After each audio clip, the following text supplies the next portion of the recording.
I'd like to give a little opening for The Widow and the Professor. Years ago, I wrote a novella that was part of the Ripple Effect romance novella series, and the characters were linked. It's like a secondary character in the first book became the main character in the next book. And that original story, Second Chances 101, was the fifth book in the series. So Francie in this story actually has a cameo appearance in the fourth book in that series. And Sam was in the sixth book of that series. And I've always wanted to add a suspense element to it. But because I was limited on words and it was part of the series, I didn't. It eventually got to the point where it did fit in my Safe Harbors series. And because Francie becomes the stepmother for Ethan, who is Braden's stepbrother from A Change of Plans. So the very first book introduces Ethan, who shows up in this story too, even just a short bit. But I finally reached a point where it was time to expand the story and add the suspense element that I wanted to do all those years ago. So it gave me an opportunity to expand on characters, to add to the romance element, which, because of my limited word count, readers did say, oh, they felt like it ended kind of abruptly, and that's because I ran out of words. But writing a full-length novel that stood alone, I didn't have that limitation, so I was able to show more of them, and I hope that you will enjoy the next book in the series, which will be a writing of what is currently King's Cross Lovers, which is Sam and Ethan's romance. But once again, there will be a suspense element that I'm adding to that. And it should probably double in size as well. So in the meantime, enjoy. The Widow and the Professor, Safe Harbors, number 4. Written by Donna K. Weaver. Narrated by Vicki Pierce. Chapter 1. Francie Davis hurried down the stairs, her only thought to get through the visit to the cemetery. The flashing of the ancient answering machine caught her attention. Come on. She worked 2 jobs and only had a single day off each week. Sunday was supposed to be hers. She almost ignored it. But what if it was an emergency? Her son had gone out early with some friends. Had something happened? Her finger trembled as she pushed the play button. Jessie, they found me, a gravelly, masculine voice said. And that means they'll look at my family. I'm sorry to do this to you. Watch your back. The caller had then disconnected. A shiver nipped Francie's spine, and she felt suddenly cold despite the muggy late August weather. No one had called her Chessie in over 20 years, and then only her much older brother. But he was dead. A creak on the porch made Francie jump. Watch your back. The ominous warning sent her scrambling out of view of the living room drapes. She held her breath and listened. Hearing nothing but the afternoon breeze rustling through the old trees outside, she tiptoed to the side of the front window to peek around the curtain. The neighbor's cat looked up from where it sat preening on one of the wide front porch's rocking chairs. With a sigh of relief and a little embarrassment at her overreaction, Francie leaned against the wall. That message had better not be a prank. Who would do that to a recent widow? Only someone lower than a snake in a wheel rut. She frowned. But if it weren't a prank? No, Francie couldn't even think about it being real. With Rafe off to Harvard in a few days, she didn't need to be spooking herself, or she'd never sleep once she was alone in the old house. Francie glanced around the beloved room with its happy childhood memories of visiting her grandparents, of later ones raising her son here. and even those protecting him from his verbally abusive father. She had lived in this house nearly all her married life, and resented that some fool kid could steal her comfort and turn her home into something sinister. She glared at the ancient answering machine. What were the odds a prankster could have chanced on a childhood nickname for her? It was pure dumb luck. Should she question Rafe in case it had been one of his friends? No, she couldn't imagine any of them doing anything so mean. It must have been a college student on a lark, randomly dialing numbers. Irritated the trickster had gotten to her, Francie pushed the memory of the message to the back of her mind. She didn't have time for such nonsense.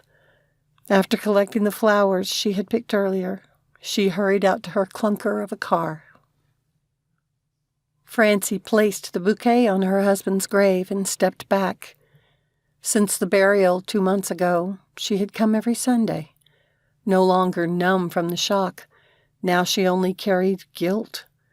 They had been married nearly 20 years, and all she felt was relief he was gone. Not that she had wished him dead. No, she had never done that. But living with him had turned into torture. She didn't really know why she still came. Maybe in part because people who'd known her and Greg would expect it.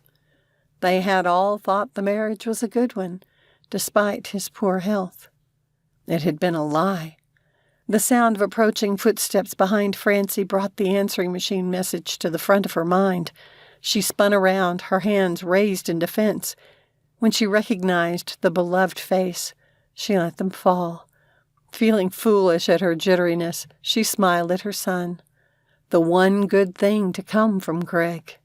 Raphael had his father's height and eyes, but he'd gotten his Italian dark hair, olive complexion, and slender frame from her. She said a silent prayer that life wouldn't turn Rafe into a bitter, spiteful man like his father. "You all right, Ma?" Rafe came to stand beside her. Francie turned back to the grave. "Just surprised to see you here." "Why do you still come?" Rafe shot her a side eye, shoving his hands into his pockets.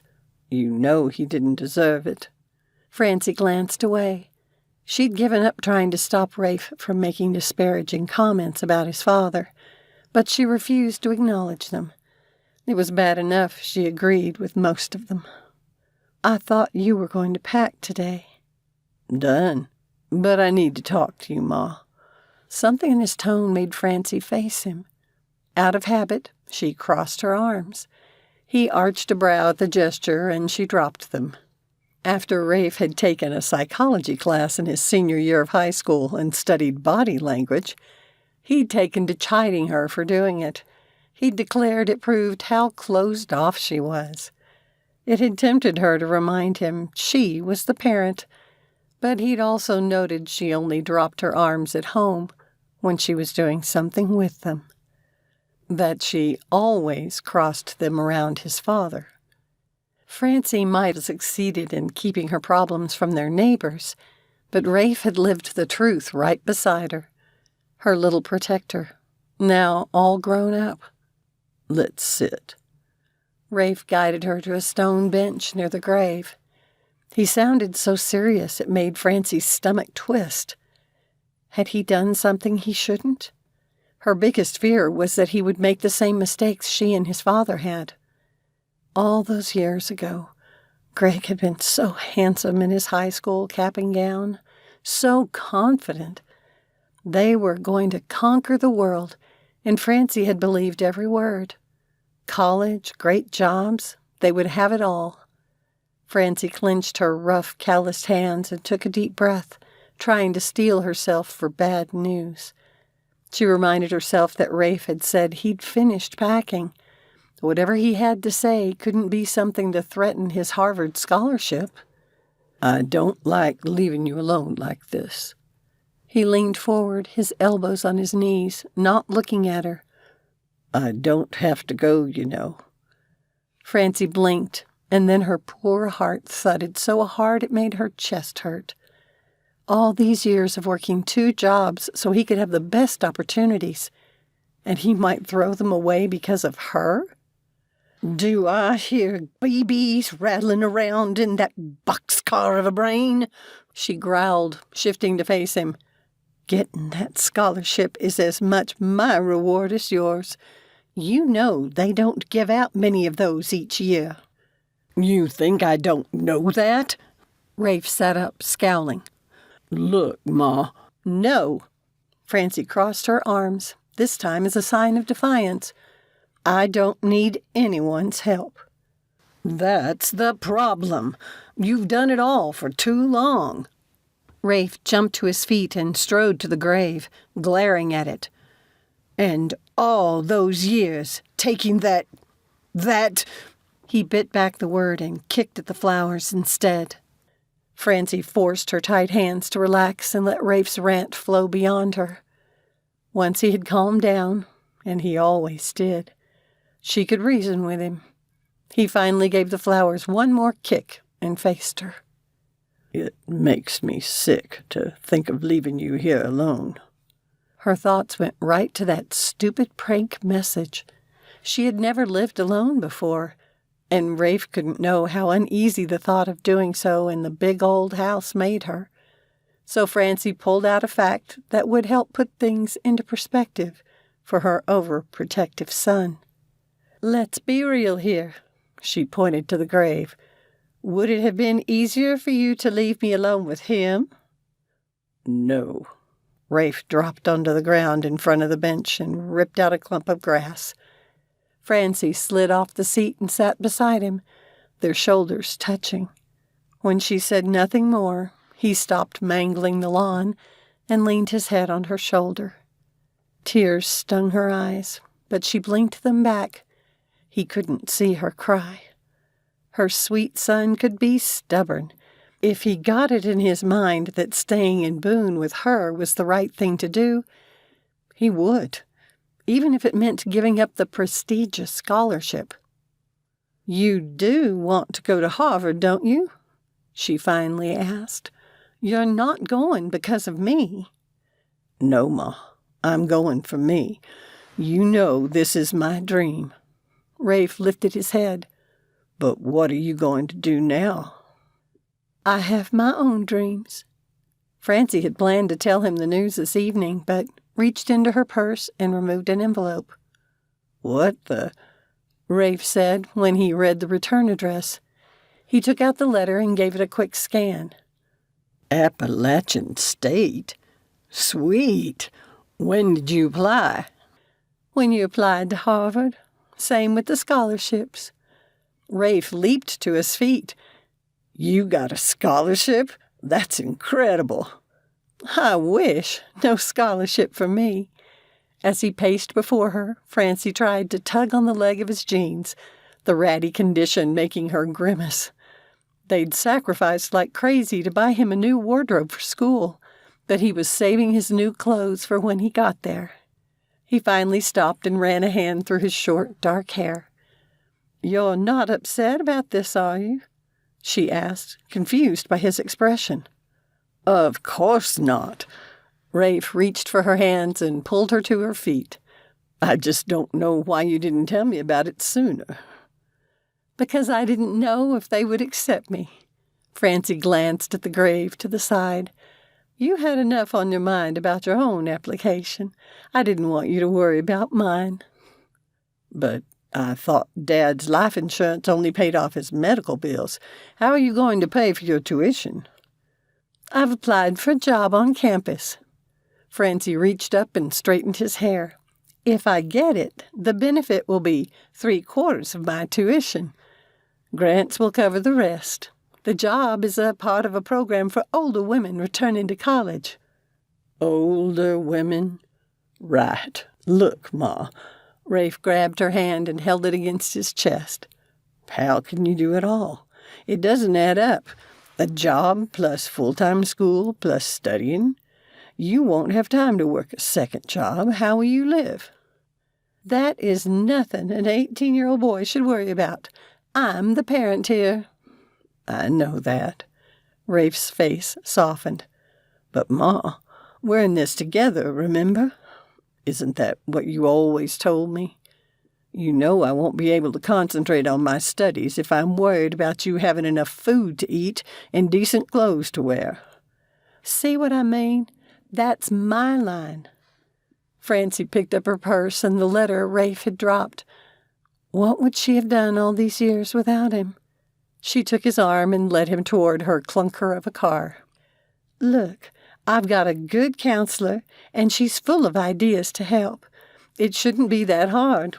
Since I'm a new student, I'll be taking lower-level general education classes this first year, she sighed. Including remedial math. Rafe chuckled.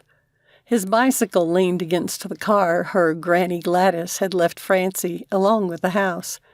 The dear woman's unassuming help had been the only family assistance Francie had received since marrying Greg. You want to ride with me? She asked when Rafe pulled his helmet from the handlebars. No, I've got a date. Francie forced her expression to stay neutral.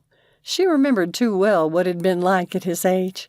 If her parents hadn't put so much resistance to her marrying Greg, she probably wouldn't have rushed into it right after graduating from high school. Yet looking at her tall son, Francie knew she could never regret the decision. It had given her Rafe. You want to take my car? She asked with an almost sincere smile. Rafe put on the helmet and threw a well-muscled leg over the bar. Really? He gave her his typical, you didn't really just say that look. You? On my bike? Fine, but you won't be out late, will you? Love you, Ma. With a smirk, Rafe rode away. Francie sighed and unlocked her door. Why hadn't she realized that her son becoming an adult wouldn't mean she could stop worrying about him? Chapter 2. Alex Diederik paused before entering the breakfast nook. His daughter Sam already sat at the table, sipping a cup of herbal tea. He could tell it would not be a good day. Her dark strawberry blonde hair hung greasily around her shoulders, highlighting the black makeup filling the entire eye socket area. She had a light coating on her face of what had to be white grease paint. A white lace choker accented the black, sleeveless faux leather bodice. He closed his eyes, not wanting to see any more. The image of the sweet little girl who had once come running to throw her arms around his neck filled his mind. It had been a time when he had enjoyed coming home from work. How had he messed up so badly that Sam had turned into this? At first, her clothing and makeup choices had seemed harmless enough, just a weird style phase. He'd assured himself that wearing goth clothing wasn't dangerous by itself. Now, however, the extremeness of her makeup and clothes had turned into a barometer of her emotional stability. Alex opened his eyes. But what did today's look mean? Was it another cry for help? Like the time he discovered she had cut herself on purpose. Maybe he should suggest she see the therapist again. Daddy, are you coming? Sam pointed to the seat across from her. At least she still wanted him nearby. Sometimes. Trying to calm his mounting frustration, Alex forced on a smile and entered the nook, pausing to kiss the top of her head. He resisted the temptation to wipe his mouth, wondering what she could have put in her hair to make it feel both crunchy and greasy at the same time. She had assured him once it came from her hair products and not a lack of hygiene. How did you sleep? Alex asked, opening the fridge. He took out a carton of eggs and held them for her to see, his brows raised in query. I don't understand how you can eat the unborn. She shuddered and took another sip of her herbal tea. The haughty disdain reminded him of his ex-wife. Divorce certainly hadn't freed him of the woman's influence. You ate them 6 months ago. I'm enlightened now." Sam heaved a sigh, tilting her head and putting on a martyred expression. Another perfect imitation of her mother. If he could keep them apart, he might have a chance to help Sam. He'd seen Victoria the week before. Now that she had a rich French dress designer for a husband, she was too good for a simple Vicki. Her thinness had surprised Alex, but it had explained Sam's recent eating choices. Watching his daughter from the corner of his eye as he cooked his eggs, he had to fight down feelings of loathing for her mother. Not for what the woman had done to him, though that had been bad enough. He rarely bought into the negative energy that hate generated, but watching Sam slip through his fingers... Alex scooped his scrambled eggs onto a plate. "Classes start next week. Do you have all your books?" Sam glared at him through hooded eyes. "So is that a yes?" "Sure." "Was there enough in your account, or do I need to transfer in more money?" Alex took a seat and stabbed a forkful of eggs. "I didn't look." "Samantha!" He slammed the fork on the table. Scrambled eggs flew across it. She squealed, pushing back and knocking the last of her tea into his plate. Breathing heavily, Alex stared at the mess. "You did that!" Sam shot him an accusatory glare. "No way am I cleaning up those disgusting remains." She moved as though to slide past his chair. "Stay here." Alex grabbed her wrist. It felt so small in his hand, frail almost. A stab of fear went through him. Did she have an eating disorder on top of periodic depression? "Daddy." Sam's voice came out small as she stared at his hand. He released his daughter and looked at her. Really looked at her. Beyond the ghastly makeup and the disaffection. Where was Sam in there? With Vicki poisoning first her mind and now her body, was he going to lose his little girl? "Baby, I'm sorry." "Don't call me that," she said with a pout. "We talked about that school account. If you overdraw..." "Fine. I'll look it up and tell you if I need more money in it." Sam stomped past him. Alex let out a long breath before he grabbed a washcloth from the sink and went to work on the table. The college semester would start in a few days. Thank heavens he would have that release. Otherwise, he might go crazy. Chapter 3. Francie stared at her reflection in the mirror and shifted to the view of the large bedroom behind her. Her one big adjustment to Greg's absence had been a surprise. Now she didn't have to peek into a room first to make sure he wasn't in it. Well, that and going all paranoid now when the sun went down. Until Rafe had gone off to school, she had never slept in the house alone. Now, instead of worrying about Greg's whereabouts, she fretted about random noises. Dang prank message. At least there hadn't been any more of them. She'd hidden the old answering machine cassette tape with it rather than risk Rafe finding it. The big old house held a hollowness beyond his absence. He'd kept her going through all those terrible years with Greg. Rafe had been her reason for getting up in the morning. Now the place echoed with a painful emptiness, and her heart ached with loneliness. "Stop it!" Francie picked up the curling iron and twisted a long strand of hair around it. The house held happy memories, too. Ones from her childhood when she used to visit Granny here.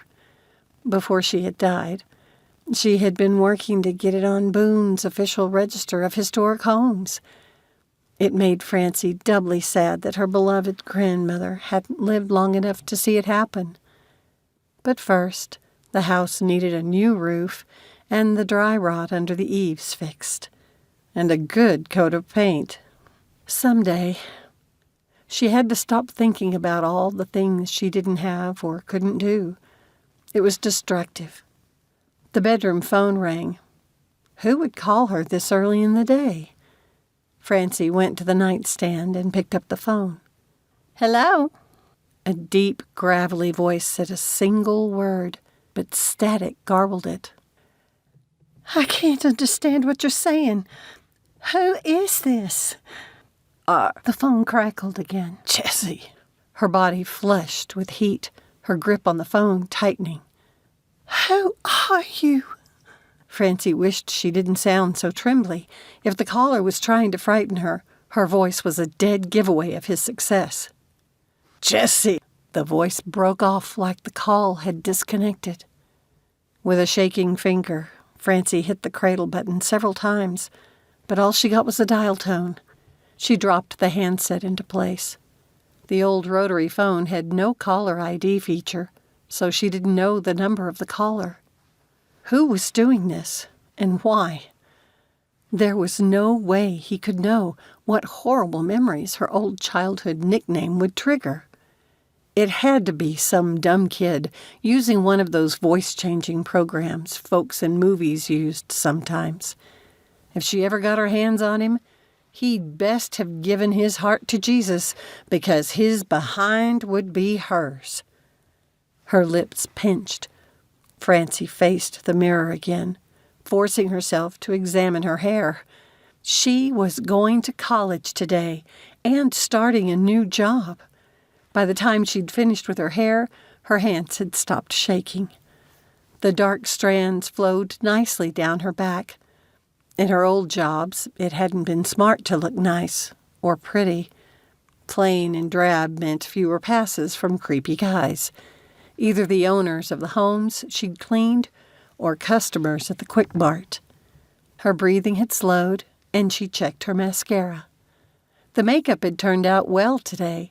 It was a good thing she had practiced on Saturday. It had been so long since she'd worn makeup that her first try had made her look like a woman dressing up for Halloween. After practicing, she had finally gotten the hang of it again. Francie tipped up her heel. The black pumps, though from goodwill, were cute and almost new. They were the first high heels she had worn in years, and she hadn't been able to resist the red sole. Even Louboutin knockoffs could be expensive, but then she'd found the beautiful second-hand suit with the red blouse. It was classy, the price so affordable. She had kept looking over her shoulder, expecting someone to tell her the pricing had been a mistake. It'd been an unnecessary expense, but starting a new life meant trying something different. Besides, she wanted to look professional. Stepping back from the mirror, she did a full figure check. She didn't recognize herself. How could a used outfit and some cheap cosmetics make her look so much younger? Francie picked up the older model smartphone a friend had recently given her and activated the camera. Pointing it at the mirror, she snapped a selfie and sent it in a message to Rafe. Look at the old girl now. You'd best carry a gun with you, Ma. Ethan asked if you're my sister. Francie already liked Rafe's Harvard roommate, Ethan, who had been present for the first online talk she'd had with her son. Ever since he'd received notification of the scholarship, she had worried Rafe might end up with someone from a rich family who had attended an Eastern prep school and would look down on a scholarship boy from North Carolina. But Ethan came from Montana, the stepson of a rancher. The young man's rough hands, tanned face, and sun-streaked sandy hair hinted at hard work. Ha ha. Good luck today, Ma. She sent him a little heart icon. Francie was glad now she had agreed to let Rafe add her to his phone plan. Knowing she could text her boy made him seem not so far away. She checked her purse again to make sure she had forgotten nothing. Her first class was right after work. Grabbing the car keys, she hurried out the door. The car wouldn't start. Alex got to his office more than an hour before his first class. He hadn't seen Sam yet that morning, so he hoped she'd show up looking like a normal goth. Normal goth? The thought made him snort. The first day of classes was always a little unsettling, but this year was worse. They had been hearing rumors for months about the department planning something different with the administrative support. But the history dean's office staff had been close-mouthed about it. Admin had better let the professors know soon. He already had plenty of work for his assistant, except he didn't have one yet. Someone rapped on his door and opened it before Alex could say anything.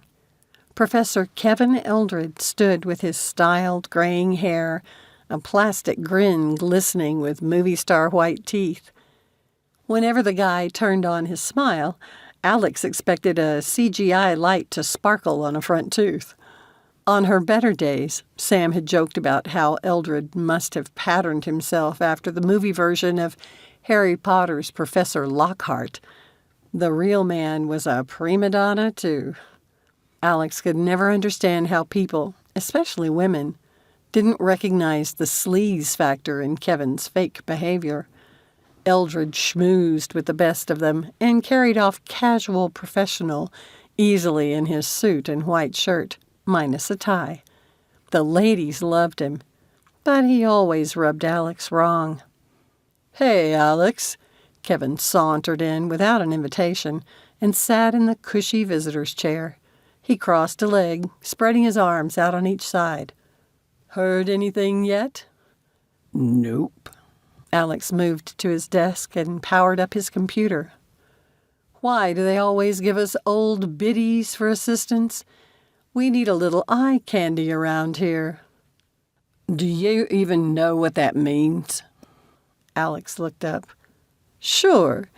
It means someone I could eat up. It also implies they're lacking in intelligence or depth." Alex typed in his password. "That might be fine for you, but I need a working assistant." Kevin opened his mouth to speak, but his phone signaled a message. While he dealt with it, Alex opened his email. There it was, a message from the dean. A meeting with the new staff. Why were they waiting until the last minute? Irritated, Alex rose. "Guess you got it too." Kevin got to his feet. They walked together, the man blathering the whole time. Alex had never known a man before who could talk more than a woman.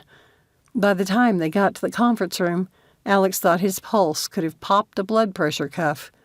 It was never a good way to start a semester. After shaking hands and greeting everyone, the dean finally called the group to order. "I'm sorry for the short notice. As all of you know, the university president has spent the last year looking at ways to lower the cost of an education here. I'm sure you remember the time management study completed last year?" The dean gave a sympathetic nod to the groans, but continued. "This new program came from that. We will test it over the current school year. If things go well, we'll continue it in the future." He then turned the time over to his assistant and left the room. Over the years, Alex had experienced too many head desk moments with the college administration to have much confidence. Looking around the room, he realized he wasn't the only one showing concern. The dean's assistant detailed several changes Alex thought would put more work on the professors. He knew times were tough and hoped no programs were on the cutting block. The School of Business would be safe, for sure. Business, like sports, always seemed to have its boosters. But history? Too often over the years, Alex had heard from many in the academic world that history was a fluff major. It fell under the arts, after all. Still trying to think through how differently he might have to work with his students, he must have missed the assistant's last remark. The door opened, and a group of middle-aged women entered the room. Beside him, Kevin groaned. "What?" Alex whispered, sitting up. "Weren't you listening? That's our administrative support pool, and not a piece of candy among them." Kevin sat back in the chair, looking thoroughly disgusted. "Why them?" No one looked familiar to Alex. Had the dean decided against bringing back any of the previous year's staff? The school received a grant from the feds. Kevin pulled a face. Women re-entering the workforce or something. He said they get partial tuition in place of a salary. Wait, re-entering the workforce? Alex scanned the group, trying to see signs any of them had office skills. We're supposed to train them. The assistant dean spoke up, calling off the names of 2 or 3 professors, then the name of a woman. Alex's heart sank. Last year, he'd had a great administrative assistant, full-time and to himself. She had retired, and he'd known he'd have someone new, but he hadn't considered he might have to share the skills of one untrained person with another professor, or 2. Exhaling, he leaned back in his chair, awaiting his sentence. Our final administrative assistant, Francie Davis, is running late this morning. She's assigned to Professors Diederik and Eldred. The dean's assistant left the conference room, and Kevin went off in a huff. Alex took his time standing and slowly made his way to the door. He listened carefully to the various side conversations, trying to get a feel for the caliber of the new assistants. Didn't he have enough on his plate right now? Alex checked his watch and quickened his pace. Sam was supposed to meet him in his office before they both had classes. She stood outside his door, looking almost normal in her dress and boots. All black, of course, even the lacy thing around her throat. Alex wondered for the first time who was paying for her curious clothing. She had best not be spending her school account on clothes. "Hey, Daddy," Sam said, sliding her hand dreamily along the wall. "Is that new?" Alex asked, unlocking the door. "Yeah." She followed him inside and took the seat Kevin had used half an hour ago. "Did your mother buy it for you?" As soon as he mentioned Vicki, he knew he had made a mistake. Sam's whole body stiffened, and she glared at him with tight eyes. Anymore, he couldn't mention his ex-wife without his daughter blowing up. He hadn't even said anything about Vicki. Alex ground his teeth, trying to keep his anger under control. Until recently, he'd rarely had problems with his temper, but he was sick and tired of them always casting him as the bad guy. If Sam was spending his money, he had a right to know. "No, my mother didn't buy it." Sam's voice had taken on a defiant tone. "Did you use the book money I gave you?" Alex's voice rose. "And where are your books, by the way?" "I'm going to get used books." "Where are your brains? You know those go the fastest." "Where are my brains?" She jumped to her feet, all her feigned lethargy gone. "First you attack my mother, and then—" "I did not attack your mother." "Nothing I do is ever good enough for you." Sam wrenched open the door and stormed from his office. Francie was almost in tears by the time she reached the building. She had come to the campus over the weekend to get familiar with it, but she hadn't considered trying to find her way through a mass of busy new students, all the while in a panic. Late on her first day. What if they fired her? Like being an administrative assistant for 2 professors didn't terrify her enough. Why couldn't the federal program have been answering phones in the admissions office or something? She checked the piece of paper for the room number, 1 floor up. Francie had reached the elevator when the doors opened. A tall man in a suit bounded out, almost knocking her down. "Whoa!"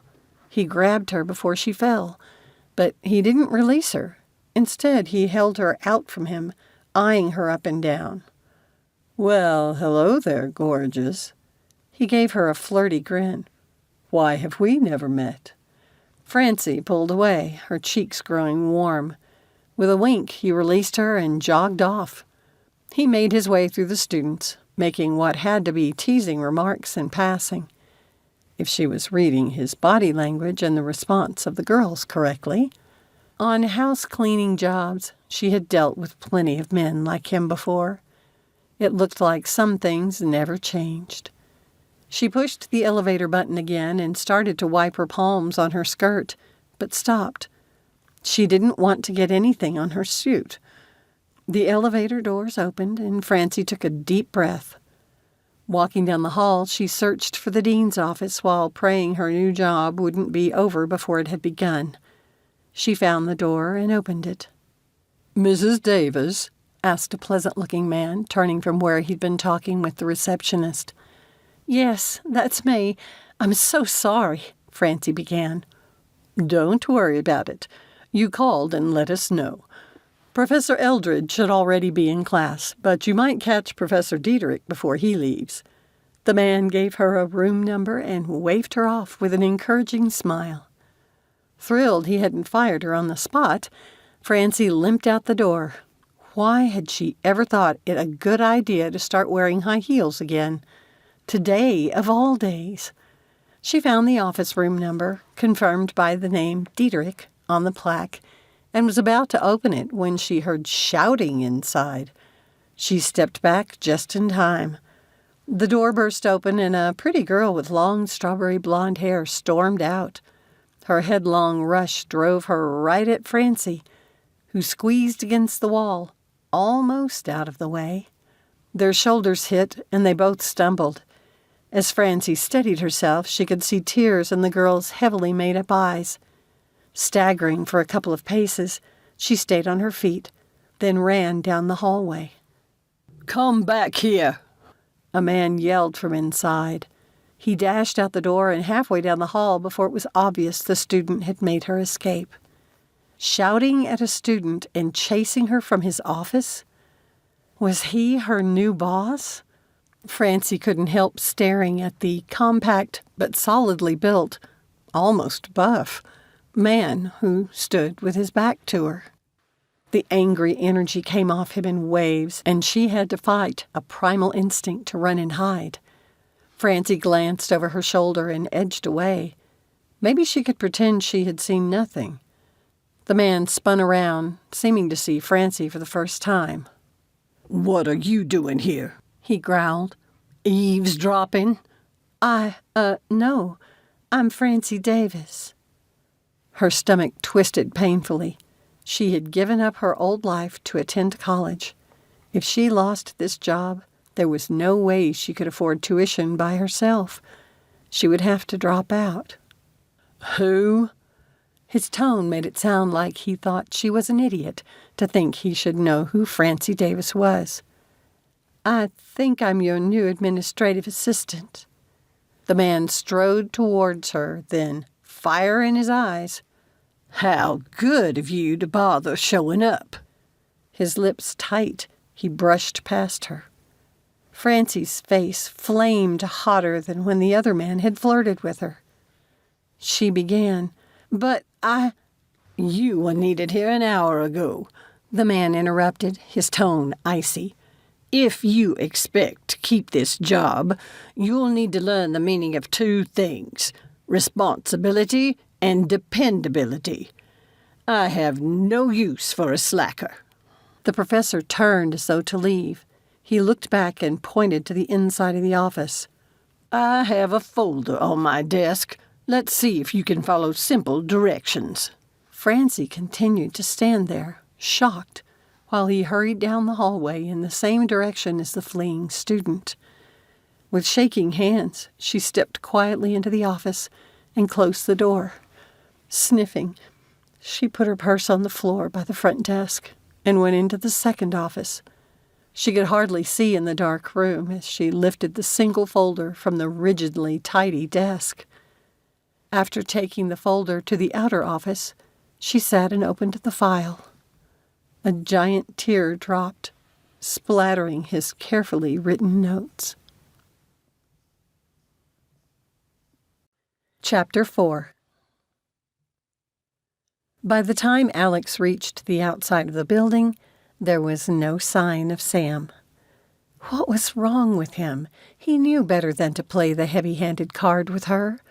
The last thing he wanted her to do was to move in with her mother. Vicki had already said she and her new rich husband planned a move to Europe, and what a wonderful opportunity it would be for Samantha. And it could be, with someone besides her mother.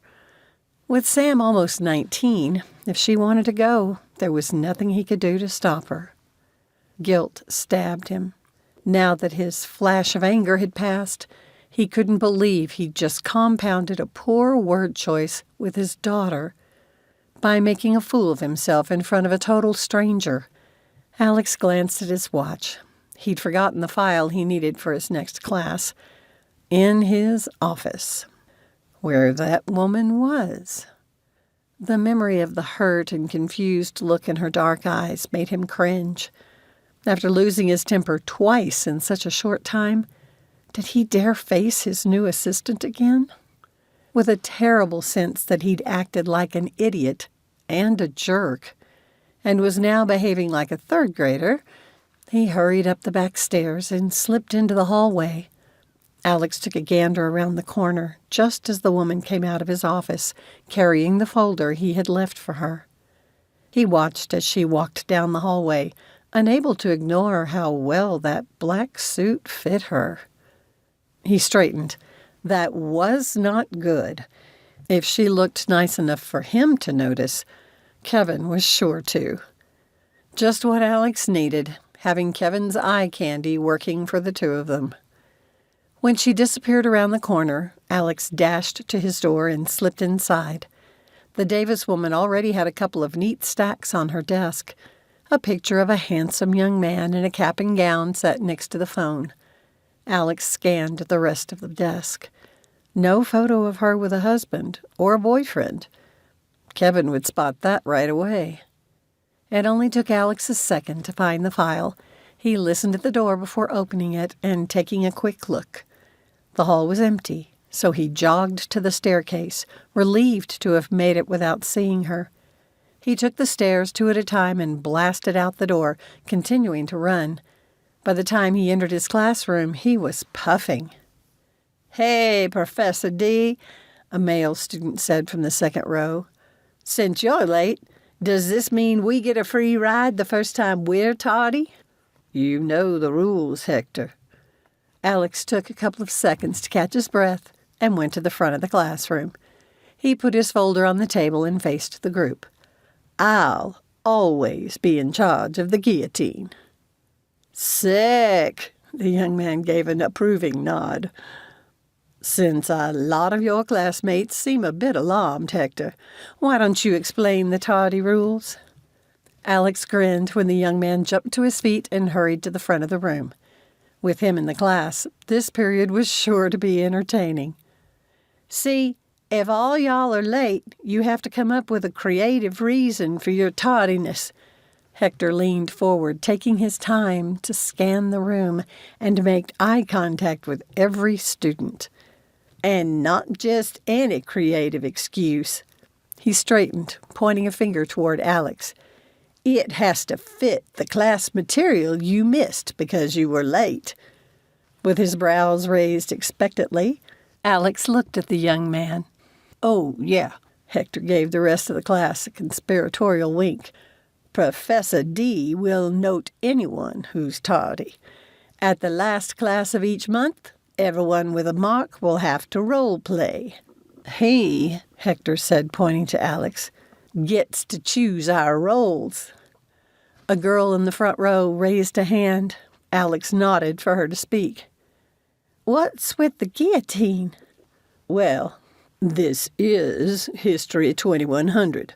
Revolution in history. You'll see if you're tardy." "Thank you, Hector. You can take your seat." Alex picked up his marker and started writing on the whiteboard.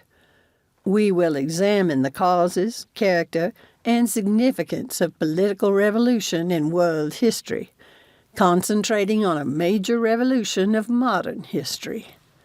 We'll consider why revolutions occur, who takes part in them, and what effect those revolutions have." He turned to face the students.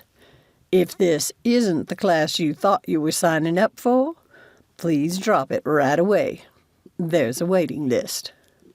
By the time the class ended, Alex felt much better. He erased the whiteboard, wondering why he had been so out of sorts. It wasn't like him. If Sam had come to his office after this class and not before it, he was sure things would have ended differently. Teaching, like this class, gave him a high, almost like when he ran. He loved lighting the fire of interest in the eyes of his students. He wanted his classes to be memorable, something his students could look back on for years to come. For so many of them, history was a tough course. They had lived so little themselves, it was hard for them to relate. Alex enjoyed changing that, bringing the subject alive for them and helping them connect with the people of the past. As he closed the folder, he remembered the new assistant. His high disappeared, replaced by self-loathing. Never in his life had he handled a late employee like that. It was inexcusable. He was allowing his worry for Sam and his helplessness in protecting her from Vicki to turn him into a bitter man, one who lashed out at innocent bystanders. And it was probably just what his ex-wife wanted, to destroy him. Well, Alex wouldn't let her, though he wasn't ready to face his new assistant quite so soon. He glanced at his watch, conflicted. Mrs. Davis had been late, which he wouldn't tolerate, but he did need to acknowledge his own lapse to her. But if he apologized, would she think it excused her tardiness? He let out a breath. Besides, he should probably deal with Kevin right away. The other professor had to understand Alex wouldn't put up with any shenanigans with the help. As Alex climbed the back stairs to his floor, he hadn't decided whether to speak with Mrs. Davis or pull Kevin aside first. Not that the man was noted for taking advice from anyone, and his mellow demeanor hid a nasty temper, which Alex didn't want to deal with right now, not when his own mood was so volatile, which was why he needed time to gather his thoughts before deciding how to approach the new assistant. He peeked around the corner again, struck by the ridiculousness of having to sneak around his floor. If the dean saw him, Alex would appear foolish. Of course, he would look like an idiot to anyone who noticed him. His new assistant came around the corner from the copy room then, and he pulled back just enough to observe her.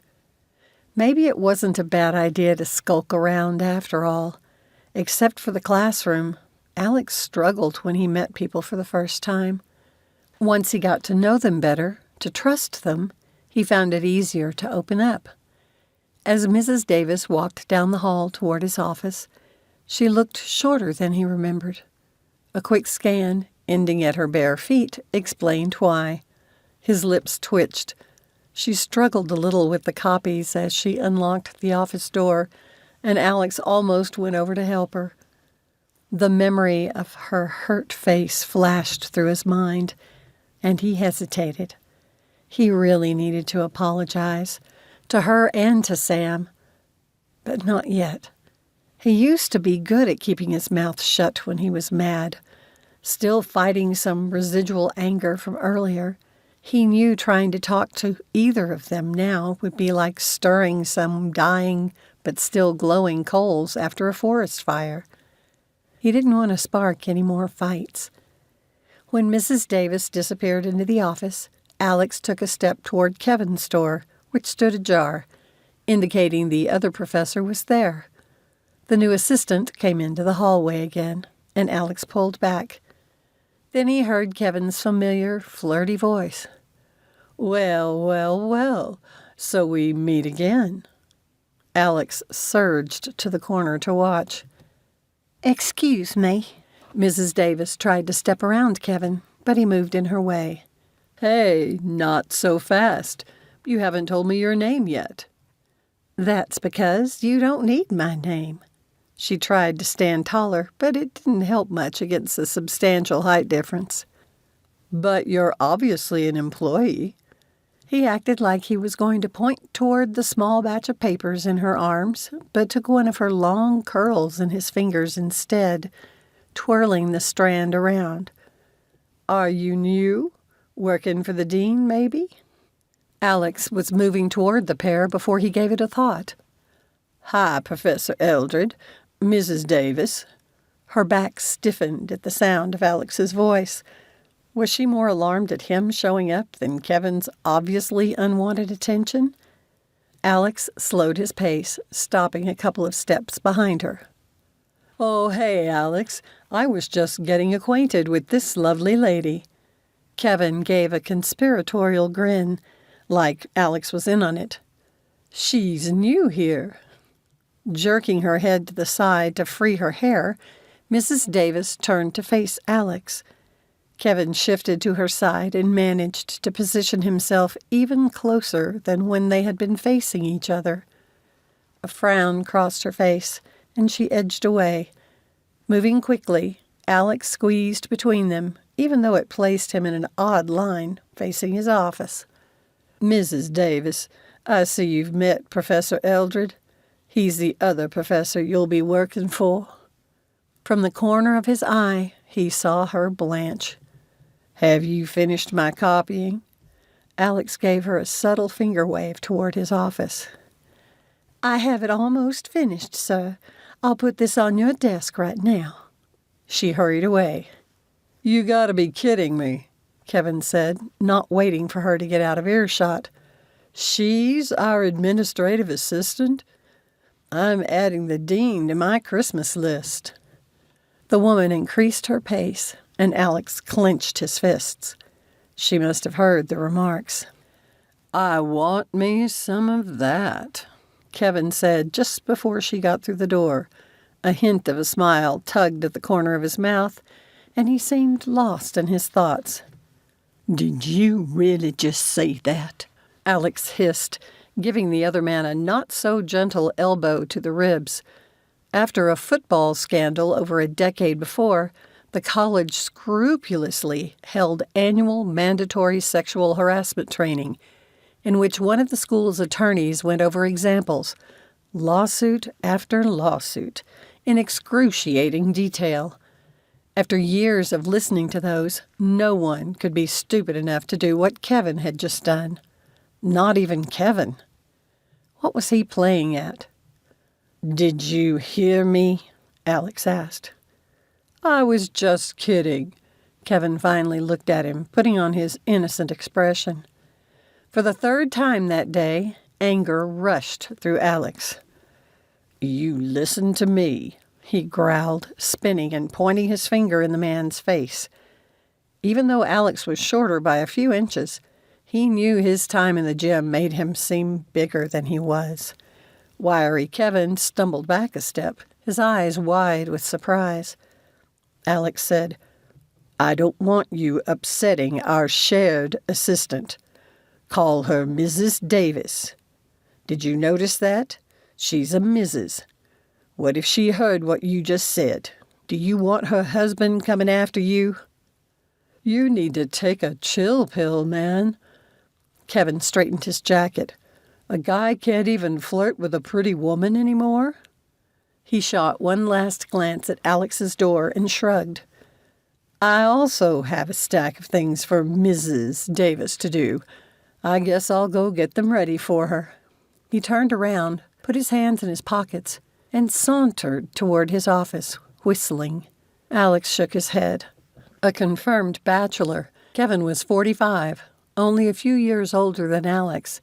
Yet sometimes the man acted like he lived in the last century. This was the worst Alex had seen him. Was the guy going through middle-aged crazy or something? And it was only the first day of classes. Turning back toward his office, Alex paused and remembered his own interaction with Mrs. Davis. Was her husband going to come after him? Well, if the man did, Alex deserved it. When he entered the office, she sat quietly, typing on her computer.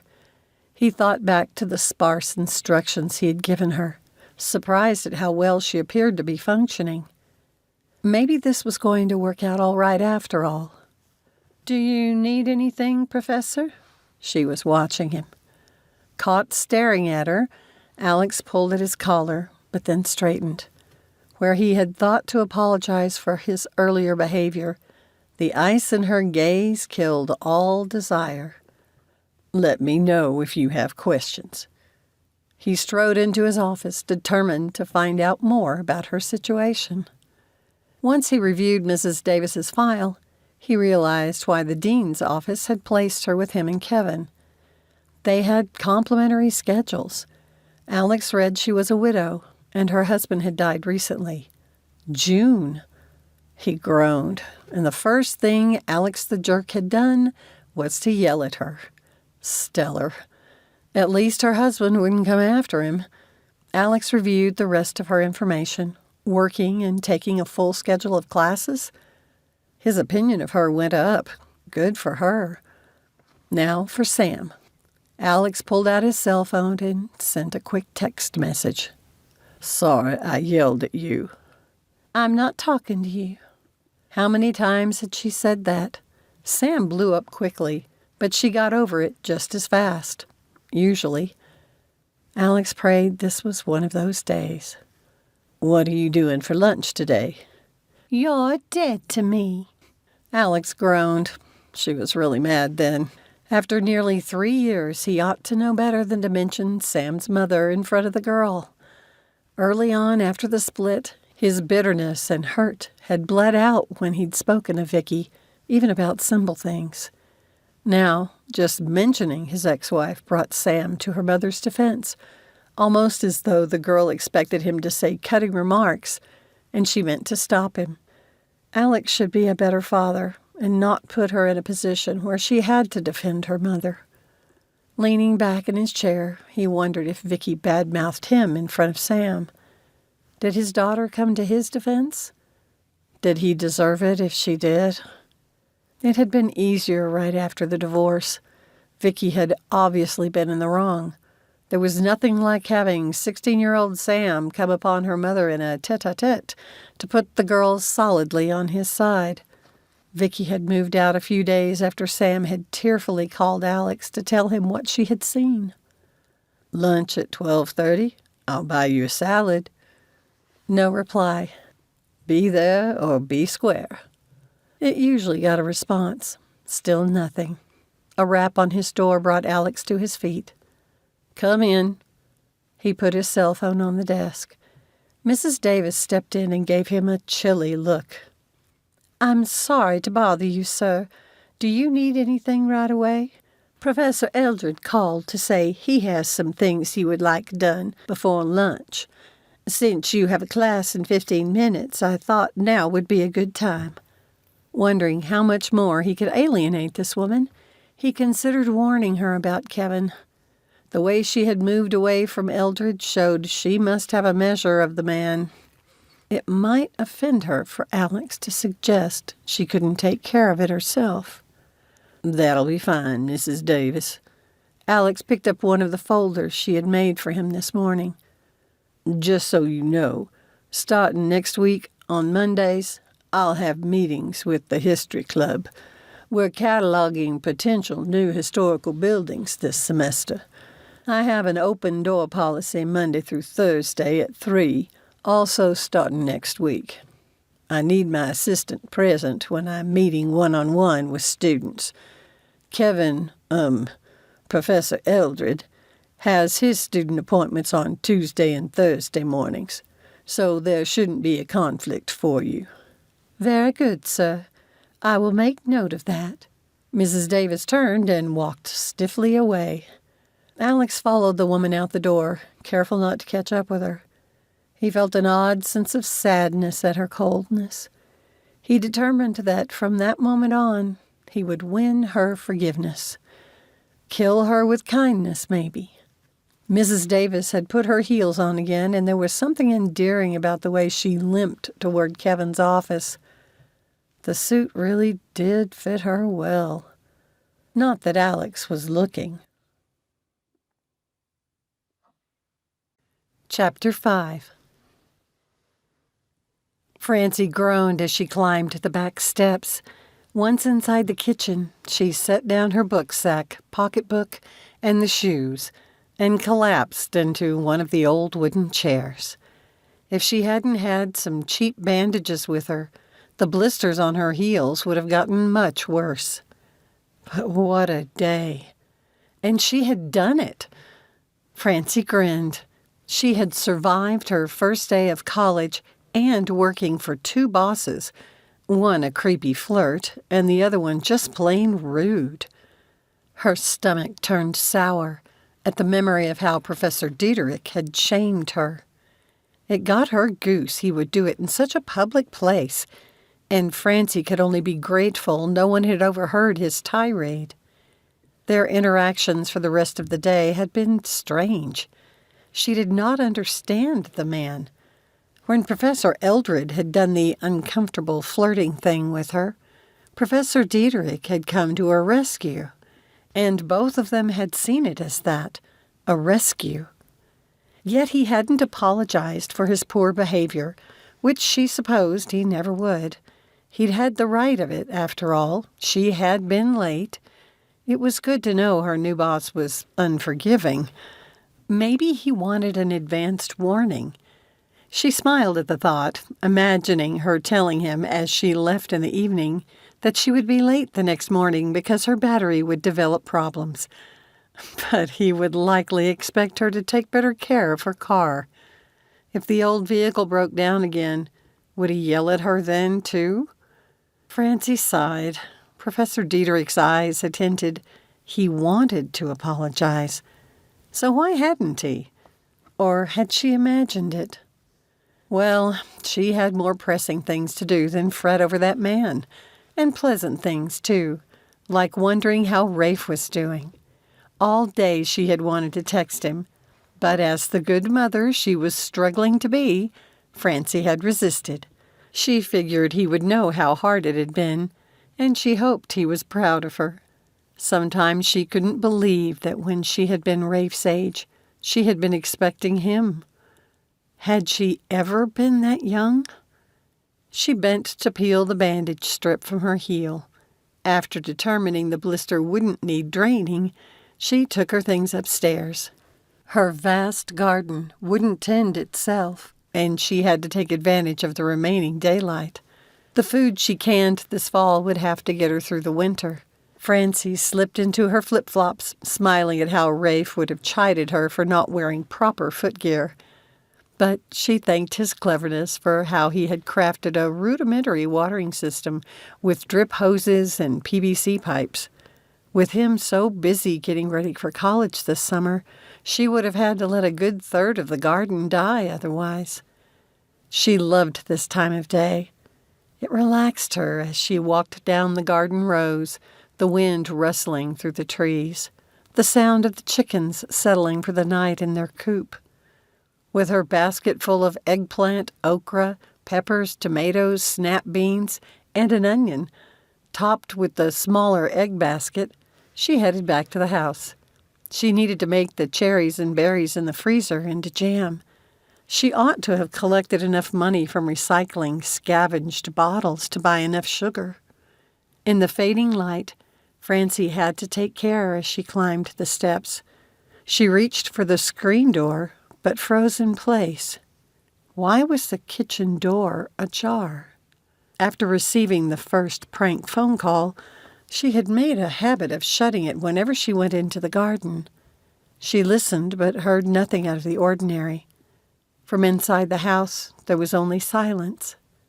Irritated with herself, she went inside and turned on the kitchen light. There was something especially vile about a man who would target a widow learning to live by her lonesome for the very first time in her whole life. If she ever got her hands on whoever had called, she would have a dying duck fit on him. The thought reminded Francie of how Professor Diederik had let loose on her. She sighed and went to work emptying the basket. What was the good Lord thinking to give her a boss like him? Hadn't she had enough of men throwing hissy fits after nearly 20 years with Greg? It would have been easy to turn just as ugly. But Francie had worked hard not to.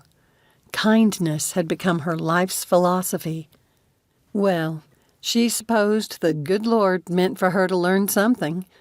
It would take time to figure out how to deal with her new boss, and it would take even longer for her to have gentle thoughts about whoever had made those phone calls. She made quick work of her dinner preparation. After cooking for a teenage boy with a never-ending appetite, she had way more food than she could eat by herself. That wouldn't be a bad thing, though, since she could break up the leftovers into small containers. They would serve as her food for lunch and probably even a couple of dinners. It would save her some time, which she desperately needed. Once she had cleaned up, Francie settled at the large kitchen table with her homework. It brought back memories of the evenings when she and Rafe had sat there together doing the same thing.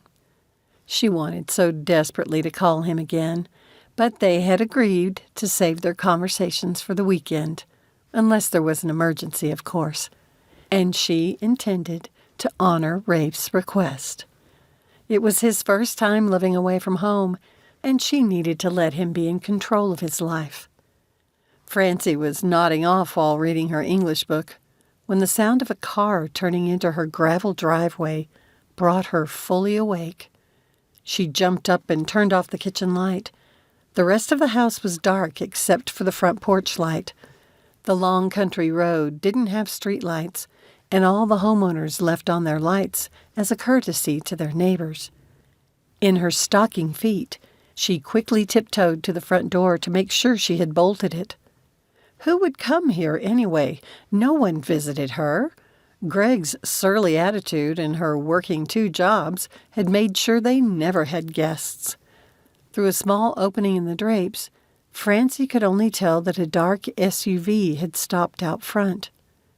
Why had they parked so far away from the porch light? The driver's door opened, and, for a second, the interior light illuminated the face of a dark-haired, middle-aged man. He shut the door but checked his phone, the glow shining on his face. The man shot a quick look at the front door, his mouth screwed tight and his eyes narrowed before his screen went dark. Francie's mind screamed, "Dangerous!" With her heart pulsing so loudly in her ears she could hardly hear, she shifted out of view of the window. Could this be the man who had left the message? She grabbed the old cordless phone and dialed 911 as she backed away from the door. At the same time, the phone rang in her ear. A loud knock on the door startled her. Francie nearly dropped the device. Her hands shook so much she was glad she'd already dialed the number. The man pounded again, and she backed toward the staircase. What if he broke in? 911, what's your emergency? There's a strange man pounding at my front door, Francie whispered, her voice trembling. She hit the first step with her heel and nearly fell backward. The phone flew from her hand and hit the hardwood with a clatter. I can hear you in there, the man growled outside. Open the door. He then said some nasty things in Italian, a language Francie hadn't heard since she had left home to marry Greg. Retrieving the phone, she took the stairs 2 at a time and locked herself in the bathroom. Ma'am, will you please answer? Are you all right? The 911 operator said. I'm sorry, Francie whispered, panting, as much from fright as from the dash up the stairs. I dropped the phone, but I'm okay. Officers are on the way. Can you get to somewhere safe? I've locked myself in a room upstairs. The man's still beating at the door, but he hasn't tried to force his way. The sound of breaking glass made Francie gasp. I think he's inside now. Her breaths came so shallowly, she thought she might pass out. She forced herself to inhale deeply, but she couldn't stay put. She unlocked the bathroom door and scurried to the stairs leading to the attic. Hurrying up the steps, she took care to avoid the creaky ones. The dispatch operator was saying something, but Francie was too panicked to take any of it in. If Francie could reach Granny's hidden reading nook, there was no way the intruder could find her. She wished she'd thought of going there first and not wasting precious time in the bathroom. Carefully opening the door to the attic, she slipped inside and turned the lock. It sounded like the man was still on the main floor. What was he doing to her house? If only she dared to turn on the light. Glancing at the phone, Francie found it had died. The attic was out of range. She put it down and listened to the noises downstairs. He must have moved to the second floor. Her heart raced again.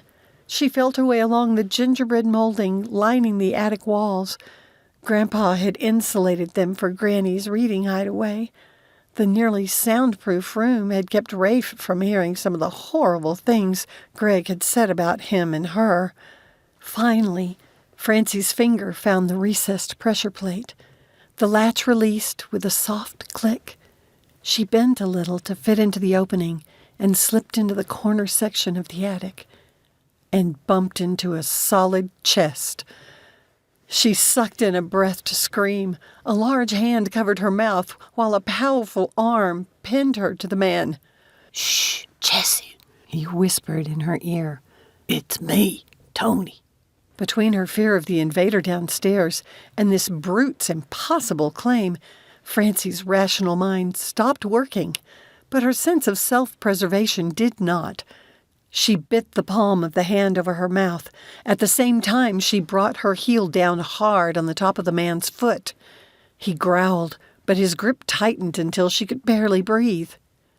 "I gave you a necklace for your 12th birthday," the man hissed in the same voice as the prank caller. "It said, 'The love between a brother and sister lasts forever,' and was in a heart shape." Francie's eyes stung with sudden tears, and her knees went weak. The man must have realized she wouldn't fight him anymore, because he scooped her into his arms and slowly made his way the short distance to the oversized recliner. With what seemed like great care, he set her on it, knelt in front of her, and took her hands in his big ones. "Jessie, I'm so sorry. I didn't think they'd find you so fast while my handler is figuring out what to do. I need a place to lie low." Francie wished she could see the man's face, but the room was so dark it was like she was blind. "My brother is dead. We had to fake it because—" He broke off when the swearing intruder's footsteps pounded up the stairs to the attic. With silent swiftness, the man claiming to be Francie's brother moved away, and she heard the locks for the thick hidden doors sliding into place again, locking her inside. Francie clenched her still trembling hands. Could he really be her Tony? Never would she forget the days she had walked into the house after school to find her mother sobbing. She had stared at the television where the news reported on the mafia murder of Anthony Rossi outside the courthouse after he had provided evidence against them. When the raging on the other side of the wall abruptly halted, it pulled Francie back to the present. Why had he stopped? The distant sound of sirens answered her question.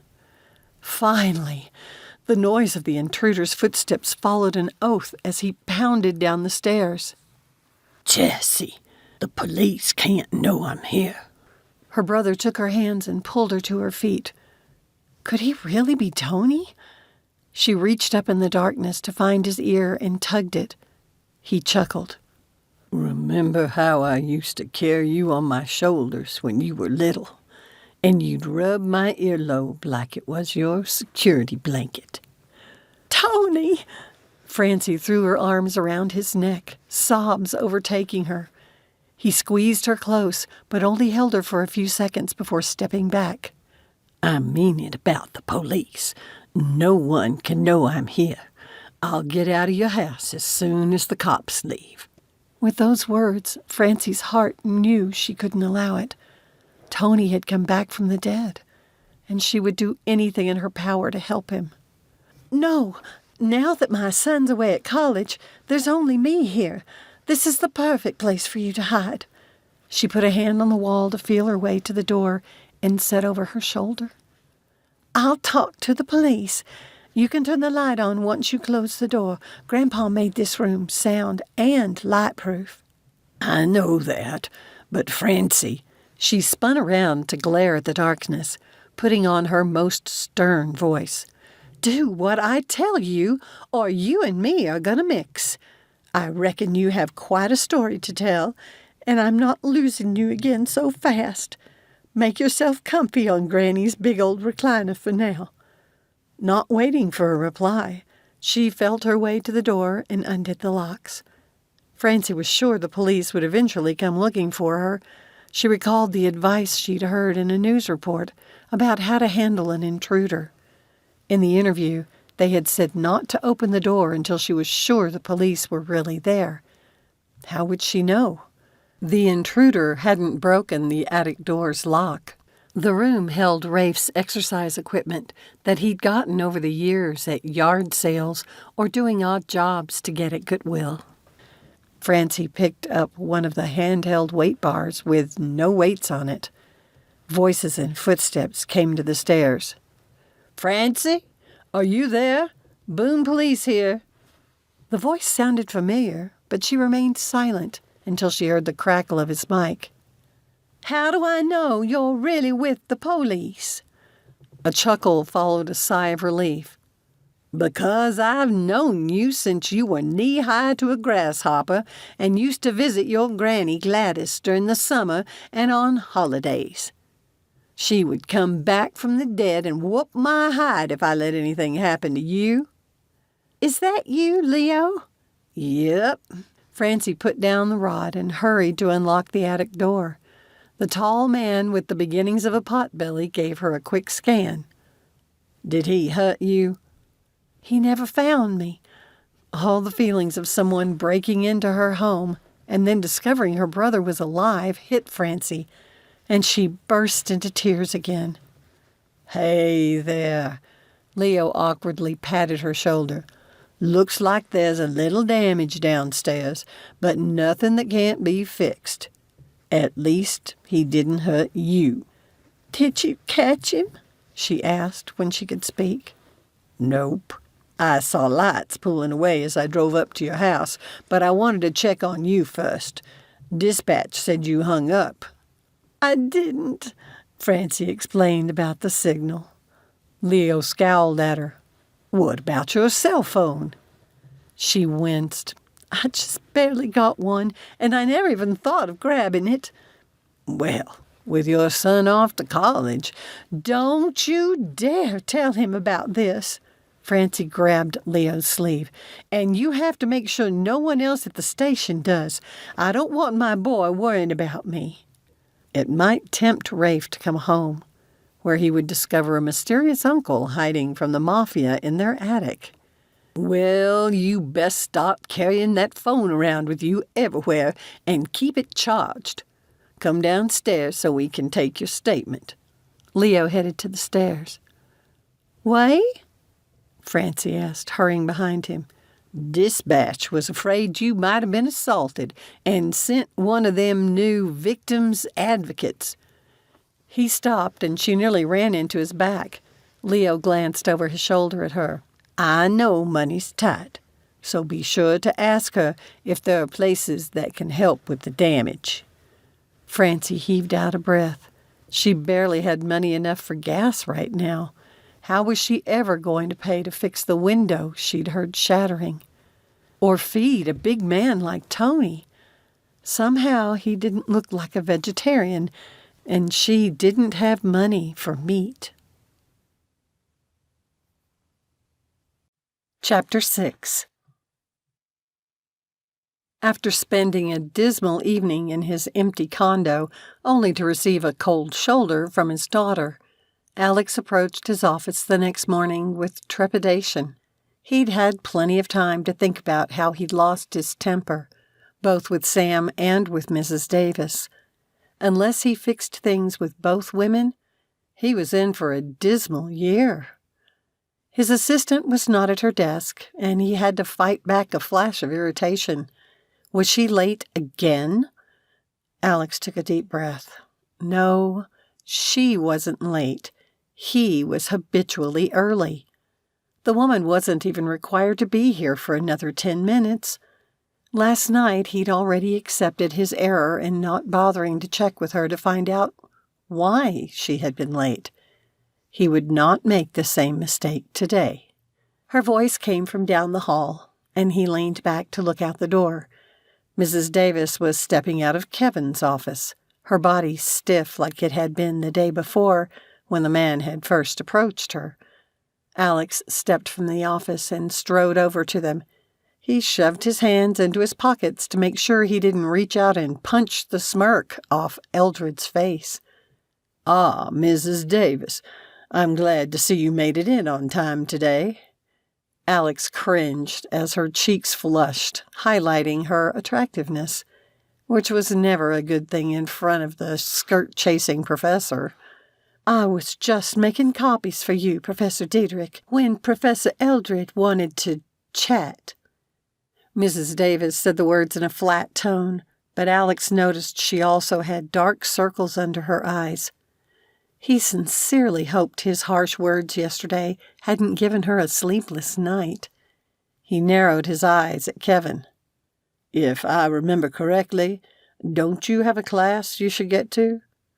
Eldred tilted his head and put on one of his smarmy grins before he glanced at Mrs. Davis. "We can continue this discussion later." Her lips moved in a caricature of a smile, but she said nothing.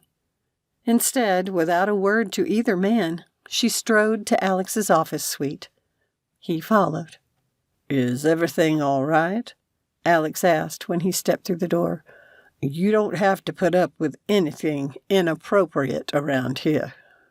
Her brows raised. Mrs. Davis shot him a look of disbelief. It properly put him in his place, so he headed to his office, glancing over his shoulder as he added, "Well, you don't." It didn't bode well for the day. Sadly, his expectations came true. By the time he got home that night, he was exhausted.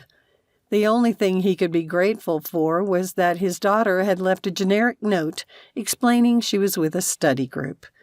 It held none of the silly pictures she usually included and had since she was a little girl. How could he help his daughter, who was so obviously struggling, if she wouldn't let him into her life? What if she accepted her mother's invitation to move to Europe with them? He did not like Vicki's husband, but couldn't justify his concerns to Sam because Alex had so many other issues with her mother.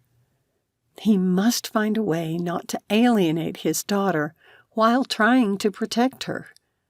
As she so often said, she was an adult now, and he was no longer the boss of her life. If only they could find their close relationship again.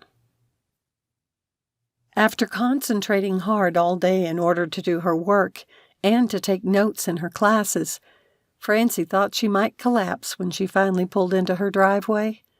Excitement filled her in anticipation of talking with Tony again. If only the intruder the night before hadn't stolen her sense of safety, making her wary as she faced the kitchen door. What if the man had broken into the house again and found Tony? What if she climbed the stairs and found his...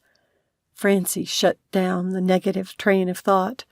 She would make herself sick with such dark fantasies. What she had to do was go about her normal activities. Her brother had warned her someone might be spying on the house, especially since the police hadn't caught him and only had the small amount of information she had given him. The thought of the guy watching her even now made the hair on the back of her neck stand up. He had been so determined to talk to her yesterday, or find her brother inside. She couldn't imagine the intruder would give up easily, though Leo had put in a request for officers to drive by her house more often. At least the window had been repaired. Before fleeing wherever Tony had lived before, he had been able to pull his money from savings. With the cash he had given her, she had hurried home during her lunch break to let the workers in.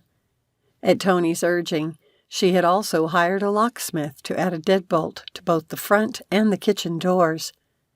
Never in her life would she have dreamed of the need to take such precautions. Francie put on her gardening shoes and an apron before grabbing her baskets and hurrying outside to collect the eggs and gather the vegetables for tonight's work. Her brother had insisted she continue to act as though she lived here alone. He'd made her promise she would go about her regular evening routine, which was probably just as well since it meant she'd spend the evening in the garden and chopping vegetables. At least those familiar activities would give her something to do rather than worry. Except, somehow, she still worried. They had talked into the wee hours last night because of her unexpected intruders. She never had gotten to the vegetables she'd picked last night. She decided she couldn't can 2 days' worth and would need to make a run to the harvest wagon at the senior center where home gardeners could drop off surplus fruits and vegetables. It was a shame Tony couldn't come outside because she could have used his powerful muscles to help.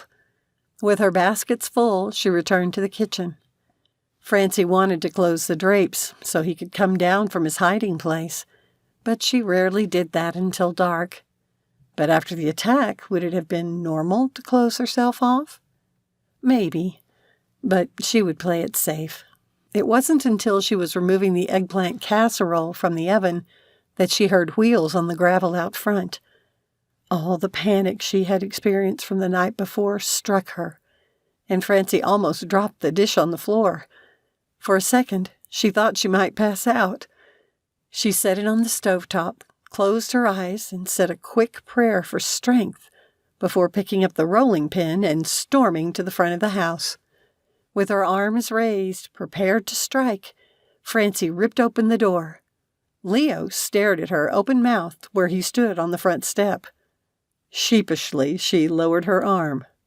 "Well, I'm glad to see you're bouncing back after last night, but I think a rolling pin might not quite be enough." He grinned and turned an assessing gaze to the newly repaired window by the door. "I thought I would check to see how much you'd been able to get fixed. That was quick." "Yes, I received an unexpected refund check. There was enough to fix the damage and get stronger locks for the doors." Francie hated lies. She had lived with enough of them while Greg was alive, but as Tony had told her last night, sometimes it was lie or die. "I'm glad to hear it. I've been worried about you out here all by yourself." At Francie's frown, Leo raised a hand. "Don't worry. I didn't tell Sue what happened last night." Francie let out her breath. His wife was the sweetest woman ever, bless her heart. But she must be the biggest gossip in the state of North Carolina. It probably came from running a small newspaper for so many years. Now that a larger regional paper had gobbled it up and didn't need Sue's services anymore, she didn't have enough to keep herself busy. Leo's stomach rumbled. "Have you had your supper break yet?" Francie asked automatically, her hospitality instincts kicking in before her brain did. She pinched her lips, unable to think of an excuse to withdraw the invitation. If whoever was after Tony was watching, it wouldn't hurt to think she had the police over for dinner regularly. "I'd just pulled out a casserole." Leo glanced at his watch. "If it's all set to eat, then I won't say no, but I have to meet with another officer in 15 minutes. "Then come right in. Make sure you wipe your feet." Francie turned back into the house. "Yes, Mother," he grumbled good-naturedly to the sound of his boots brushing on the rough front mat. It turned out Leo had quite an appetite and ate half the casserole. "Your cooking always hits the spot," he said, carrying his plate to the sink. "I'd ask you for the recipe, but Sue just doesn't have a knack in the kitchen like you do, and if I were to try it, I'm afraid I'd poison us and the kids." Leo shot a wistful glance to the rest of the food in the dish. "Do you have somewhere to refrigerate this?" Francie offered, glad she had doubled the recipe and had a second one in the oven. "I can pack it up in an old margarine tub." He looked like he meant to accept, but shook his head. "I know things are tough on you, and Sue mentioned you're taking classes up at the university. Good for you. Before I go, She wanted me to ask you if you'd be interested in coming onto her podcast sometime to talk about your experience of going to college at your age." Francie almost laughed, first at the thought that anybody would want to listen to her talk about anything, but also the reference about her age. Sometimes she felt old, much older than her 37 years. Other times, especially when she had considered going to college to pursue her dreams for the first time in her life, she felt younger and more optimistic than she had in high school.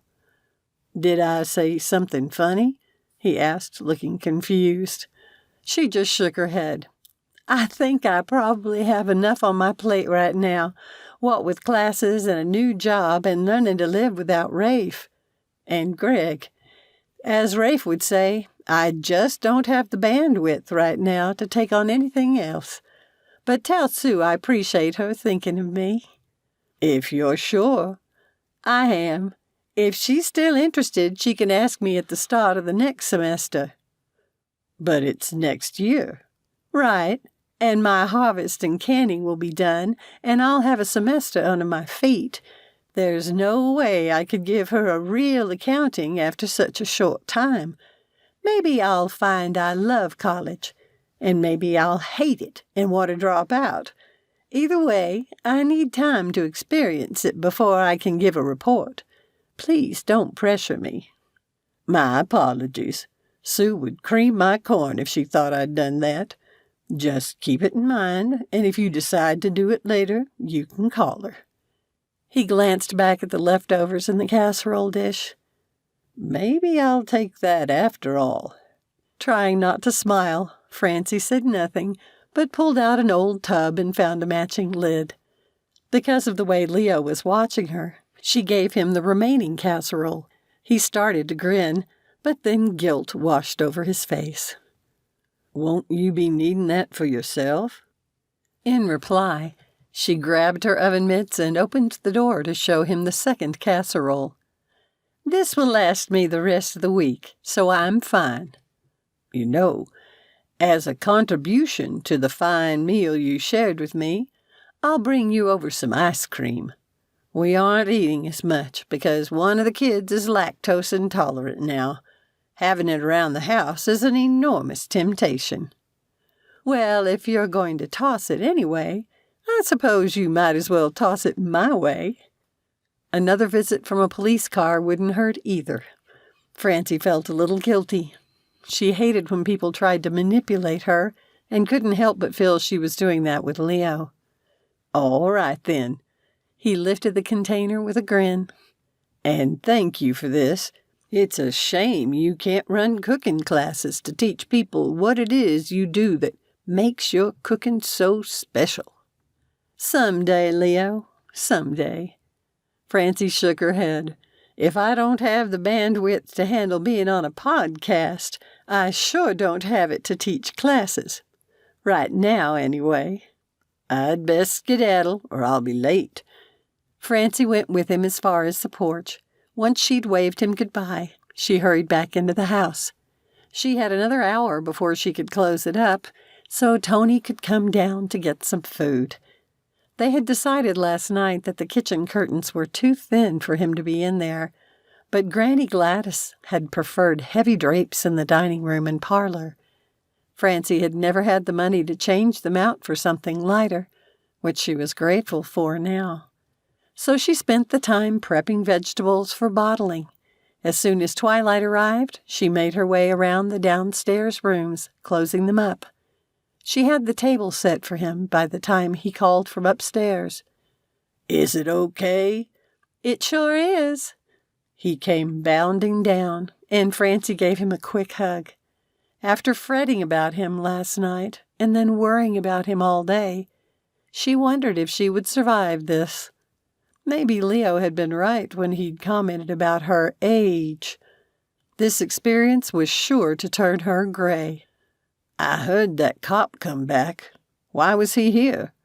Tony was already serving himself, and she was glad she'd made the second casserole. "His folks were good friends with Granny and Grandpa." She took the chair across from her brother. I guess you wouldn't remember, since Leo would have been so much younger than you. He was just checking in on me to see if I'd been able to fix the window.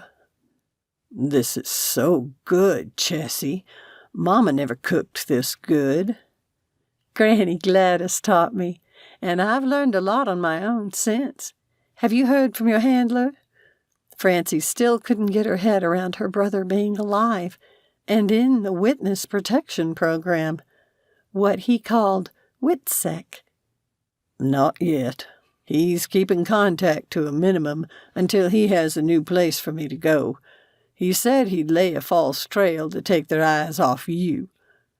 Tony took a long drink from the glass of milk, and then Francie forced herself not to wince.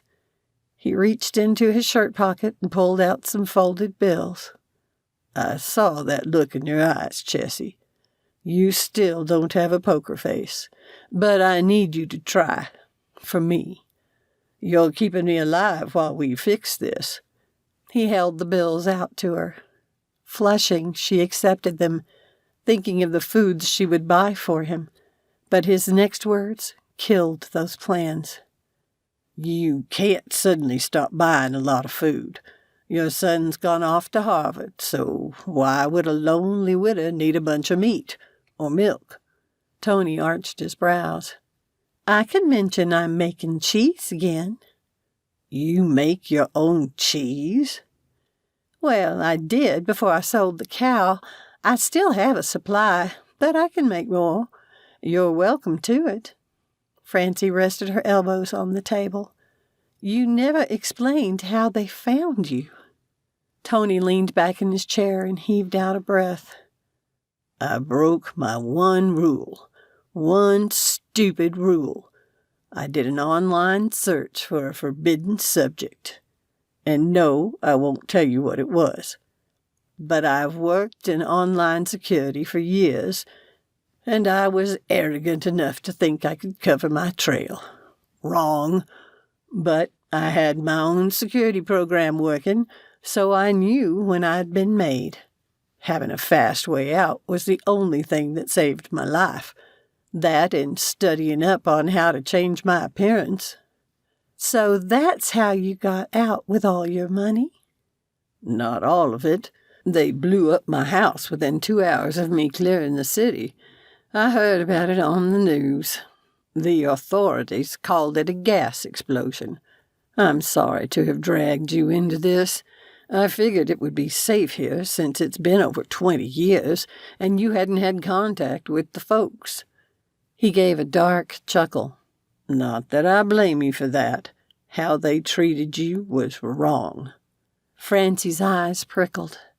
I'm glad you came to me. I can't offer you much, but you're welcome to anything I have. My handler talked about meeting in person, but probably not for a few weeks. Weeks? A myriad of emotions jumbled inside Francie. Her initial thought was that she would be in danger for weeks, but her second one overcome the first. She would have weeks with her brother. Will you go crazy locked in here all day? Nah. Remember, I'm a tech guy, and I'm a programmer. I brought a powerful laptop. I'll have plenty to work on while you're in school. He straightened. Speaking of which, don't you have homework to do? I sure do. I'll get these dishes cleaned up. You're welcome to use any rooms you're comfortable with. I'm glad to see that exercise equipment in the attic. It's old, but it'll keep me from getting out of shape. Tony patted his flat stomach. All that is Rafe's. We should get something to block those attic windows. Already done. I dug around up there and found some blackout curtains Granny had in a box. Perfect, then. Francie gave his cheek a quick peck and turned away at the sudden stinging in her eyes. Trying not to sniff, she carried the dishes back to the kitchen. It was such a blessing to know the mafia hadn't murdered her brother, and the old house really was a great place for Tony to hide. It was a shame it had to be temporary. In a different situation, he could stay on here with her and make a life for himself in Boone. Years ago, she'd read about the Mafia having a long memory. The only way to keep Tony safe was for him to go away. So once again, her brother would have to die. Chapter 7. Francie woke early Saturday morning to catch up with weeding the garden. Boone's Blue Ridge Mountains had weather more like New England than the rest of the South, so she had a shorter growing season. Nice as it was for Tony to offer to help her out financially, he would need his money to build a new life. With Rafe's help over the summer, she was having a bumper crop. Though it would feed her through the winter, it was a lot of work. She had collected the eggs and made her way down 2 of the long garden rows when the phone in her pocket rang. Francie had taken Leo's advice and started carrying it with her everywhere. Recognizing the song, she hurriedly wiped off her dirty hands on her ratty jeans and accepted the call. "Rafe, you're up early this morning. I thought a college student like you would have been up late on Friday night." "Well, you know." He sounded tired. "Don't listen to him, Mrs. D," shouted Rafe's Montana roommate, Ethan, from the background. "He hasn't been to bed yet." "Rafe!" Francie paused and rubbed her forehead with the back of her hand. "What are you thinking?" It had made her glad that Rafe hadn't been one of the party kids in high school, dedicating himself to getting the Harvard scholarship. Was he going to blow it all with his first shot at freedom? "Shut up, Ethan," Rafe said, only a little irritated, but it sounded like he was walking, and a door clicked. "Don't worry, Ma. We went to a frat party, and I volunteered to be on the sober crew. Ethan and I are checking out the fraternities to see if we're interested in rushing any of them. Not that any of the rich kids are likely to look at me. Ethan's family has some connections, so he's got a chance of getting in. It's still a good way to meet people." "Did you?" Francie took a deep breath and bent over to pull a weed. She should have known Rafe better. He was a man now, but there was still enough of the boy to resent her interference. "Meet some new people? A few, but most of them were so wasted, I'm not sure any of them will remember either of us. So tell me about your week and the new job." Francie wondered what to tell Rafe. Definitely not about his uncle coming back from the dead, or even about how Professor Diederik had yelled at her. At least she didn't appear to be at much risk of him firing her anymore. If anything, the man had seemed to go out of his way to be nice to her. She definitely didn't want to tell Rafe about creepy Professor Eldred, who now barely spoke to her. "Everything is just so different from how I imagined it 19 years ago." "How about your classes?" "I was scared to death until my only in-person class had a student in it with white hair," Francie laughed. "I'm glad it's nothing like high school. Every teacher I've talked to has been understanding, and I know because I've already had to email a couple of them. It's a good thing I have easy classes this semester." An image came to mind of the handsome Professor Diederik sitting in his office, wearing dark, horn-rimmed glasses for reading. Since Francie had seen his schedule of classes, she knew if she had taken American history this semester, he would have been her instructor. It made her shiver a little. Was he a tyrant in the classroom like he had been with her that first day? Or the nice but reserved man he had been since? When he wasn't yelling at her, he had pleasant manners, and was an attractive man. Dark hair with gray at the temples, and an almost military cut around the ears and neck. She preferred it to the way Professor Eldred wore his longish and almost scruffy hair. "You sound like you're outside. Weeding already?" "Yes." She pulled herself out of her reverie about Professor Diederik. Why was she wasting precious free time thinking about him anyway? It was hard enough staying mad at him when he went to so much effort to be nice to her now. "I'm going to work on my homework later, while the jars are in the water bath. But tell me about your classes." By the time she hung up, Francie had finished weeding and had filled a decent-sized basket with vegetables. She shifted the heavy load on her hip and turned to stare at the neat, colorful rows. Ripe purple eggplants, red tomatoes, green leaves from the carrots and potato barrels, the deep blues and reds of the berry bushes, the herb garden that kept going to seed. She would have to prime the okra again, which was nearly done with its season. For a moment, it all overwhelmed her. She had too much to do. How could she work and go to class and do homework and freeze and can food for the winter all by herself? What if she didn't put up enough food to last her? Francie took a deep breath. No need to panic. It wasn't like she had to feed an active, hungry teenage boy anymore. How could she do it all without Rafe? When had she come to rely on her son so much?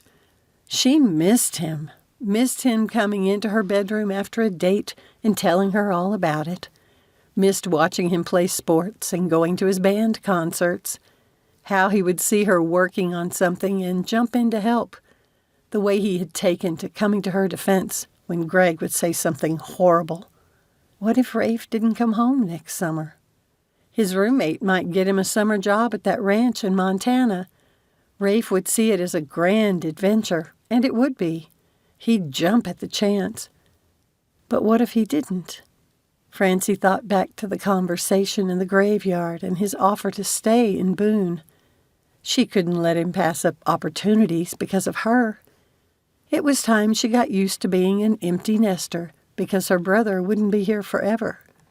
She glanced around the garden again. Her practiced eye told her there was no way she could put it all up before the food went bad. Would it be safe to have Tony work in the dining room, chopping vegetables for canning? Somewhat mollified, Francie took off her shoes at the door and headed for the large kitchen where she had the canning supplies out already. Rafe had wanted to plant hot peppers that spring for the first time. She had found a salsa recipe online that looked yummy. She didn't know if Tony went in for spicy foods, but if he didn't, Rafe could tell her if it was any good when he came home for Thanksgiving. Alex lifted his gaze from the book, tilting his head to hear better. He glanced at the clock. Nearly midnight. Sam had been true to her words all week, treating him like he was dead. Not wanting to fight with her again, he had played along. She usually came around when he did that. Not this time, and what a miserable week he'd had. When he arrived home on Friday, she'd already gone to visit her mother. Alex had panicked, afraid he'd driven his daughter to move in with Vicki. Only when he'd checked Sam's bathroom and found she had packed the items she usually took for a weekend visit had his dread subsided. But what was she doing while at her mother's house? Once upon a time, Alex had thought he knew his wife. Now she was like a stranger. Was his daughter partying with Vicki's new rich friends? How could he fix his and Sam's relationship when she refused to see him? He hadn't even said anything against her mother, only mentioned her in passing. Anymore, it was like walking on proverbial glass while trying to discuss anything with Sam. And work wasn't the refuge it used to be, not with Eldred on the prowl every time Mrs. Davis came near. Sometimes Alex wondered why the man did it. In the past, he'd been more subtle with his attentions. What had changed? Was it because he recognized Alex's interest in the woman? He blinked and frowned. Where had that thought come from? He wasn't interested in her. Oh, she was attractive. Very attractive, if he was honest with himself. A memory came to him of how he'd watched her limping on that first day and how that black suit had curved. Stop it. Alex was not attracted to his new assistant. The old clock in the hallway, which had belonged to his grandmother, rang midnight. His condo was off the beaten track. He usually liked the quiet little place he had purchased after the divorce. Now it seemed oppressive. Was this what his future held? Even if he resolved things with Sam, she would eventually move away, perhaps marry and have a family of her own. Eventually, he would live here alone. The sound of a familiar engine purred up the street and into the parking lot outside. Alex's body relaxed, relief flooding him. Sam's car door slammed shut. Lifting the book from his lap, he tried to appear engrossed in it. He needed to find a hobby so he could pretend to have a life. On the porch, Sam fumbled with her keys, grumbling. Before he could get up to unlock the door for her, it burst open, blowing a furious, swearing Sam inside. She stopped when she saw him and stared for a moment, her eye sockets blackened with the worst of her goth looks. So she'd had a bad day with her mother, too. Through the makeup, her eyes glistened, and black rivulets ran down her cheeks. As Alex stood and tossed aside the book, he wondered if she would scream at him again. He said nothing, but held out his arms to her, as he had so many times when she was growing up. She wanted to come to him. He could see it in her eyes where several emotions did battle. He didn't move. Neither did she. And his chest seemed to compress, making it so he couldn't inhale. What if she never forgave him? Then Sam threw herself into his embrace, sobbing as though her world had ended. Alex was finally able to breathe, but his anger ratcheted up a few notches. What could have upset her so badly? It took all his willpower not to ask her. Sam is an adult. I have to respect that. He said it over and over in his mind until his daughter's thin body stopped shaking. Then he guided her to the sofa and sat beside her, keeping an arm around her shoulders. "Oh, baby," he broke off, remembering her anger the other morning. "Sorry. I know you don't want me to call you that anymore." Sam sniffed, and Alex reached over to the table, picked up a box of tissues, and handed them to her. While she wiped at the makeup, it was a hopeless case. He pressed his lips tight to keep from questioning her. She finally gave up on her face and looked at him. "Daddy, I'm sick and tired of having to defend you and Mama from each other." "I'm sorry, baby," he grimaced, and she giggled. "It's okay. You can call me that." She patted his cheek, giving him a "what do you do with the old man" eye roll she hadn't used since before. Alex heaved out a breath. Anymore, everything was either before or after the days Sam had caught his wife cheating on him. He wanted desperately to help Sam find her before self again, if it were even possible. "I'm sorry for my part in this," Alex began again. "What's between Vicki and me should stay between the two of us. It's not fair to you. For all the issues I have with her, I know your mother loves you." Sam leaned over and laid her head on his lap, stretching out her legs on the sofa like she used to do when she was younger. Alex swallowed the sudden lump in his throat and reached for the remote. Mystery Science Theater 3000 reruns were always good for a late-night laugh. His ex-wife had never understood his and Sam's obsession with MST3. Vicki had never attempted to. Alex tried to remember when the woman he'd married had changed. He had been too stunned that someone like her, beautiful, chic, sophisticated, had given him the time of day. He'd been in love and hadn't paid enough attention to the kinds of things she had obsessed about, like status and money. Whenever they had talked about the future, they had been full of excitement and optimism. If little hiccups happened, they had ignored them, sure everything would work out fine. While he went through college, Vicki had been supportive and encouraging, working full-time right up to the days she went into labor with Sam. 2 weeks later, she had taken their tiny daughter to work with her. Thinking back, Alex was sure that Even back then, Vicki's goal had been for him to be a university president. Too bad she had ignored what he wanted. Anger pushed to the front again. While his daughter chuckled at the ridiculous old science fiction movie and the host's commentary, Alex worked hard to keep his breathing steady. What had his ex-wife said about him? Whatever it was must have been pretty bad for Sam to come home so upset. He forced his hand to unclench and used it to gently stroke his daughter's long hair.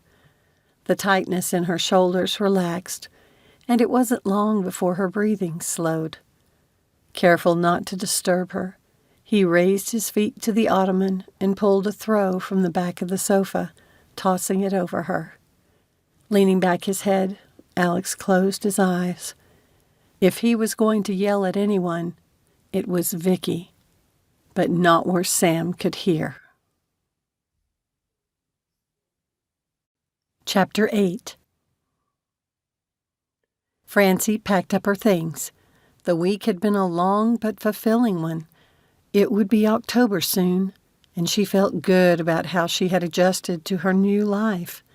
Well, her temporary new life, since Tony couldn't stay with her forever. Gratitude filled her at the good times they had shared. Not only was he the brother she had idolized as a girl, but now he had become a dear friend as well. And since the intruder hadn't returned, she had stopped jumping at every noise at night and slept well.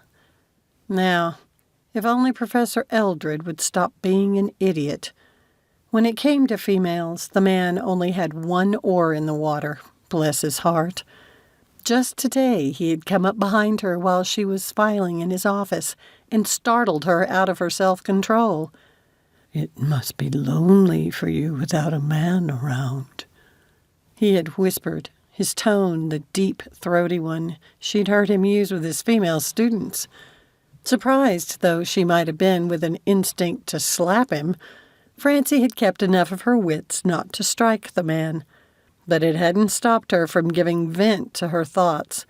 She'd stepped aside, turned to face him, and put on her best mother attitude, one hand on her hip and wearing a glare. "Were you born stupid, or did you take lessons?" She pointed her finger at him and shook it under his nose. "It is not appropriate for you to be talking to your assistant like that. Since you have a class in 5 minutes, you'd best be getting to it." Francie had crossed her arms, not sure if she would get into trouble for her words, but refusing to back down. At first, the professor had worn a shocked expression, but then his face had flushed and he'd narrowed his eyes. There'd been something calculating there she hadn't liked. But then he'd put on one of his flirty grins and swept from the office. Then, when she had gone to work in Professor Diederik's office, the difference had been like night and day. Despite how he had been that first day, now he always acted like a professional, something Professor Eldred could learn from. Professor Diederik had even brought in sweet rolls, something he had recently taken to doing at least once a week. Today he had suggested she take an extra one home, which meant she could give it to her brother. By the time she reached the house, Francie's mind had already gone to work on her list of things to do there. She and Tony had worked out a system. After gathering the eggs from the chicken coop, she would pick vegetables and leave them in the dining room each morning. They had moved the ancient second refrigerator there one night. Since she always closed the drapes when she left the house, he had more freedom to roam, except for the kitchen. Since Tony was a bit of a night owl and preferred to stay up late into the night, he woke late. By the time she arrived home in the evening, he had everything cut up for that day's canning. They shared their evening meal together before she went to work putting up the food. At this rate, even with him eating so much, she had more confidence she would be able to sustain herself over the winter. "I'm getting used to having company in the evenings," Francie had said that night as they ate a meal of chicken and dumplings casserole. Tony had insisted it wouldn't seem odd for her to purchase an occasional piece of meat.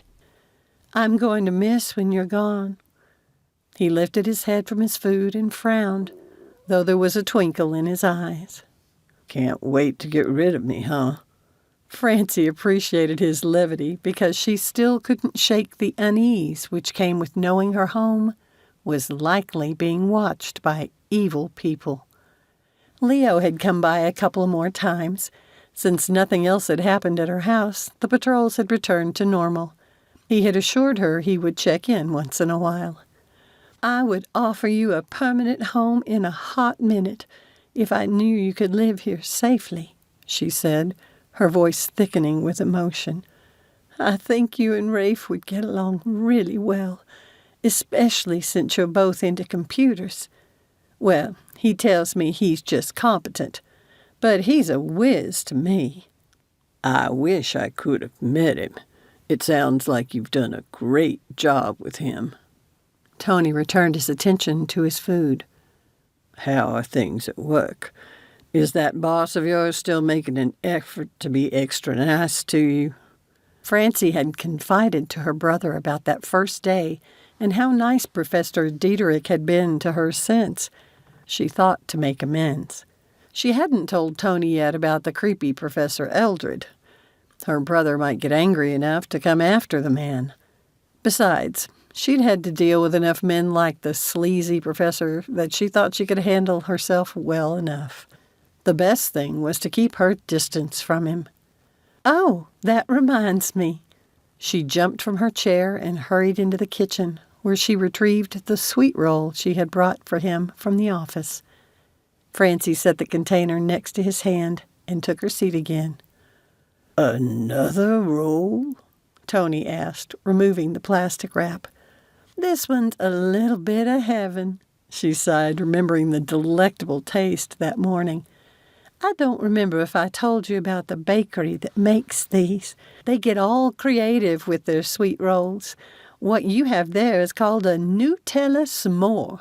It's got chocolate hazelnut spread on the top with toasted marshmallows. I hope I chose the right one for you because I remember how you liked s'mores when we were kids.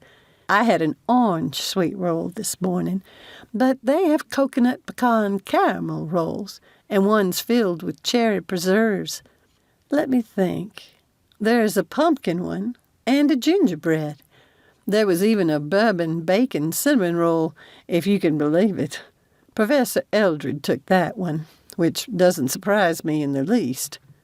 "That Professor Diederik is growing on you. You know that, right?" Tony took a large bite of the roll and then gave a happy moan. She determined then to make cinnamon rolls for her brother every weekend. She did not know how much longer she could make special treats for him.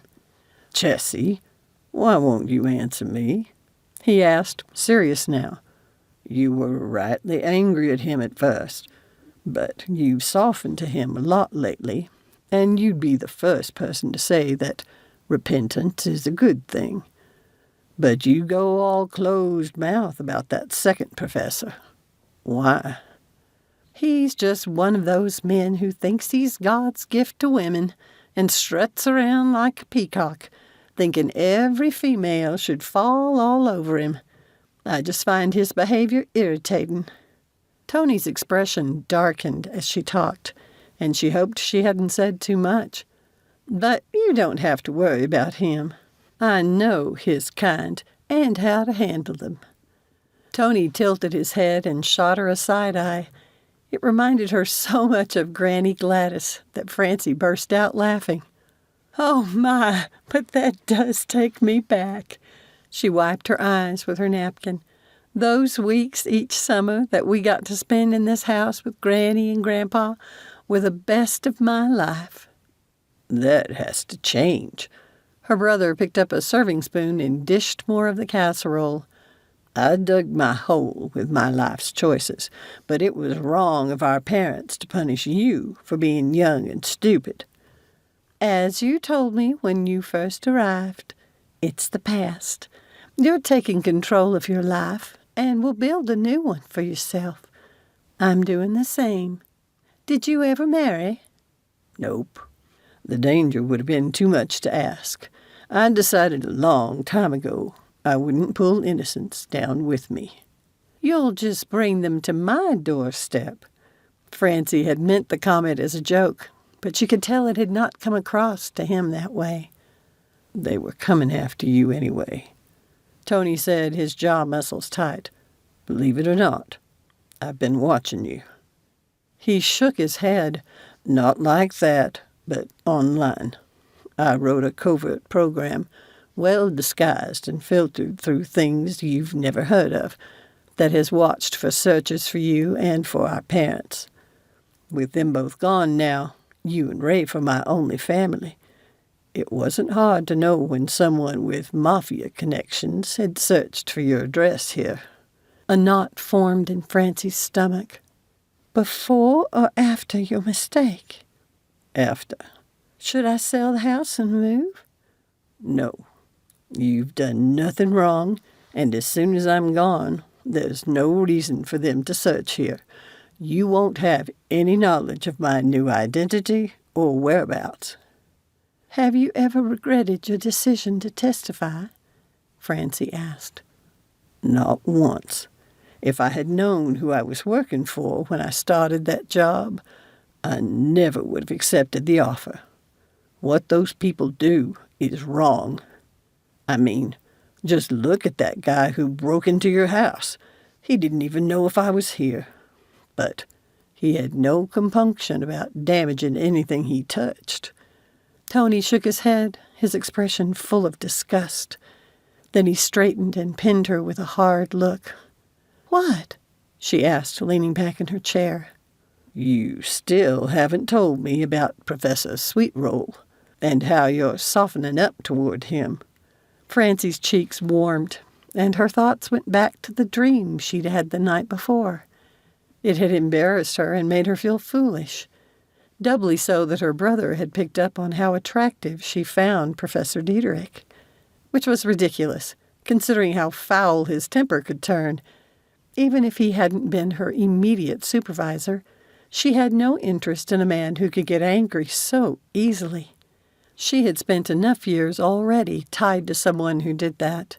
He didn't bring them to me. He brought them to the office, and believe me, all the professors on the floor thoroughly enjoyed them. She rose and took her plate. Say what you like, but he acts like a man who's trying to apologize. With that gentle, forgiving heart of yours, will you accept it? Tony arched his brows in question. Francie considered his words and sighed. You're right. It hasn't been nice of me not to pardon him for his misbehavior. He's done nothing since. She reached for her brother's plate. Hang on. I have news. She took her seat again, holding her hands against her chest. I've heard from my handler. He's found a plastic surgeon. They'll pay for it? No, but I have enough saved to more than cover the surgery. Still have enough to set myself up a new life. But I'll have to slip out in the dead of night. It could even be tonight. But what about your recovery? I could take care of you.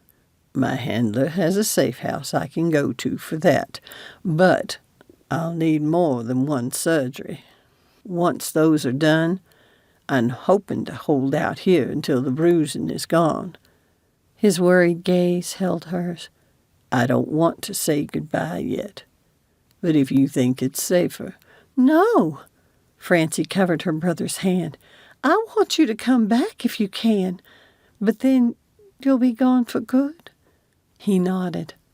I really can't thank you enough for keeping me safe here. I know it's disrupted your life. Oh, Tony, thank you so much for coming to me. Her voice wobbled, and she had to blink her eyes to keep the tears from falling. I wouldn't trade this time with you for the world. I love you, Chessie. He wiped away a tear that had escaped. Doesn't anyone else call you that? You're the only one left who even remembers how I couldn't say my own name when I was learning to talk. That's actually good. Now, don't worry. I'll be watching over you no matter where I end up. He rose and strode from the room. Francie sat in the chair for a few minutes, her mind wandering. Finally, it settled on one thought. Unlike the first time Tony had died, she hoped she could tell him goodbye. Alex set the small box with the remaining cinnamon roll on the kitchen counter for Sam. Not that he thought she would eat it. He didn't dare ask about her weight because he was sure she would take it as an insult to her mother.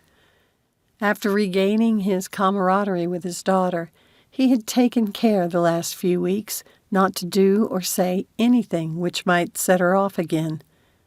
It had struck him as truth when she had complained about having to defend each of her parents from attacks against the other. His self-righteous attitude, thinking he wasn't the guilty party, had caused part of the problem, especially in the early days. That was over. Children should not be caught between warring parents in a divorce. As with Sam, it made them resentful, besides being unfair to them. Outside, the sound of her car pulling into her parking space uplifted him, and Alex smiled. He didn't understand why thinking of both Sam and Mrs. Davis made him happy. Earlier that day, after taking a bite, she had commented on the texture and flavors of the bread and filling, and she spoke as though she knew what she was talking about. It had made him wonder if she baked, though she had never brought anything to the office. Now that his family issue was on the mend again, he could concentrate on healing his work relationship with her.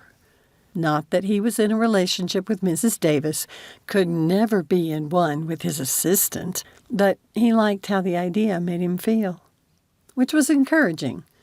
Having had a taste of an empty house, he accepted he might be ready to date again. But not until Sam had graduated and moved out to start her own life. She burst through the door wearing a huge grin, her goth makeup subdued. It must have been a good day. "Oh, Daddy, I just heard about something called the Fringe Festival." She swept up to him and kissed his cheek. "There's one in Edinburgh that I would love to save up for." "All right. What is the Fringe Festival?" "You know how they have arts festivals all around the world?" Sam slid into a chair at the breakfast bar and started to peel an orange. "Well, after World War II, Edinburgh was having a festival to celebrate the end of the war, but only invited a chosen few performance companies, ones with top-notch talent. The festival was a tremendous success, but what they hadn't counted on were the smaller companies they had deemed unworthy showing up anyway. They set up their shows on the fringe of the big festival."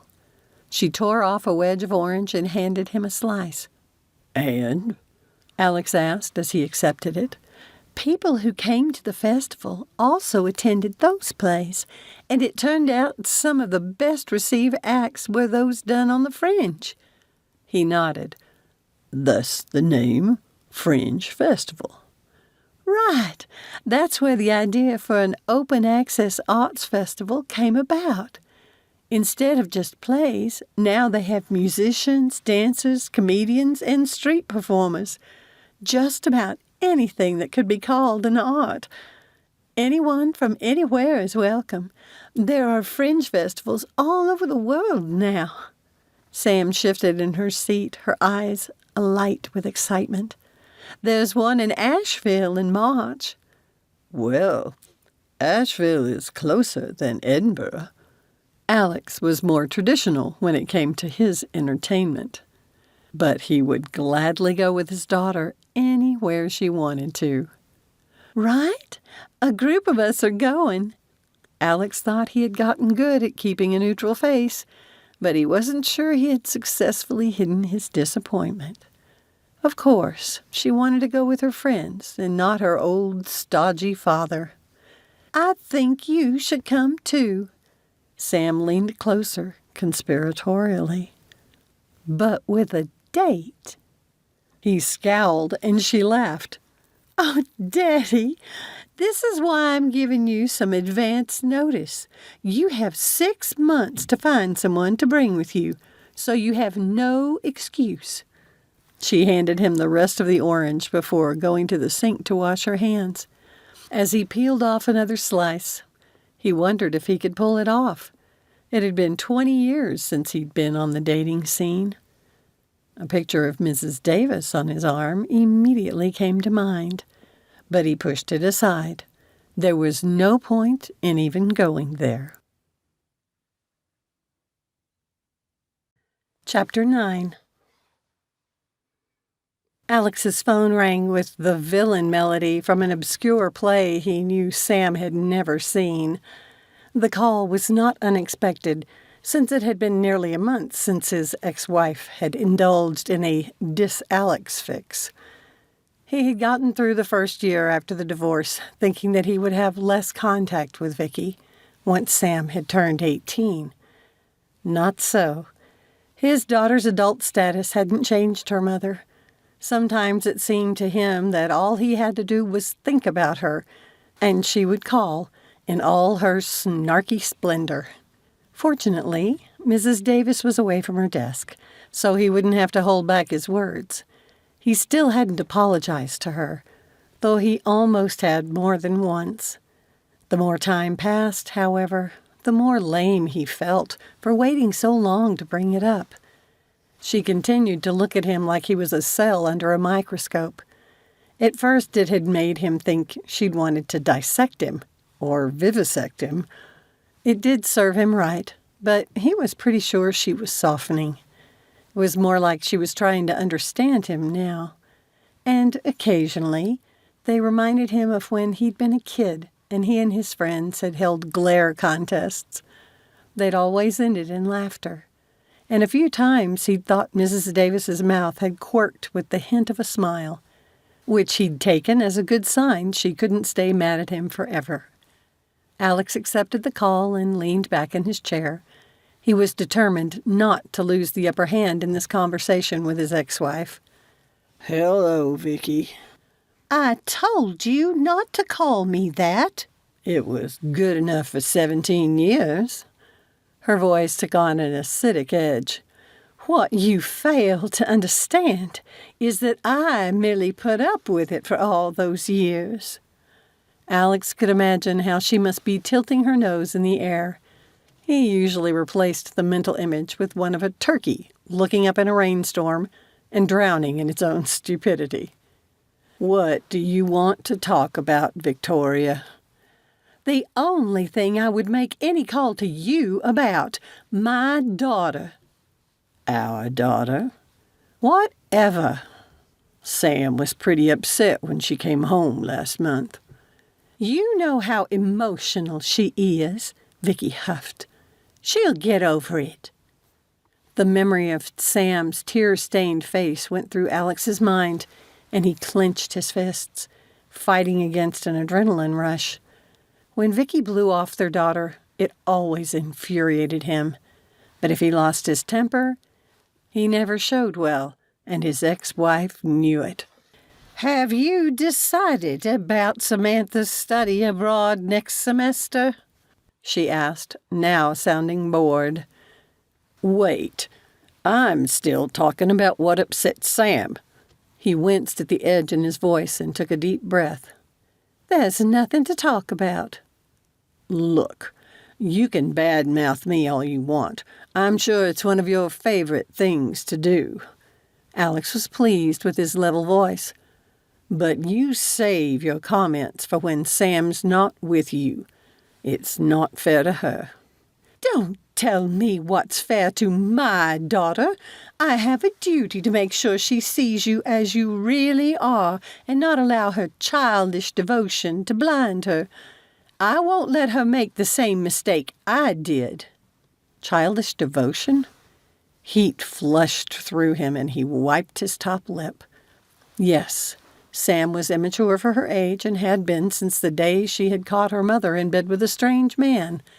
Alex had often wondered if his daughter's retreat into immaturity had been an unconscious attempt to restore her stolen innocence. But he would not remind Vicki of that. The woman had never shown the least bit of remorse for her infidelity. She had launched into him with a long list of his sexual problems when he brought it up. Alex felt a little sick by the memory. Vicki could be crass enough to share her thoughts on the subject with Sam. He took a deep breath. "Anything in particular about me you were picking apart this time?" "The list is so long." Vicki let out an exaggerated sigh. "That particular weekend I told Sam I didn't want her saddled with a man who has no ambition, like you. You've wasted your life teaching history. History, Alexis! In a podunk town in an insignificant state. I tried my best to guide you, but like most men with small ideas, you wouldn't have it." The old argument always made his pulse quicken, and he didn't try to lower his voice this time. They had battled about this again and again through the years they had been married. He wanted to teach, not administer programs. When had Vicki turned into this vicious woman? "Stop it, Vicki. Stop pitting Sam between us." "Oh, look, now you're yelling at me." Her voice came out as a satisfied purr. "I hope Samantha is there to see this nasty side of your personality. She should know about the violence." "Violence? What are you talking about?" Alex sputtered. "Oh, I could tell her all about the times you wanted to hit me. I could see it in your face. She must understand how much you frightened me, how you drove me into the arms of another man. Yes, thank you for reminding me. I think our next mother-daughter chat should include a little discussion about violent men. Now, enough about you, Alexis. I want to know what you've decided about Samantha studying abroad next semester." "I told you already." Weary, Alex let Vicki change the topic. "Samantha says she won't go unless you give your blessing. Why are you taking so long to give it? Alexis, we have discussed how important it is for her to be exposed to the European culture." "No, we haven't discussed any such thing. You told me I was paying for her to study abroad. I told you that Sam had only mentioned it to me in passing." Alex hated the thought of vulnerable Sam being gone so long, and under her mother's less than tender care. Vicki's husband had a reputation of holding wild parties. During the summer, Alex was sure he had seen a picture of his ex-wife in a Paris newspaper at a party where many people had been arrested and where there had been accusations of the presence of underage drinking and date rape drugs. "You are a pathetic excuse for a father. You've never loved her," Vicki said, her tone taking on an essence that always made him feel like someone had poured acid down his throat, and it was burning its way to his heart. "Depriving your daughter just so you can feed your ego." Alex clenched his jaw while she ranted on. "She's goading you. Don't fall for it." If he lost control, he would gain nothing, and he didn't want to get pulled into playing her games again. He clung to the thought that Sam had said she wouldn't go without his blessing. "Vicki," he said, when she seemed to be running out of steam. She went off again, so he raised his voice. "Vicki!" "I'm done talking to you, Alexis." "What did I ever do that made you hate me so much?" She paused. "You stopped being a man." The phone went dead. Francie put the earphones in her ears with shaking hands. She hadn't meant to eavesdrop. If she had realized Professor Diederik was having a private conversation, she would have slipped back out of the office. He must have been so engrossed in that awful phone call not to have heard her return. The conversation had drawn her right in, and she'd forgotten she shouldn't be listening to it. Now that he had hung up, Francie typed furiously, hoping to look busy and not guilty. When he didn't come out, she pulled the headset from her ears. The door was open, but she couldn't hear anything from the room. Stopped being a man. What an emasculating thing for that shrew to have said. Francie couldn't understand why she felt so defensive of the poor man. After all, he was the one who had yelled at her and said such insulting things. He probably deserved... No. Francie leaned back in her chair. Now that she had worked with the man for several weeks, she didn't believe he had deserved those horrible words. She hadn't wanted to admit it, but she was sure Professor Diederik had been about to apologize to her a few times, and she had cut him cold. Ashamed of herself, Francie wondered if she was no better than that woman, no better than Greg. The thought made her a little sick. Putting in the earphones again, she went back to work. A few minutes later, she sensed, or rather smelled, when the professor came out of his office. His aftershave woke warm feelings in her she didn't have time for, and were completely inappropriate anyway. He had stopped short, but Francie continued to work, pretending she didn't know he stood there. Mrs. Davis? His voice came out tentative. She didn't answer, just tapped away at the keyboard, hoping he wouldn't notice the trembling of her hands. If she looked at him, would he be able to tell she had overheard? Mrs. Davis? Professor Diederik's voice spoke louder that time. Francie steeled her expression and turned in her chair. Oh, Professor, are you off to class now? I'll have this finished before you return. When I'm done, I'll go take care of one more task for Professor Eldred. Good plan.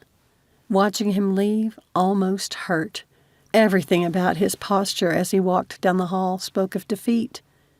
On the first day of school, had Professor Diederik been on the phone with that witch just before he'd had the row with that student and then snapped at Francie? She was pretty sure she would strike out at people after talking to the woman, too.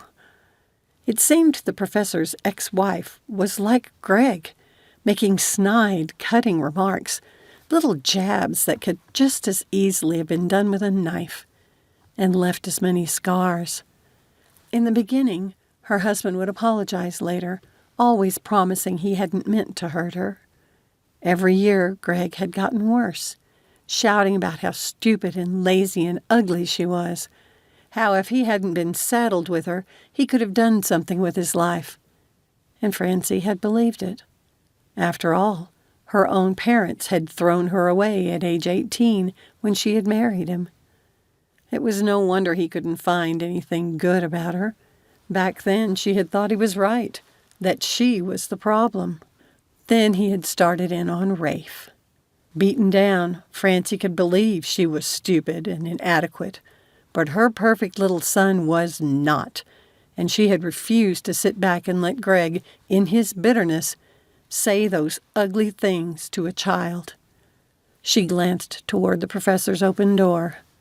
That awful woman. And they had a daughter?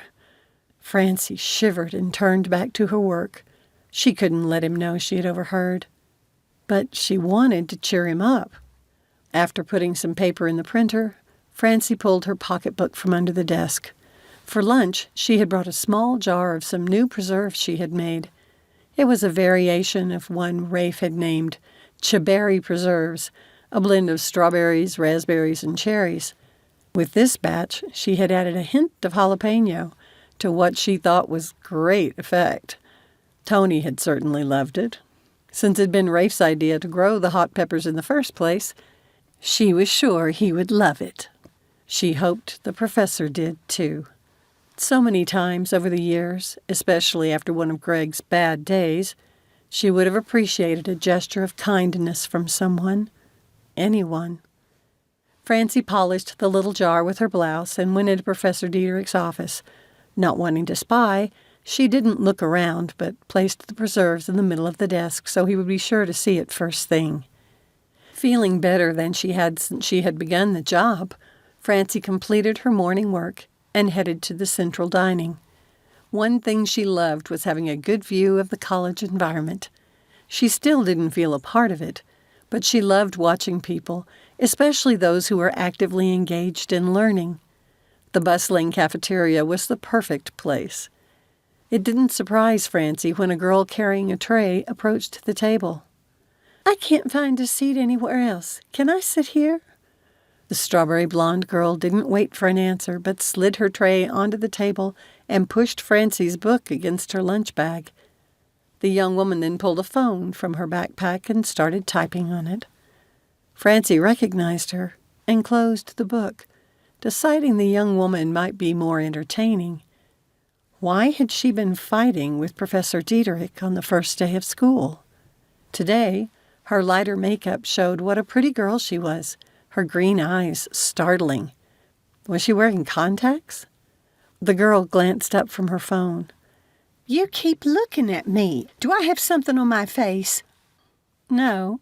Not sure how to take the girl's attitude, Francie opened her brown paper bag and pulled out a veggie sandwich on homemade bread. "Are you for real?" "I'm not sure what you mean," Francie said, trying not to be offended. She was used to being complimented on her cooking. It had been the one thing Greg hadn't criticized. The girl pointed at the sandwich Francie had pulled from the plastic wrapping. "You're really bringing food from home?" "I can't afford to eat out." Francie hated the warmth creeping up her neck. "What? You spend all your money on your clothes?" Francie glanced down at the suit she had bought for her first day. It was only the second time she'd worn it. She decided to address the girl's remarks the same way she had when Rafe used to get snarky with her. "Well, aren't you precious?" Francie picked up half of the sandwich. "But I like you anyway. You remind me of when I was young and rude. What's your name?" She took a bite of her sandwich. The young woman blinked and then giggled. "All right, I deserved that." She reached out her hand in a very formal gesture. "You can call me Rose." After taking time to wipe her fingers on a napkin, Francie reached across the table and shook the girl's hand. "You can call me Francie." "Francie? Like fancy but with an R in it? That's kind of cool. Is it short for something?" "Francesca. It's a good Italian name, and my parents didn't want me to forget my heritage." "Mine is short for Rosamond," Rose said, pulling the plastic lid off her salad. "Your parents sound a little like my grandmother. She came here from Germany. It was all drama because of the Berlin Wall. I guess they had to sneak out of the country or something. You know that whole crazy Sound of Music kind of thing, where they had to hide while people were hunting for them? I don't believe it." She stabbed a section of lettuce and daintily dipped it into what had to be thin, fat-free dressing. Francie swallowed before speaking. "That kind of thing really used to happen. I had a friend in elementary school who had to sneak out of East Germany with her family. I found out about it when she came to a sleepover. We were about 7, and she woke up with a really horrible nightmare. It was scary. Her mom had to take her home because she was too freaked out to stay the rest of the night. She kept talking about people chasing them with guns. Is your grandmother still alive?" "Yeah." Rose played with her salad. "So do you think she's making it up?" "I know nothing about your grandmother. Is she honest about other things?" Yeah. She's my dad's mom. They're all totally rigid with the truth. Now, if it was my mom's mom..." Rose rolled her eyes. "I've got some relatives like that. If I believed everything my mother's first cousin said, she would have written a book, a tell-it-all about the scores of Hollywood movie stars she was supposed to have dated." Rose giggled again. "My maternal grandmother's like that." She stopped laughing, and her face turned serious. "My mother is, too." "I'm sorry. It can be really awkward. I can't tell you how many times I wanted to laugh in my cousin's face. What was weird was she really seemed to believe what she was telling us. I don't know if she lived in a fantasy world or maybe has a mental disorder. She didn't hurt anyone with her make-believe stories, but it was still kind of pathetic." Some people do it to hurt, though. Rose's expression had turned sad, as though she spoke from experience. Would you like some homemade bread? It's good, even if I say so myself. Rose considered the slice as Francie slid it toward her. Have you ever had homemade bread? My dad's grandmother used to make it before she died, Rose shrugged. It was okay. You don't have to eat the whole thing. I wish I could offer you some homemade preserves to go with it, but I gave the jar away this morning. It was so good. Francie leaned forward conspiratorially, and Rose did the same.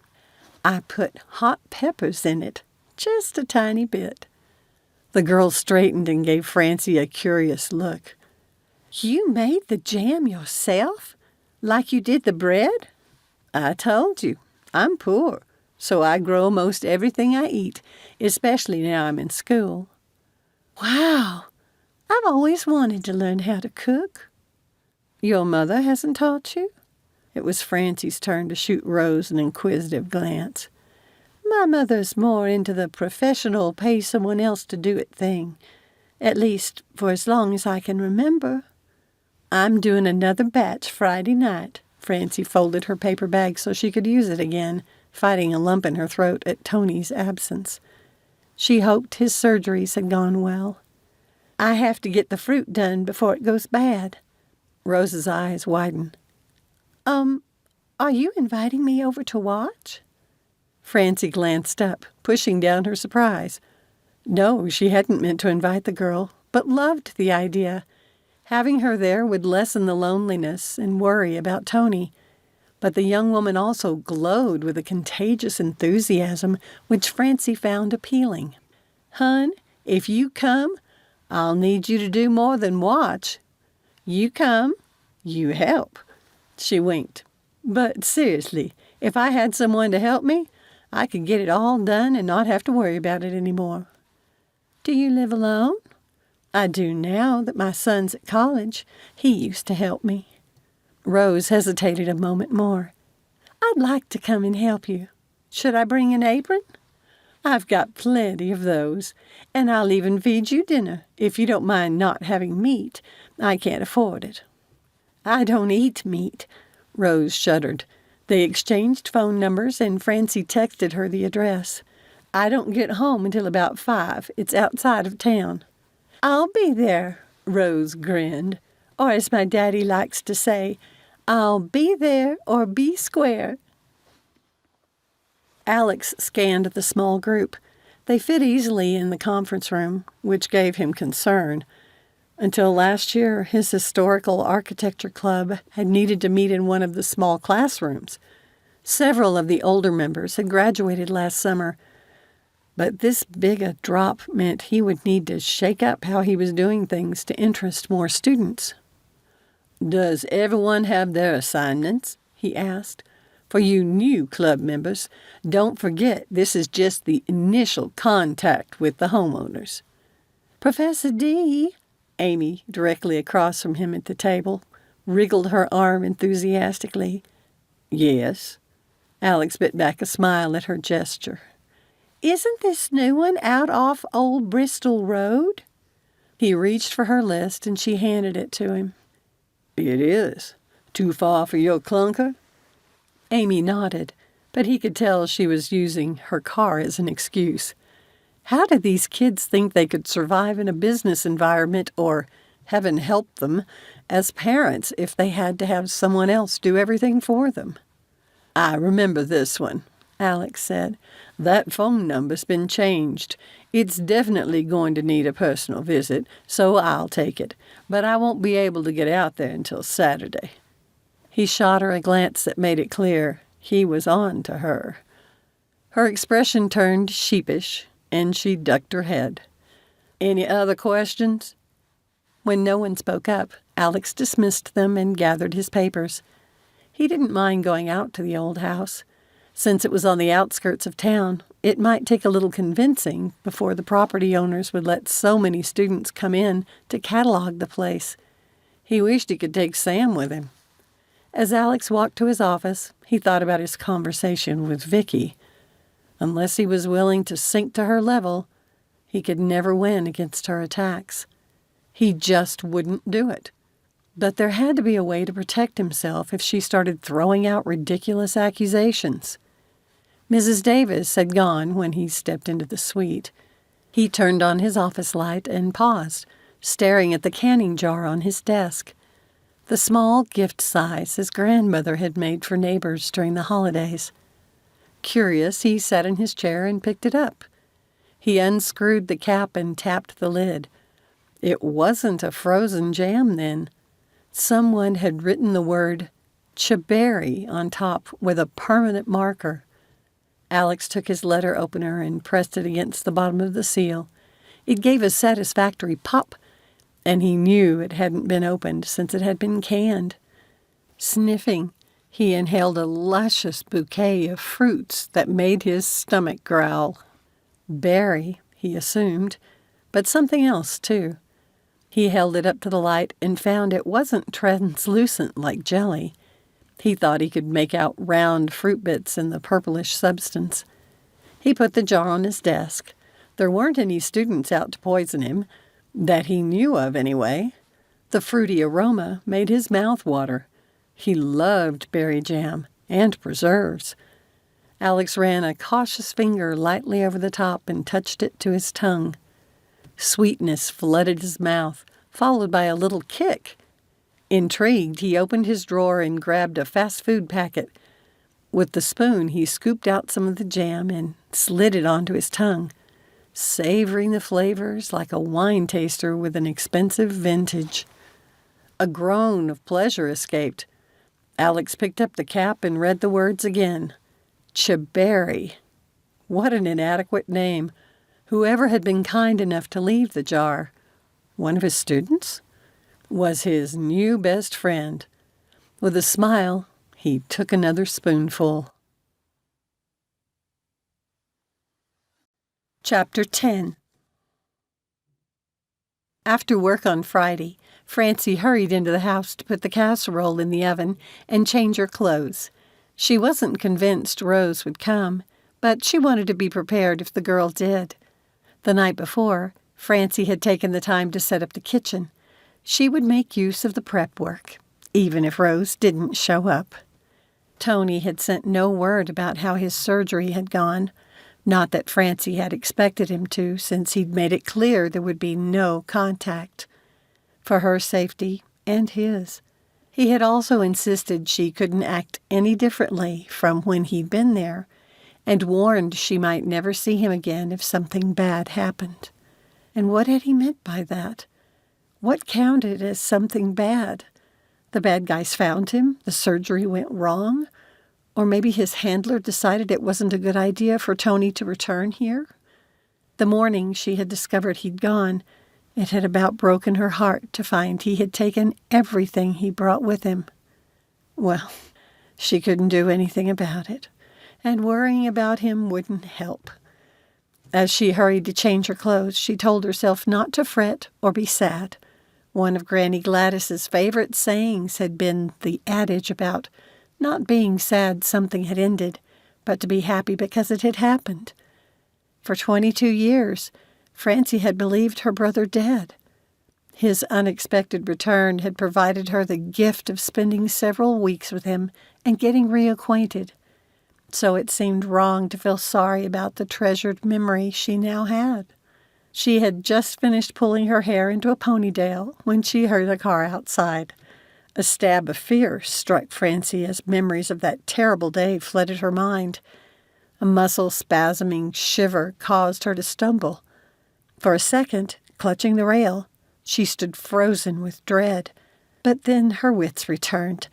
With trembling hands, she pulled out her cell phone and hit the numbers for 911, but didn't start the call. Tiptoeing to the window, much like she had that frightful day more than a month ago, Francie peered out a slit in the curtain. Rose was getting out of a little Accord, her head tilted back to take in the house. Finally able to take a full breath, Francie hurried to the screen door and, with a grin, opened it. Rose met her gaze and mouthed, "Wow." It's an old place, and it needs some tender loving care, but she's still got good bones, Francie said. Keep your shoes on for right now. We have to pick the fruit first. Rose's jaw dropped. We're going to pick fruit? The fresher the better, my granny always said. Francie slipped her shoes back on and led Rose across the large porch which nearly circled the house. At the kitchen door in the back, she reached in and pulled out 2 aprons, armed with clippers and 2 large baskets, plus a smaller one for the eggs. Francie took her helper out to the garden. You did this all by yourself? Rose stepped to the end and examined the various rows. Rafe, he's my son, helped me put it in last spring, and we maintained it over the summer. I've only had to do it alone since he left for school. You live here alone? Rose shook her head. Doesn't it scare you to be out here by yourself? Do you have a dog? We never did have one because my late husband was allergic to them. He died last June. Francie didn't mention they couldn't have afforded the care of a dog anyway. Oh, I'm sorry for your loss, Rose said, with a sweetness that made Francie want to hug the girl. Thank you. Now I'll show you what to do. Later, in the gathering twilight, they carried their full baskets into the large kitchen and put them on the table. Something sure smells good, Rose said, sniffing the air. That's dinner. Should be ready to eat pretty soon.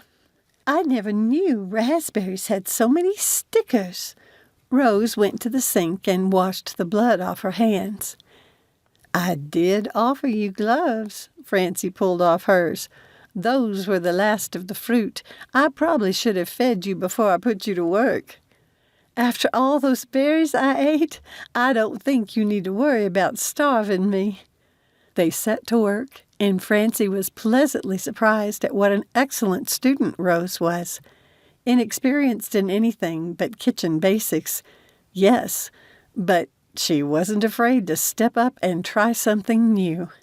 We'll do them in small batches. Francie poured 3 cups of sugar into the pot Rose stirred. Francie glanced back at the bag of sugar. She never could have made up so much jam if not for Tony's financial help. Every week she had taken to getting some. Not enough to make people who knew how poor she was question where she'd suddenly come into the money. There ought to be enough to finish the fruit in the freezer. If she needed to, she could find a temporary job over the holiday break. She had money enough only for her utilities and keeping her car running. Not that she had told Tony. He really needed to use his money to set up his own life. Hopefully nothing else costing money would come up until she got her grants for the new semester. But she wouldn't have anything extra for when Rafe came home. She groaned. What's wrong? Rose watched her, concerned. Oh, I was just fretting about what I'm going to feed my boy when he comes home for Thanksgiving. Does he have a big appetite? Rose laughed. My daddy's an old man, but he works out, and he really chows it down after a workout. The smile left her face. It used to bug my mother. It doesn't anymore? They're divorced, and not amicably. Rose sniffed and wiped at her eyes. I'm sorry. Francie gave the girl a quick hug, wishing she could offer more comfort. Me too. But it is what it is, right? The words made Rose sound too old for her years. Francie turned up the heat for the water bath. Sit and rest for a while. Rose did and stretched out her legs, working her feet back and forth. My granny used to say her dogs were barking when her feet hurt. Francie pulled the casserole dish from the oven. Rose jumped up to grab a large pot holder from the counter. She put it on the table and Francie set the dish on it. Can you get the sweet tea from the fridge? Sure thing. Francie brought over 2 glasses and Rose poured the tea into them. They both leaned over the casserole and inhaled deeply the savory smell of roasted eggplant, tomatoes, and onions, making Francie's mouth water. This smells so good. Rose got 2 forks from the drawer. Francie loved how the girl was already so at home in the kitchen and dished out their servings. They ate in tired silence. "Do you mind if I take some more?" Rose asked, looking unsure, and Francie remembered telling her about being poor. "Eat up. They're calling for an early freeze next weekend. Anything left on the vines will die." When the entire casserole dish was empty, they looked at it, then at each other, and laughed. "This was fun, Rose. Thank you for helping. How many jars would you like to take as your pay for tonight's work?" "I can't take your food." The girl's eyes went wide. "You need it to live on." "I can't eat all those jars of preserves. Please, take at least a couple of them." "All right. I'd best be going. I didn't realize it was so late." All at once, Rose threw her arms around Francie and squeezed her tight. "This is the most fun I've had in, forever." "I enjoyed it, too." Francie blinked several times, overwhelmed by the girl's demonstration. "Now, be careful. I feel bad sending you home so late. You don't get much traffic at this time of night. Use your brights until you get to town." "I will, and thanks for the preserves. I think my daddy will like these." She stepped into her shoes on the front porch, then turned back. "If you need any help, will you call me?" "Are you sure?" Rose gave an enthusiastic nod, her eyes almost pleading. "I'll be up early in the morning to go at it again, but I have to be done by noon to study." She wondered how such a sweet girl could seem so starved for attention. "I'll come. What time?" "I'll be out in the garden by 7. "I'd best hurry home then so I can get some sleep. Night." She skipped down the stairs and to her car, waving again before pulling away. Francie waited until the taillights went out of sight. Turning, she looked at the large entryway. With Tony gone, the house had felt lonely, but now it seemed to echo with its emptiness. How could the presence of one lonely, painfully thin girl change the atmosphere of the old place so much? Alex looked up from the book in his lap, tilting his head to hear better. He glanced at the clock. It was like a repeat of the weekend when Sam had come home crying. This was supposed to be his time with her. Had she gone out with friends, with some guy?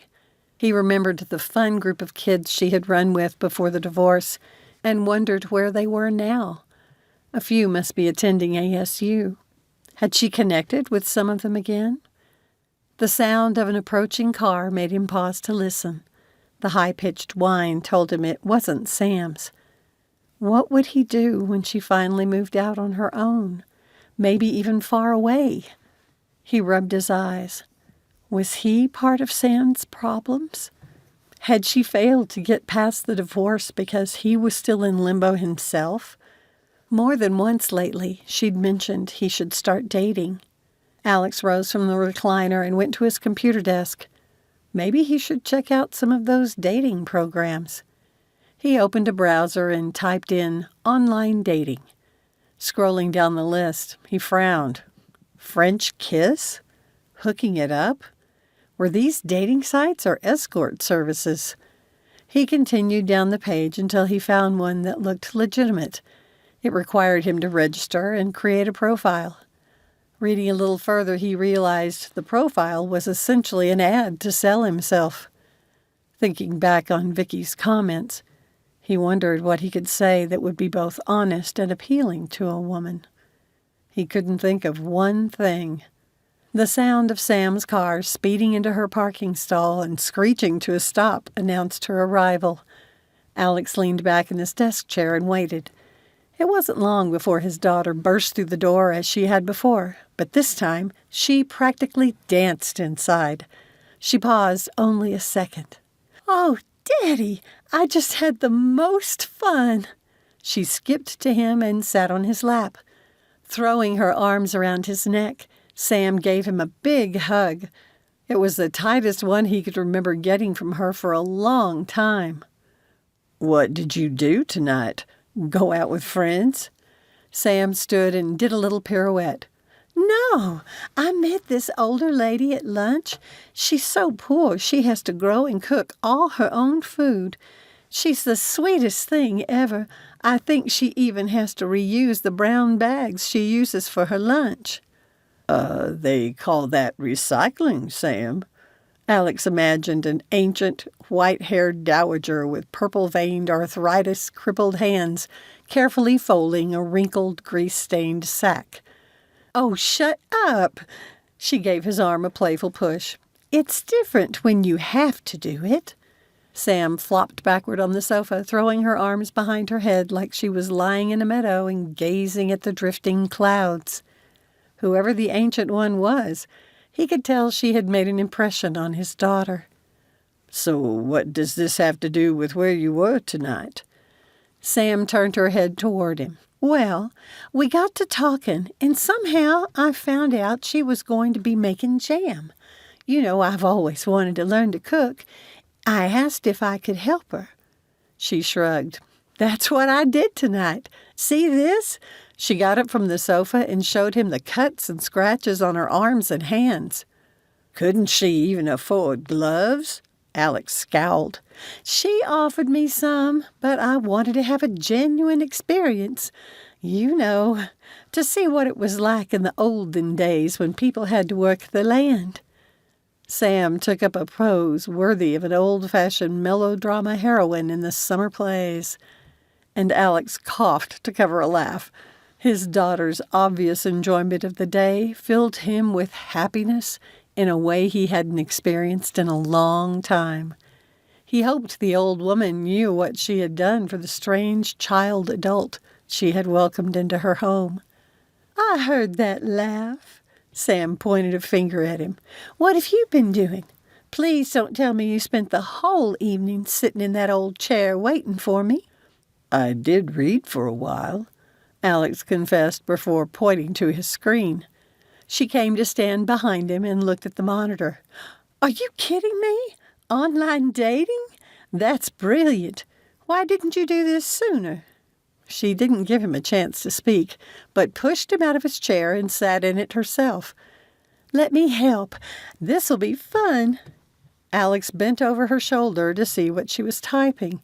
Hey, wait a minute. Ripped? Samantha Rosamond Diederik.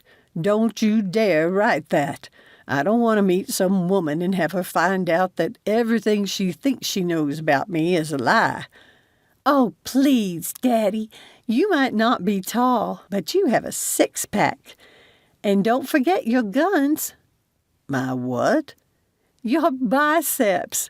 You are so 20th century. Alex groaned. Chapter 11. On Monday, Francie slid into her work desk and turned on her computer. Rose had been a no-show. Until receiving the girl's text near noon on Saturday, apologizing for oversleeping, Francie hadn't realized how much she'd been looking forward to talking to her again. Rose had sent a second text explaining that her father wanted to take her to a matinee. Francie had kept busy with her canning and homework, but she had hoped the distraction of company would keep her from worrying about Tony. She reminded herself he might not return, and he couldn't get word to her without putting her in danger and compromising his new identity. Be glad it happened. Guided by Granny's advice, Francie turned to her office computer and began counting her blessings. A few weeks ago, she'd thought her brother was dead. Now she knew differently, and they had gotten to know each other again, and she had a wonderful son who was thriving at Harvard.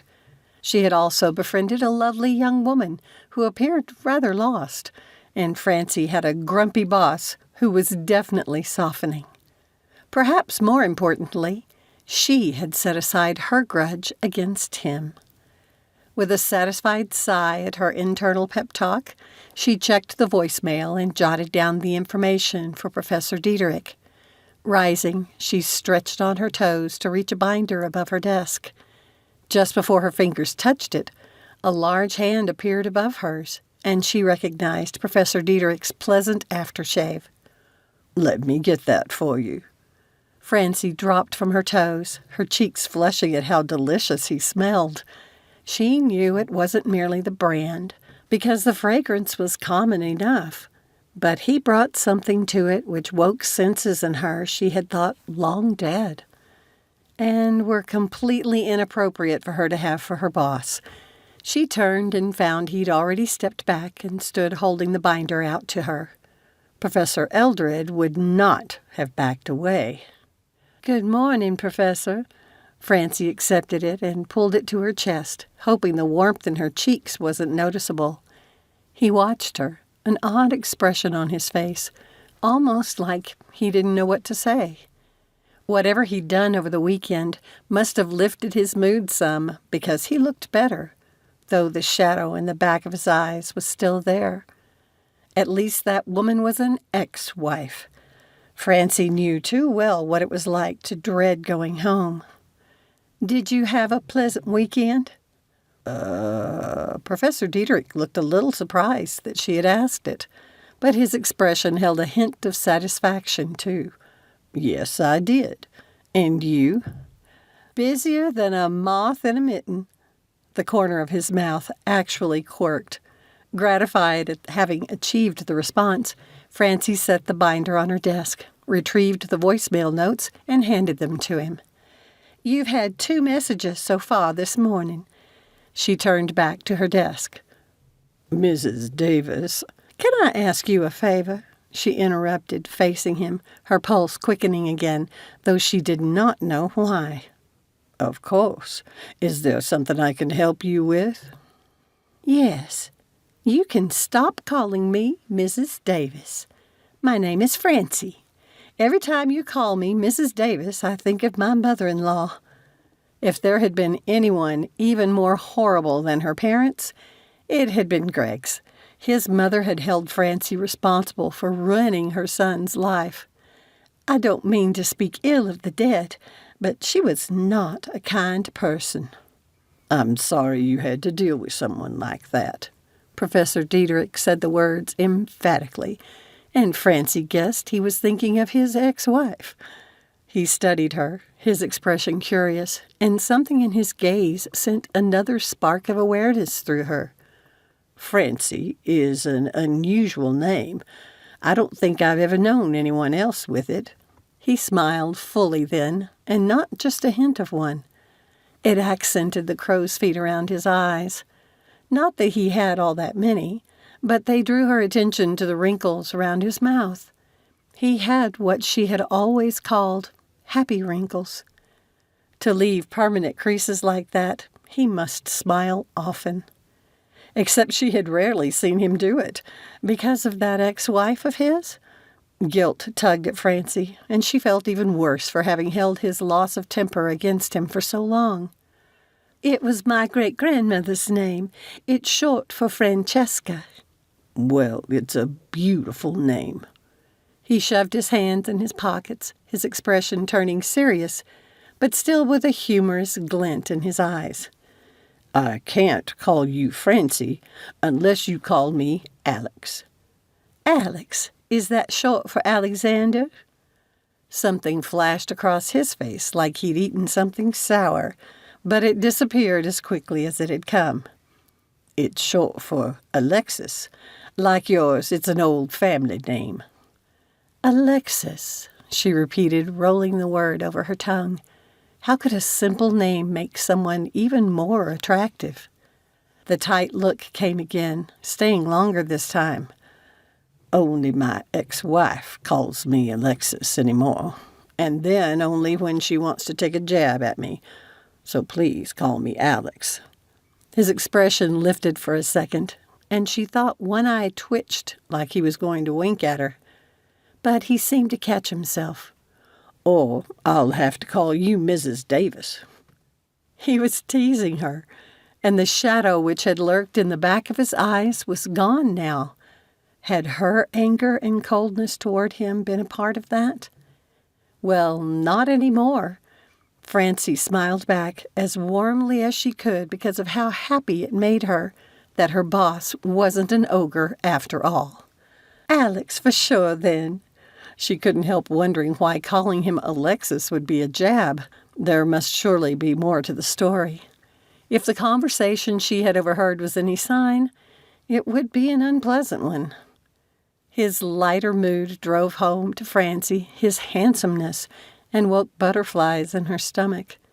Warmth followed the fluttery sensation in her belly, something she hadn't thought she would ever feel again. If he didn't watch out, she just might crush on him. And that would not end well at all. Then Alex blinked as though he'd been in a waking dream. He coughed and went into his office. Out of Mrs. Davis's sight, Alex paused. He needed to fetch his tablet before heading to class, but the sound coming from the outer office held his attention. Mrs. Davis, Francie, was humming. He found the tune soothing and decided she probably had a pleasant alto voice when she sang. Her smile came to mind. Easing closer to the door so he could see where she sat, Alex watched Francie work. What had made her so happy the last few days? Had she met someone? A curious irritation swept through him, and he frowned. Why would it rub him wrong that she might be seeing someone? It was none of his business to care, and he didn't. She pulled out a drawer revealing bright folders, obviously color-coded. The rabid organizer in him wanted to check out her system. Alex nodded. That must be what troubled him about her seeing someone. If she got loopy over a man, it would impact her productivity. Yes, that was it. "Do you need something, Alex?" She watched him expectantly with her bright, happy eyes. Where they had once glared at him coldly, they were now expressive. The dark brown, rich and deep. He blinked, suddenly confused. Why was he standing there watching her? Like that creep Kevin. "No, Alex cleared his throat. "I forgot something." He fled back to grab his jacket, tablet, and a folder with corrected tests. Why was she having this effect on him? It was completely inappropriate. Alex made sure not to look at her as he hurried out the door. He was in bad shape if a pretty woman's pleasant manner was enough to mess with his head like that. Maybe it was a good thing he had let Sam write a dating profile for him. Outside, Alex shivered and turned up his collar against the chilly wind. The trees in the foothills had already changed colors. Boone could have an early winter. Opening the folder, he tried to distract himself by flipping through the test results for the next class. Alex almost ran into someone and had to close the folder for everyone's safety. At once, Francie's dark eyes and a beautiful smile forced their way into his mind. He shook his head and broke into a jog. If he got to class a little early, he might have time to check the email Sam had set up for the online dating account, if he could remember the password. There were already a few students in the classroom. All of them had questions which kept him busy until the start of class. After back-to-back sessions, Alex was ready for lunch, so he headed over to the central dining hall. He grabbed a burger and sat near a window where he had good reception. It took 3 tries, but he finally got into the new email account. He leaned back in his chair. A dozen emails? The first 2 were instructional ones from the site, so he moved to the next one. Holding his sandwich in his left hand, Alex clicked open the first email from someone called "I Am Your Destiny." He groaned. Not that he could say anything. Sam had chosen Nightwait for his username. "Nightwait?" he had asked. "Sure," she'd said. "Don't you get it? Night is for history, and wait says you're a lifter." "No, I think it says I'm an idiot to do this." "Daddy, work with me." Sam had giggled and nudged him with her elbow, giving him a sly look. And night hints at being a hero without being in your face about it. Because you are, to me. With a lump in his throat, Alex hadn't been able to argue any more. So he had allowed his dignity to be sacrificed on the altar of fatherly love. He would do just about anything for his baby if it would help her to forget their recent arguments. Now, reading through this Destiny's email, he wondered what Sam had written in his profile. He should have gone back and read all of it. How much fun had she had at his expense? By the time Alex finished his lunch, he had deleted 7 of the emails. Peering more closely at one of their pictures, he noticed a billboard in the background for a movie that had come out at least 10 years earlier. The woman in the picture looked 40, so she must be 50 now. What age had Sam put on his account? He sent tentative responses to the other 3 women. Out of nowhere, he wondered if Francie had considered online dating. He couldn't remember how long her husband had been dead, only that it had been within the last few months. Was she ready to date? The temptation to search the site for her hit him strongly. What username would she use? Had her son maybe helped her like Sam had done with Alex? He wished he knew Francie well enough to ask. He was throwing away his lunch garbage when his phone dinged receipt of an email. Did he really want to see who it was from? Alex reached into his pocket. Sam would ask him at dinner, so he had best look. It was from Destiny. She wondered if he would like to meet. That seemed really fast. What did he do now? By the time Francie dragged herself into her kitchen and considered the remaining vegetables she would have to put up over the next few days, she wished the forecast of bad weather and a freeze would have come sooner. She was so done doing all this. She hung up her coat and chided herself mentally. This winter, when she had food to eat, she would be glad for all she had accomplished, and for Rose and Tony's help. Tony. Not wanting to cry again while she worried about how he was doing, she forced her thoughts to her math class. That, however, gave her another kind of worry. She had never been good at numbers. Except for what she used to keep track of her monthly budget, she hadn't needed anything more advanced, and she could always count on her cheap calculator to verify her sums. But she had to get through the remedial math class to qualify for the even harder classes she would have to pass to achieve her goal and get a college degree. But first, she had to change her clothes. With her hands full of her book bag and shoes, Francie stepped into the living room. She had turned toward the stairs when out of the corner of her eyes she caught movement. Turning, she saw the curtain move. Even as her body went cold, sweat broke out on her upper lip. She hadn't opened that window since it had been fixed following the break-in. Francie's leg muscles tightened like they knew she wanted to run, but she forced herself to stand still, to listen. No sounds came from anywhere in the house. She carefully tiptoed back the way she had come, all the while easing her phone from her pocket. No way would she be one of those idiotic people in books and movies who went searching an obviously broken-into house. It was such a too-stupid-to-live thing to do. The intruder might still be inside. At the kitchen door, she slipped her feet back into her shoes and called 911. She slid into her coat while it rang, grateful Rose wasn't here. The idea of that sweet young girl happening upon some mafia thug hunting Tony made Francie's stomach turn. 911, what's your emergency? She was jogging away from the house, so her words came out breathless. This is Francie Davis. Someone's broken into my house again. Are you in the house? No. As soon as I realized, I ran out back. Francie slipped into the old barn, sucking in a breath while trying to keep her shaking hands from dropping the phone. Officers are on the way. Do you know if the intruder is still inside? I don't know. I didn't hear anyone moving. See, I live alone.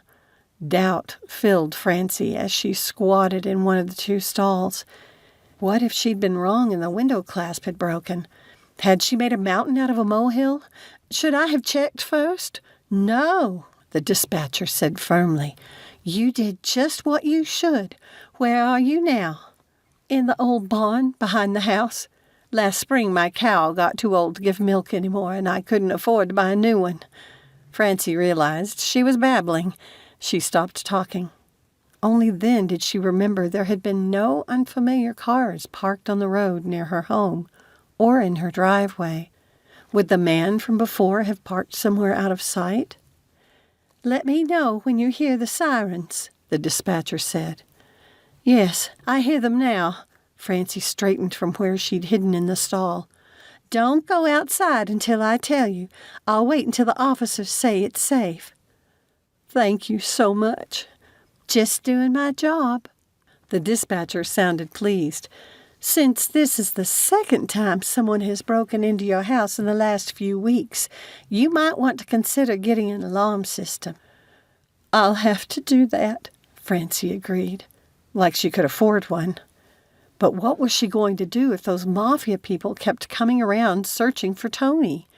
Was it even safe for him to come back here?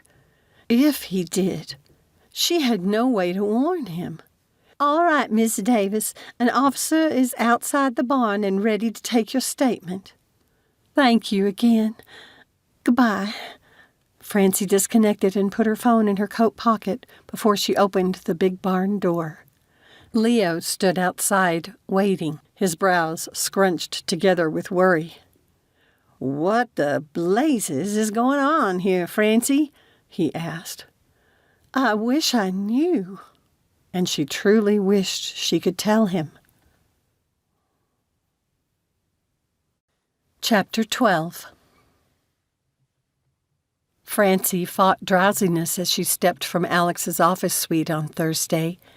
Unlike the chaos left after the first break-in, the intruder hadn't busted the glass, just the locks. Leo had said it looked like the intruder had used a crowbar, which meant she had to replace the whole window and not just the glass. As far as she could tell, the trespasser had disturbed nothing. She wished she knew if it had been the same person. Had he come back because the false trail Tony had mentioned hadn't worked? Did it mean he hadn't been watching her the whole time after all? And now that he'd found nothing in the house, would he leave? She had to be grateful he had come when she wasn't home this time. Tony had left her a little cash. Replacing the window would take most of it, if only it were that easy to replace the sleep she had lost.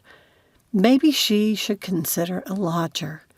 Granny Gladys had wanted to turn the whole house into a bed and breakfast because it had so many bedrooms.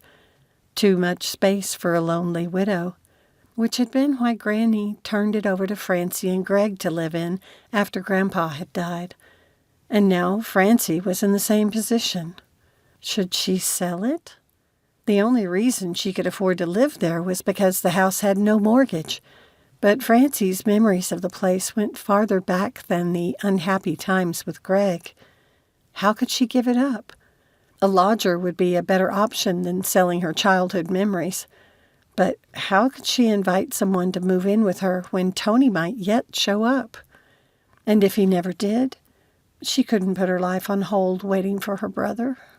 And worrying about him would be the death of her. Preoccupied with her thoughts, she almost didn't register what she was seeing.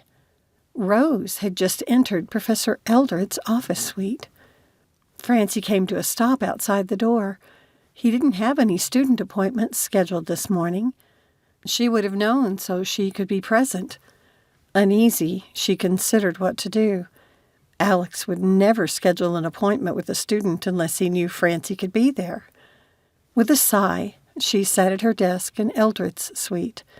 She wasn't due to work there for another hour and a half, but she couldn't leave the girl in there. Francie leaned back in the chair, trying to hear better. Only low voices. Keeping one ear tuned to the office, she went through the work she'd planned to do later in the morning. Finally, the door opened and Francie spun around in her chair. Rose stared at her from the opening. Professor Eldred behind her. He scowled at seeing Francie, but Rose grinned. She wore no goth makeup at all today, except for the black fingernail polish. "Hey, Francie, do you have an appointment with Professor Eldred, too?" "No, I work for him." Francie shot him a hard look. "I'm sorry, sir. I thought your student appointments were Tuesday and Thursday mornings. I would have made sure to be here if I'd known you needed me." Rose's fair cheeks darkened, a flash of guilt crossing her face. "I'm going to be late for my next class. Thanks a lot, Professor." She hurried out the door. "Sir, I seem to have forgotten the university policy," Francie said when the girl was out of sight. "Can you help me remember?" "That idiotic." "It is not idiotic, sir. My doctor always has a nurse in the room during annual examinations. It's as much for his protection as it is for mine." Professor Eldred's expression changed from irritated to angry. "I don't need another lecture." He stomped into his office and slammed the door. Troubled, Francie stood. He was sure immature for a man his age. And what had he meant by another lecture? When she stepped into the hallway, Alex was coming out of his suite door wearing a frown. "There you are. I wondered what happened to you." "I'm sorry, sir." She quickened her pace. "Professor Eldred had a female student in his office. I had to wait until she left." "That idiot." Alex sent a scowl down the hall. "Some days, I agree. Most days, though, Francie didn't say so. And those days, I'm pretty sure if his brains were dynamite, he couldn't blow his nose." Alex surprised her with a snort of laughter, which he quickly changed to a cough and shot her a disapproving glance, but his eyes still twinkled. "I apologize, sir. I was just thinking too loud." Francie stepped past him as he chuckled again and didn't hide it this time. She smiled to herself and put a mental chalk mark on her win category. It had given her quite a lot of pleasure to see that handsome man's face light up again. Francie had come to love her lunch breaks because they often meant she got to talk with Rose. It was quickly becoming one of her favorites of the day. That and any time spent in Alex's company. But that was neither here nor there. Today, Francie had meant to ask the girl about her meeting with Professor Eldred, but none of their topics had come close enough to make a natural transition. Maybe if she came over again on Friday night, they could talk about it then. "What are you up to this weekend?" Francie carefully folded the paper bag. One more time, and she could throw it away. "Ugh!" Rose rolled her eyes. "I had to promise my mother I would stay at her house tomorrow night. She's such a drama queen." The girl scrunched her face. "I am too sometimes. This summer I thought if I tried to be like her, maybe she would let up on me and my dad. She married this creepy guy from France, and she's moving there in January. Mama wants me to live with them." Francie considered her response, trying not to show alarm. It seemed that almost every new revelation about Rose's life added to Francie's unease about the girl's situation. It was obvious she was keeping a lot back. A mother who was never satisfied with her daughter was bad enough. But a disturbing stepfather, too? Francie had learned the hard way to pay attention when her instincts said a guy gave off bad vibes. She took a deep breath, trying to calm her desire to bring Rose home with her where Francie could keep her safe. Except she couldn't really promise that either, could she? "What's it like at your mother's? Does she do fun things?" "They're really into parties. Mama likes the French approach to underage drinking." Rose scowled and leaned closer. "I swear, Michelle's tried to get me drunk a few times whenever his friends are there." She shuddered and then blushed. "I didn't mean to say anything about that." "Does your mother know about this?" Francie reached across the table and laid her hand on Rose's. The girl shook her head. Her expression now closed off. She sat stiffly in the chair, almost daring Francie to ask any more questions. She had a strong feeling that if she did, Rose would leave. So Francie put her folded brown paper bag in her purse. The girl relaxed. "It's supposed to freeze tomorrow night, and I'm gone anyway." Rose handed back Francie's empty plastic container. "Do you need help tonight bringing in the rest of your harvest? I can come over after school. You keep bringing me these yummy foods, and I feel like I should pay you back." "You can come over any time you want, and not because you owe me anything," which you don't. Francie panicked for a second, thinking of the intruder, but the words were already out there. "I don't know how to cook small, and my son's not here to eat the leftovers. You're doing me a favor." "If you're sure." Rose stood and picked up her book bag. "I have to get to class." "Rose," the girl turned back, her expression guarded. "Listen to your instincts." Francie's muscles tightened as she tried to push away the ugly memories. "I used to clean houses. Early on, I didn't listen to mine, and one owner tried to force his attentions on me." She brushed at her eyes. When she had struck him, he had threatened to press charges against her for assault. Since it had been a case of her word against his, her boss had fired her. Rose's expression softened, and she whispered, "I will." She turned, but glanced back. "Is 5 okay? I can start picking if you're not home yet." "That will be great." Francie hesitated and then added, "If there's a car there that's not mine, or you see any signs of a break-in, just drive away." "What?" Rose faced the table again, worry etched in the tightness of her eyes. "The police thinks it's just some fool trying to find stuff to steal for drug money." Francie shook her head. "Maybe you shouldn't come. I don't want you in danger." "Are you kidding me? Now I'm going to worry about you in that big old house all by yourself." Rose looked and sounded just like Rafe would have if he had known about the break-ins, and it made Francie's eyes sting. She wanted to hug the girl. "I'll be fine. The police have promised to drive by my street more often." "Again?" "Oh, that's fine then. It'll be all right for me to come and help you." Rose leaned forward and pinned Francie with a determined stare. "I will see you at 5. And with that, she turned and swept away. Rose was already busy in the garden when Francie got home. Throwing on some jeans and a sweater, she dashed outside. The wind was picking up, and she wondered if it might freeze sooner than forecasters thought. By the time they had lost the light, their baskets were full. Shivering, they hurried into the warm kitchen and washed up. Francie watched with satisfaction as Rose went right to work, remembering every detail from their previous session. While the girl worked, Francie got dinner out of the fridge. "Sorry you have to eat this twice today." She tilted the casserole dish so Rose could see the contents before sliding it into the oven. "Why don't you just nuke it?" "Foods lose their crunchiness in the microwave. This dish is still good cold, but not soggy." When they had finished washing the vegetables and stowing them in the large old refrigerator, dinner was ready to eat. Francie put the steaming dish in the middle of the table while Rose got the plates. She leaned over and took a whiff. "All this summer, while I was trying to be like my mother, I was starving myself so I could get super skinny like she is." Rose scooped out a generous helping of crispy vegetables and cheese. "If I keep eating your cooking, Francie, I won't fit in all those tiny clothes she bought me."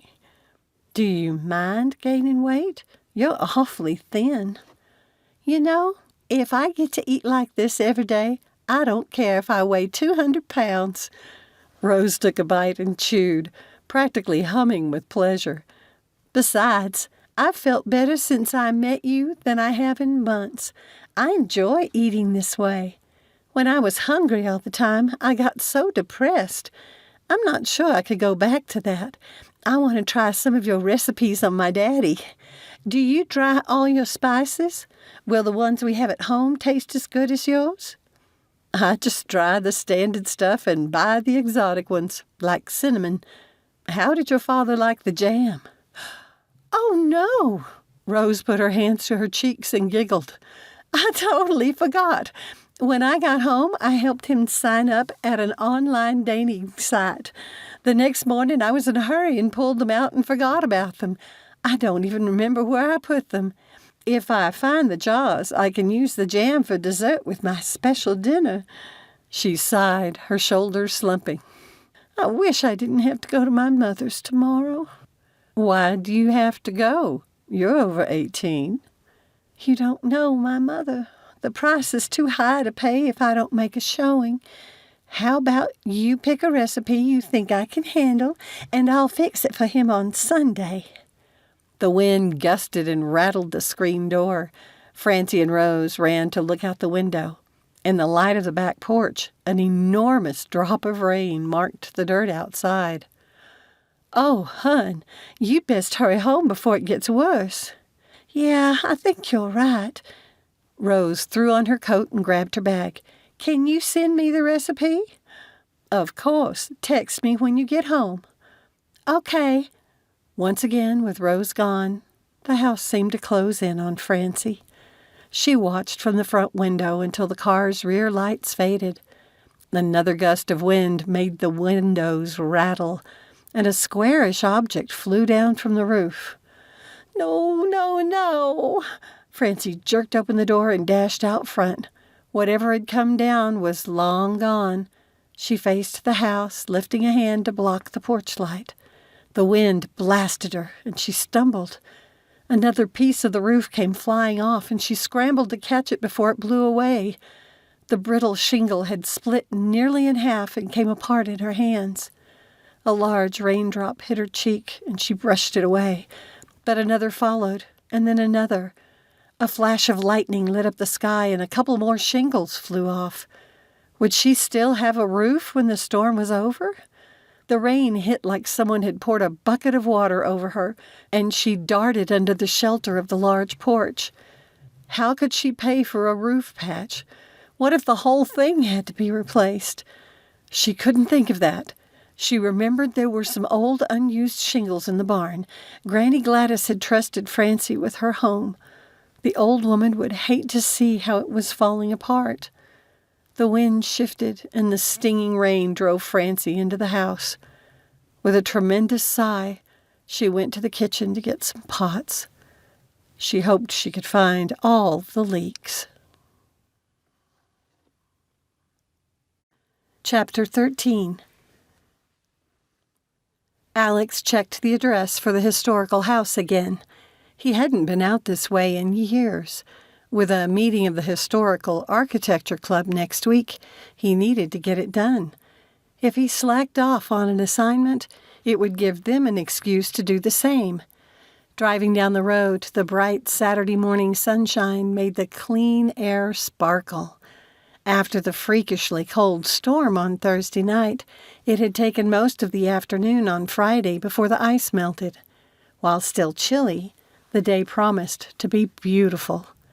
The storm had blown off the last of the leaves. He was glad his condo complex had a company come in to take care of that kind of thing, because there was a boatload of leaves everywhere. But what a fall it had been. The crisp, bright reds, golds, and oranges of the leaves had made him smile, even when he'd worried about Sam. He wished she hadn't gone to her mother's. It would have been a beautiful day to take a hike. Maybe tomorrow. Alex glimpsed what must be the old house, partly hidden behind tree branches. What a great place! His pulse sped up as he turned into the drive, and he got a full view. With the feel of an aging farmhouse, a deep covered porch surrounded it. Even in this cold weather, it invited him to pull up one of the rockers to sit and enjoy the scenery. He parked the car and got out, turning so he could see the same view as the people in the house.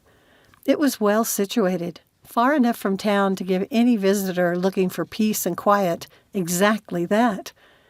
Taking his time, Alex walked around the front, examining the status of the upkeep. The place was shabby, but not crumbling. A fresh coat of paint would fix a lot, though it looked like the roof had lost some shingles, maybe from the storm the other night.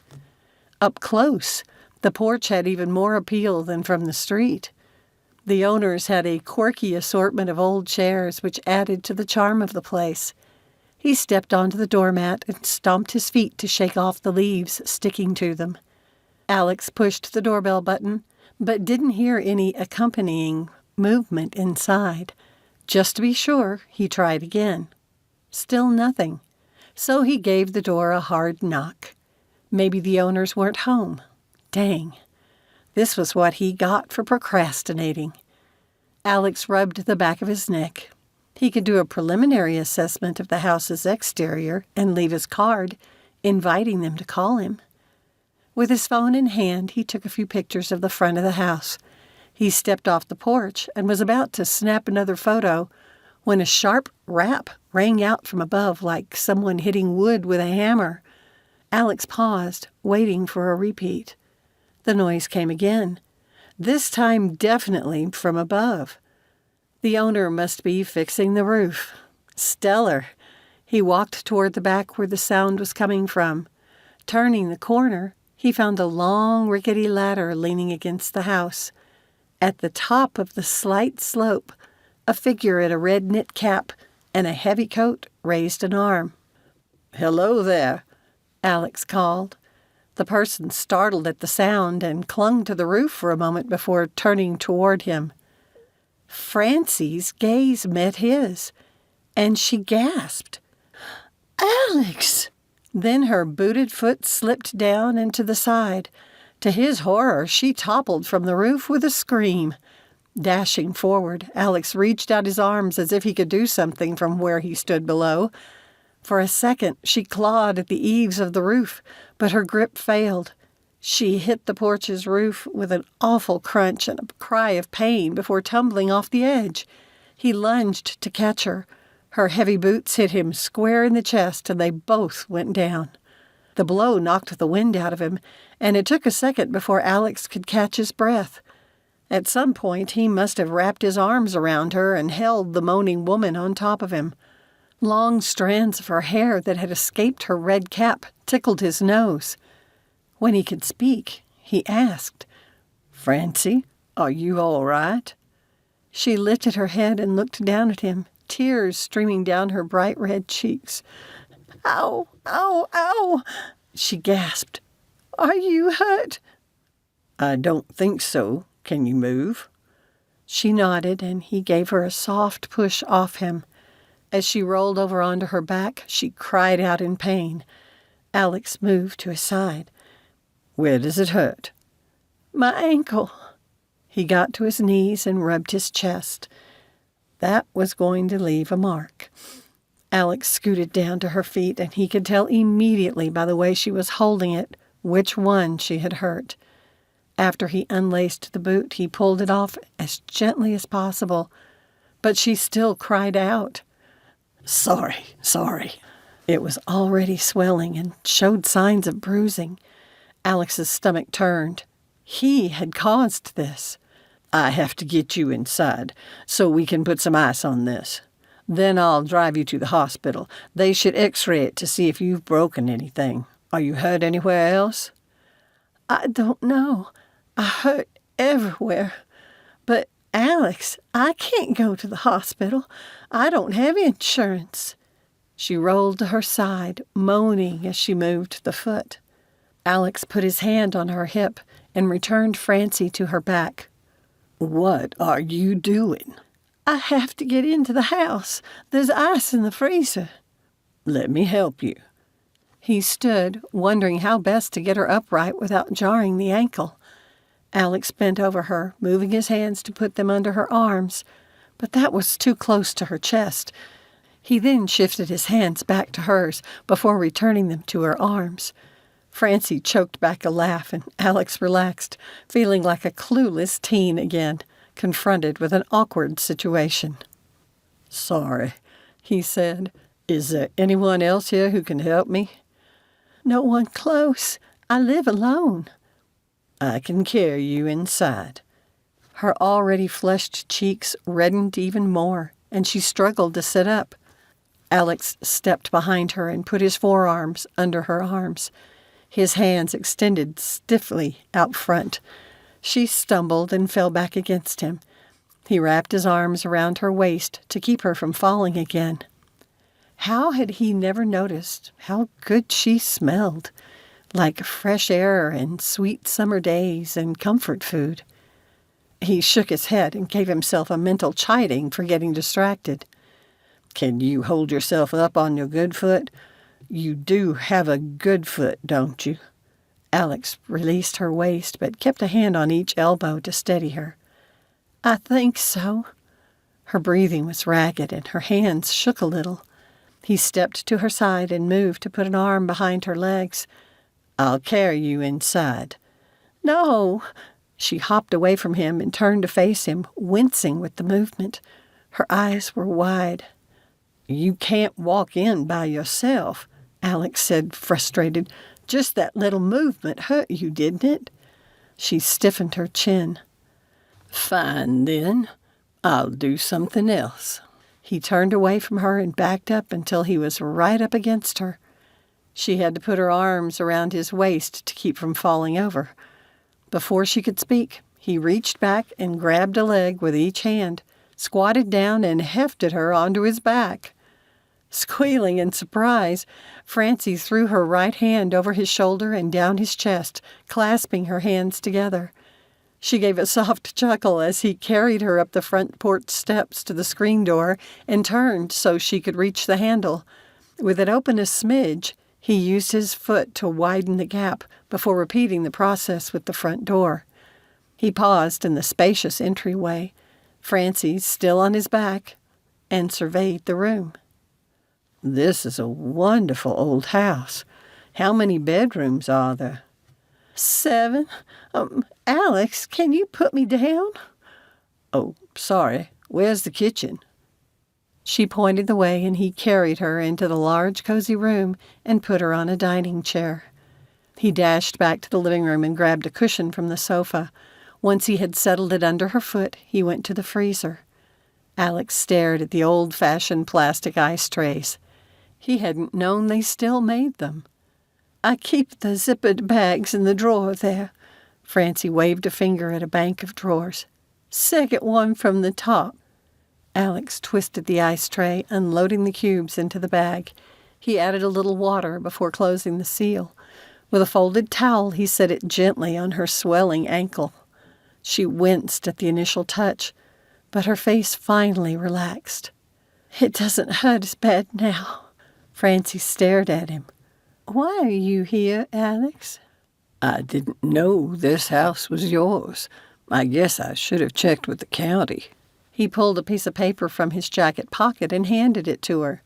"They recently added the house to Boone's list of historical homes.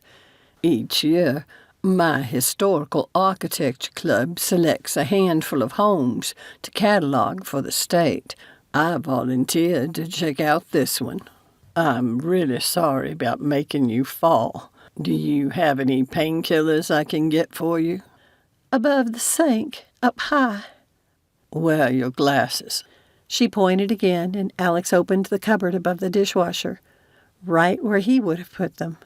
Without thinking, he opened a couple of other doors and smiled. Her spices were in alphabetical order, just like his. Aware of the silence behind him, Alex turned to find her watching him. "Did you find what you're looking for?" Francie seemed amused. Her red cap was really skewed now, and more strands of her long, dark hair feathered out from under it. "Sorry."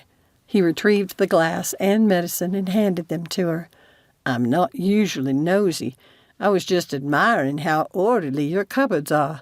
My daughter would tell me that makes me a total geek." Organization is how I survived. I don't have the time to be otherwise. Until I started school and working for you, I held down 2 full-time jobs, and now I have classes and homework. She frowned at her ankle and sighed. I have no time for a sprained ankle either. I was going to can a ton of food this weekend after I fixed the roof. Don't worry about the roof. I can take care of it for you. When she looked about to argue with him, Alex distracted her by lifting the bag of ice and the towel to check the bruising. How does it feel? Better. Francie shifted the foot cautiously, flinching only when she turned it to the side.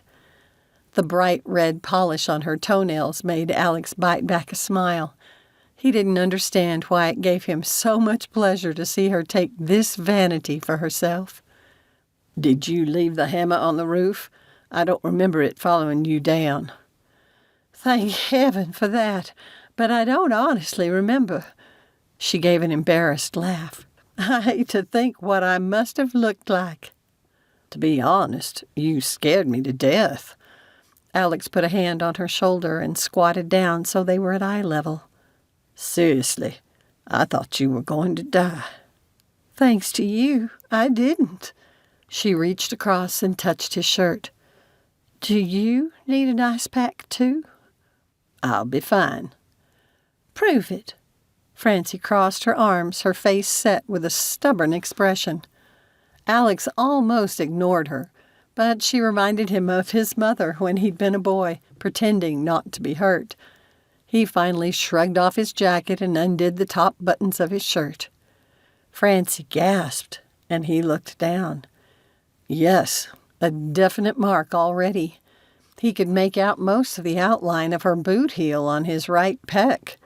Flexing the muscles, Alex hissed, surprised he hadn't noticed it sooner. He lifted his right arm and rubbed at the tender, swollen red mark. Hammering would probably work out some of it. You do need some ice. I'll be fine. He buttoned his shirt and put on his coat again. Let me shift you to the sofa where you'll be more comfortable. But you're hurt. I wish you wouldn't go on the roof. Alex faced her, crossing his arms the same way she had. Will you let me take you to the hospital to have that ankle x-rayed? No. Alex shrugged, wincing only a little. Then I'll patch your roof. If brains were leather, you wouldn't have enough to saddle a June bug. She glared at him for a moment, but Alex refused to budge. Finally, Francie tossed up her hands. Fine, fix it then, but I'm not sitting on the sofa while you do it. Bring me that desk chair. It has wheels. What are you going to do? Cook. Alex hesitated for a second before doing as instructed. Helping her into the chair, he said, You have to keep that foot up. Pinching her lips, Francie grabbed her leg at the knee and put it over the chair arm. There, it's up. The ankle isn't high enough to keep the swelling down. It kind of defeats the purpose. So I'll only put it there when I have to get something. When I'm at the table, I'll rest it on the other chair. Stubborn woman. Stubborn man. Fine. I'll go find that hammer. Unexpectedly pleased with her spunk, Alex strode from the house. Chapter 14. Once Alex had gone out the back door, Francie used her good foot to scoot the chair to the window. Alex Diederik was going to fix her roof. She watched him as he scouted around the yard for the missing hammer. He kept rubbing his chest, so she knew it had hurt more than he'd admitted. And heavens, his chest!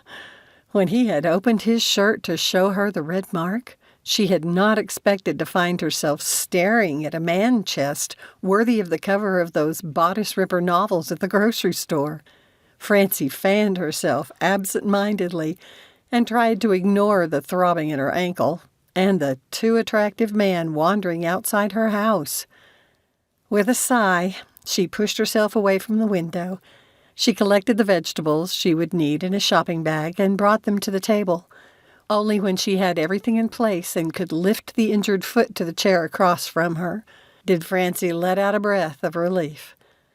How ever would she get around campus if she couldn't walk? Pounding sounded overhead, so Alex must have found the hammer. How much would all that swinging aggravate his bruise? She didn't care what he said. That man would need ice for his chest, too.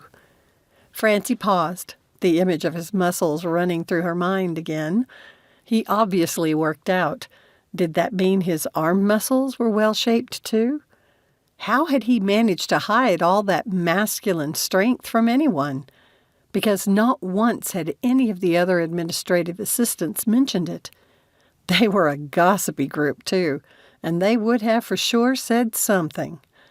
Well, they wouldn't hear about it from Francie. If any of them knew what Alex's suit jackets concealed, they would start coming around his office, like several of them did with Professor Eldred. It was ridiculous how even a mature woman could act around an attractive man like Alex. And that man was a tall drink of sweet tea. Not that Francie was attracted to him. And she would go to Hades as much for lying as she would for stealing. Enough thinking about that fine man outside. She took an eggplant and set about slicing it up. Once she had the casserole ready, she cautiously hooked her leg over the chair's arm and picked up the dish. Staring at the too-tall oven, she pressed her lips together. This might be interesting. It took a bit of a shifting and stretching, but she finally managed to open the oven door and slid the casserole inside. But she couldn't turn the thing on while sitting. Francie moved her leg off the arm, then used the counter to pull herself to her good foot so she could turn on the oven. Not wanting to do all that again, she hopped to the fridge to see if there was another tray of ice. She was still at the freezer when she heard Alex on the back porch. At the sound of him stomping his feet on the mat outside her door, Francie's breathing quickened. Stop acting like a teenage girl. The door burst open. What do you think you're doing? Alex was behind her, pulling her hands back from the freezer faster than she could have dreamed possible. I'm getting ice. For pity's sake, I'll fetch it for you after I wash my hands. He brought over the desk chair and helped her back into it. In a gesture that reminded her of Rose, he sniffed the air. What smells so good? Your lunch. Francie held her still tingling wrists against her chest. She watched him, moving about her kitchen so comfortably and at home as he washed his hands, then filled another bag with ice cubes. When he brought it to her, she said, That one's for your chest. Thanks, but I'm fine. How's your ankle? He removed the towel and ice that he'd put in place again when he'd helped her back to the chair. How does it feel when you move it now? Francie brought her ankle forward. Only when she turned it to the side did she groan. That's enough. Don't push it. Alex put the fresh bag of ice on her ankle, then returned the first one to the freezer. You have any rubbing alcohol? If you add a little to the water, it won't freeze completely. Makes it more comfortable against the swelling. I might have some in my emergency kit, but it's upstairs. With a shrug, he came to the table, pulled back a chair, and twisted it so he could sit on it backwards. What are you working on there? Canning vegetables. But I don't know what to do now since I had to use all my big pots in the attic when the roof leaked. I can fetch them for you. Alex stood again. Just point me in the right direction. You mean up? Francie laughed at his expression and told him where to find the door. She continued to chop vegetables, listening to the comforting sound of another person in the house. Even when Tony had been there, he'd taken care not to make noise. It took 2 trips, but Alex brought back all her pots. He put them on the counter and turned on the tap. You had to haul these upstairs by yourself? He asked. I live here alone. Who else would do it? Okay, I get it. He looked over his shoulder. That's your son in the photo at the top of the stairs, isn't it? When she nodded, he said, He's a good-looking boy. You must miss him. My daughter is considering a study abroad program next semester. I hate to think what it would be like with her gone. Well, this is what it's like. The burning in Francie's eyes irritated her. She refused to be one of those mothers who tried to tie their children to them. Rafe's at Harvard, and I haven't seen him for weeks. It's the longest we've ever been apart, and talking on the internet just isn't the same thing. A Harvard man, huh? Good for him. That takes a lot of work. Alex turned around and grabbed a towel to dry off the pot. For both of you. He scanned the kitchen. Even more so if he's there on scholarship. Francie's eyes twitched as she considered Alex, trying to take the compliment and not the offense. He'd made an accurate assumption that she was poor, so it was prideful of her to get upset over such a thing. She said nothing and continued to chop. Please tell me, he said, standing by the stove, that whatever is making that heavenly smell is almost done. Right then, the timer at Francie's side went off. He went straight to the drawer with the potholders as though he already knew where they were. She made room for the plates he handed her, like he was the host and she was his guest. Alex placed the steaming casserole dish on the table between them. He served her first, even though he practically drooled as he did. Francie held her breath when he blew on a forkful of his serving and put it in his mouth. With closed eyes, he chewed slowly, but his expression didn't change. Having always been delighted when people liked her cooking, her heart sank at the delay in response, and she prepared herself for a tactful but disappointed comment. Opening his eyes a little, he pronounced, "Ambrosia," and took another bite. Francie let out a shaky laugh, picked up her fork, and tried not to grin too broadly. When Alex had taken a few more bites, he started picking through his plate as though looking for something. "There's no meat," she said, "but I grew everything else. I even made the cheese." "Is there anything you can't do?" "Be on time for the most important job I've ever had." She sent him a wry glance. Alex growled something under his breath before he said, "Look, Francie, I've wanted to apologize since I said that. I'm sorry." "Thank you." "Now I see your situation, I feel even worse. I'll bet you were worried I'd fire you." "Well, to be honest, for the first few days, yes. After that first day, though, you were always nice, so I had to work hard to stay mad at you." She put another scoop of casserole on his plate, and he picked up his fork again. "You were such an ice queen," Alex chuckled. "Every time I thought I dared to bring it up, you'd give me a death glare. You scared me to death." Francie tilted her head and gave him the same look of disbelief she had always used on Rafe when he exaggerated. "See?" Alex pointed his fork at her. "There it is." "You're funning me." "I'm not." Alex's expression turned thoughtful as he chewed. He finally said, "I'll bet Sam would like this. She's my daughter, and 6 months ago she turned vegetarian." "Quite a few people have. I can give you the recipe. Just yesterday I shared it with Rose. She's a cute girl I've kind of adopted. I can't believe so many kids today don't know how to cook. Why, Rafe was cooking in the kitchen with me by the time he was 5.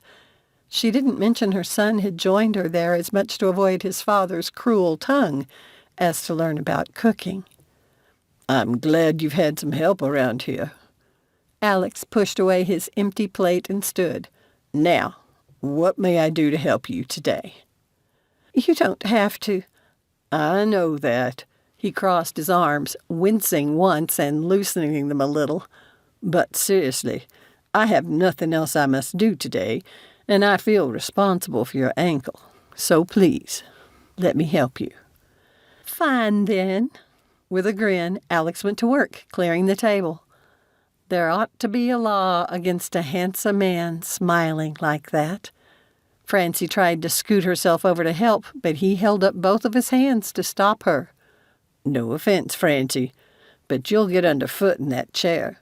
I need to wash my hands again before I work with the food. All right, let me help you to the sink. You can do that while I put away the leftovers. Francie took her time soaping up, watching Alex work. His presence as he puttered around her kitchen brought a comfortable sense of home, one she had never felt living here with Greg. It made her think of how her grandfather used to do the same thing. Granny Gladys had reminisced many times about how it had taken her a while to find him, but Grandpa had been worth the wait. Chapter 15. Francie couldn't believe Alex had stayed the entire day. That evening, once they'd pulled the last jars from the water bath and had eaten supper, she finally allowed him to help her onto the sofa in the living room. Satisfaction filled her at all they had accomplished. Having worked with him for weeks, she should have known what an efficient team they would make. With so much of it done today, even with her hurt ankle, she could easily finish the remaining vegetables. I have to tell you, Alex said, dropping on the sofa and propping his feet next to hers on the ottoman. This has been the best food I've eaten in years. Where did you learn to cook? Granny Gladys taught me. She and Grandpa talked for years about turning this place into a bed and breakfast, but he died 3 months after he retired. That was about the time my husband was first injured. I was pregnant with Rafe, and we were in a bad place. Greg's parents had never really been a part of his life, and my folks disowned me when we got married right out of high school. You mean they literally disowned you? He reached over and squeezed her hand. For a second, as the zing ran up her arm, she couldn't remember what they were talking about.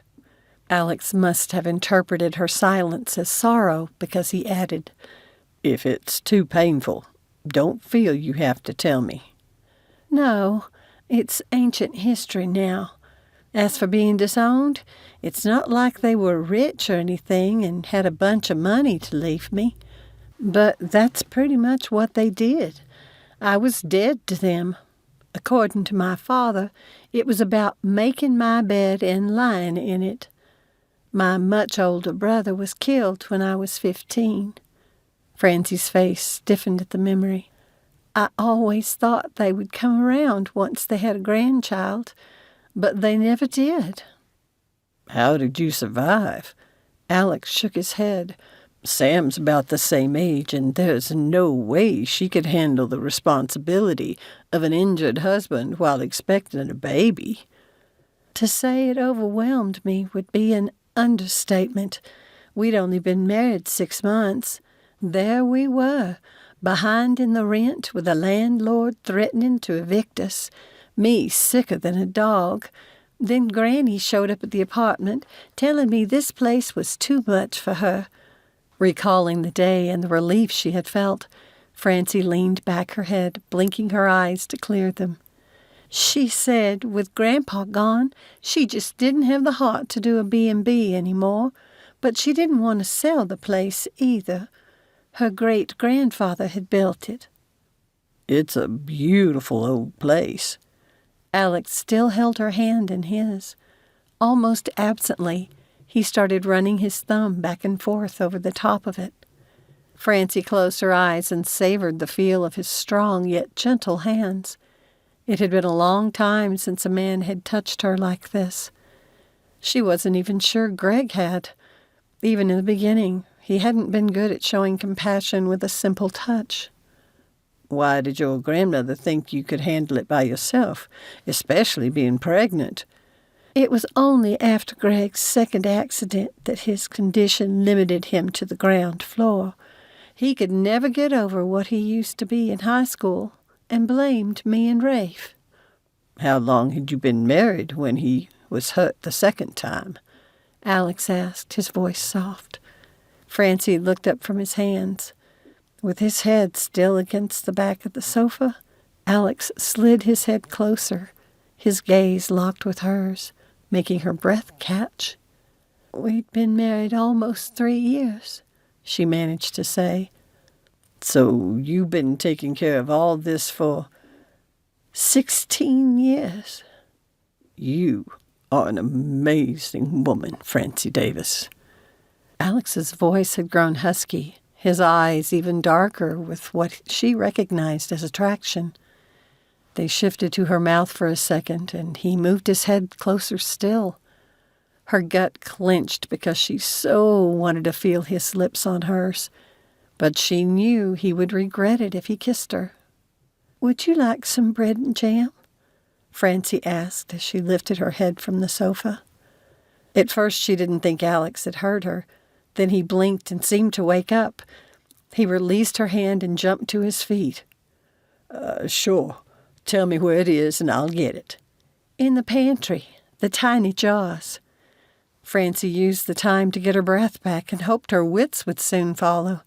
The more she had gotten to know this man, the more she liked and admired him, and he had been about to kiss her. She could only hope she wouldn't bemoan the missed opportunity. "It was you!" Alex cried from the kitchen. He appeared in the doorway and held up a small jar of cherry preserves from the batch she and Rose had made the other night. "I thought you knew that." Alex shook his head, returning to the sofa with a little jar in his hand. "I get stuff for my students all the time. Sometimes they're just being nice, while other times they're trying to bribe me for a better grade." He sat beside her again and used the edge of a spoon to pop the seal. After handing her the top, he scooped out a big blob and put it in his mouth. Francie burst out laughing, pleased, but a little appalled, too. "Didn't your mother teach you any manners?" "Not with this stuff. I ate that whole jar in one sitting. Cherry. What kind of name is that?" He took another bite. "My son came up with it. It was getting late in the strawberry season. The cherries were on, and so were the blackberries. He said we ought to make them into a jam. He liked it so much it became a family tradition. This summer, when we put in the garden, Rafe wanted to try jalapenos, but they did too well. I ended up with a huge crop. I could only do so much with them, and I donated a ton to the local food kitchen. Since growing them had been his idea, I really wanted to do something fun with them for him, so I tried a bit in the cherry recipe." "Ah, jalapenos. That's what gives it the kick. I love it."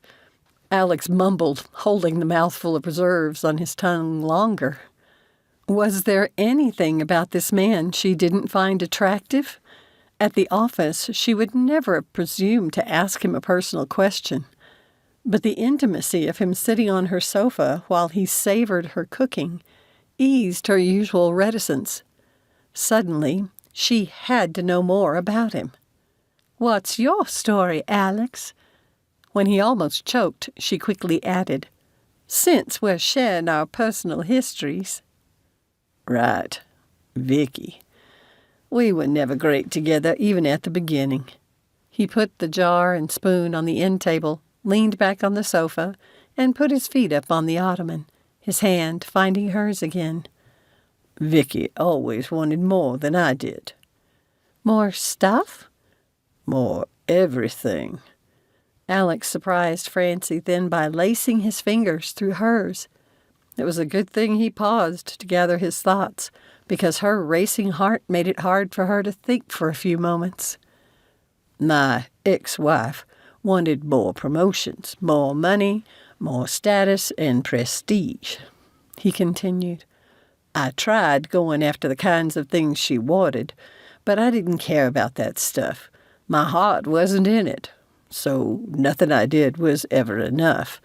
I will give her credit for one thing. Sam." He fell silent again, and Francie thought about all the years she had heard the same kind of complaints from Greg. If he had been a whole man, she could have left him, but she had taken vows, for better or for worse. Greg had turned into a different man from the one she had married, but he hadn't chosen to be in those car accidents, and they hadn't been his fault. She could never explain it well enough to Rafe, who had no memories of his father the way he'd been before. Through all the hard years when things kept getting worse, Francie had continued to search for some sign of the talented, ambitious young man she had known, who was trapped inside the vicious, ugly shell he had become. "You said that your ex-wife uses your name as a jab." Francie shifted to face Alex. "How could it be a jab?" Pain crossed his face, and he said nothing for so long, Francie wondered if she had crossed a line. She was about to tell him not to worry about answering when he spoke. "She can be brutal. No one's ever had the power to hurt me like she does, except my daughter." "It's because we care what they think." "I suppose so, though what Vicki says shouldn't bother me anymore." "Old hurts last a long time." "They sure do. When we first started dating, she thought Alex was short for Alexander, which fit her grand ideas, Alexander the Great and all that. Alexis, she said, wasn't manly enough. She even nagged me for a while to get it legally changed." "That's just plain ignorant." Francie's body flushed with anger on his behalf. "Alexanders are a dime a dozen. I like Alexis. It's unusual." "Your eyes flash when you're angry. It's been a long time since anyone but my daughter has been upset on my behalf.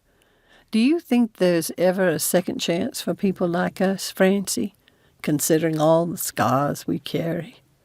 He lifted his hand and brushed a strand of hair from her face, leaving his palm on her cheek. His touch brought her body alive like it hadn't been in years, and her heart connected with him in a way she never had before with anyone. She reached up and traced her fingers down his cheek, rough with nearly a day's growth. A light smudge of dirt ran down one side, probably from where he had wiped his face while on the roof. "There has to be, Alex." This time, Francie was the one who leaned in, and she touched her lips, feather light, to his soft, warm ones. He pulled her closer, and he tasted like chaberry. His phone rang, and they jumped apart. Alex scrambled to pull it from his pocket before it quit ringing. "Hey, Sam." His voice was a little shaky as he stood. "You home already?" He held the phone in place with his shoulder while he grabbed his jacket. Alex mouthed to Francie, "My daughter," then said into the phone, "I've been helping a friend. You want me to go to the grocery store with you?" With mixed emotions, Francie got to her good foot as he struggled into his coat. "Why do you need me to come along?" he asked. When Francie took a hop toward the kitchen, he grabbed her shirt sleeve. "Where do you think you're going?" "No, I'm not talking to you, Sam. Hang on." He muted the phone. "I need to fetch your leftovers," Francie said. "I'll get 'em." He unmuted his phone. "That's my friend, Sam. She sprained her ankle today. No, she's not from that dating site. Do you still have your air cast from last year?" "Good. Yes, I want to come with you to the grocery store. I'm on my way now." "I feel like I'm leaving you in the lurch." Alex put the phone in his pocket. "Do you need help to get to your room?" Francie glanced up the stairs and shook her head. "I'll sleep on the sofa tonight. My foot's already feeling better after all that ice you kept insisting I put on it." He hurried into the kitchen and returned with a container. "I'll bring this back with the air cast." "You don't have to." "Do you realize how often you say that?" "I know I don't have to." Alex leaned forward and kissed her cheek. "Thank you for a great day." He started walking backward toward the door. "Really?" Francie didn't move as he locked the door from the inside, closed it, and rattled the knob to make sure it was secure. The butterflies in her stomach were dancing the conga. If not for her ankle, her feet would have joined them. As Alex prepared for bed that evening, he couldn't remember a time when he had felt so good. The change in Sam over the last few weeks had been nothing short of amazing. Her call saying she wanted him to go shopping with her so she could cook had nearly floored him. She wanted to eat again. At the grocery store, she had chattered so much he could hardly get in a word. It was like his before Sam had finally returned. Her face had glowed as though she had a light shining inside her, like her gray world had suddenly seen the sun. He hoped it wasn't temporary. Alex couldn't wait to get over to Francie's house in the morning. The woman was incredible. While shabby, she kept her house clean. How had she worked 2 jobs, cared for an ailing husband, supported a son preparing to go to Harvard, and maintained the incredible garden? Knowing her as he did now, she would likely try to do more than she should tomorrow. Francie needed his help. Alex smirked. She would fight him all the way, but he was ready for the battle. While he brushed his teeth, he wondered how she was doing with her injured ankle, all alone. What if she tried to get to the restroom in the middle of the night and fell? He had planned to take the old air cast to her in the morning, but she really needed it now. Alex glanced at the clock. He had that stupid date with Destiny the next day. A vision of Francie sitting at her well-worn table in her comfortable kitchen, laughing with him over supper, came to mind. He didn't want to meet his blind date tomorrow. He wanted to make breakfast for Francie. But he'd made a date, so he would honor his word, which meant that if he wanted Francie to have the brace, he needed to get it to her tonight. Since he wouldn't be able to share breakfast with her tomorrow, maybe he could leave some bacon for her. She was so proud, though. Would she get insulted if he showed up with the air cast along with a package of breakfast meat for the next day, even though he couldn't come back to help her eat it? His gut told him she would. Fine. He would only drop off the brace. A nippy breeze had Alex pulling up his coat collar. The only light on the street came from the porches of the houses along it, some far apart. He'd read somewhere about how a lack of streetlights could be an invitation to burglars, since darkness made it easier to hide. There were no signs of life as Alex drove past the front of the house. Had Francie gone to bed already? His heart rate ratcheted up. Or was she lying unconscious on the floor, out of reach of her phone? He pulled up to the back by the kitchen door. When he tried it, he found it locked. Alex wanted to knock, but what if she was asleep? He pressed his ear to the wood and listened. No groans or cries for help. Was the water running?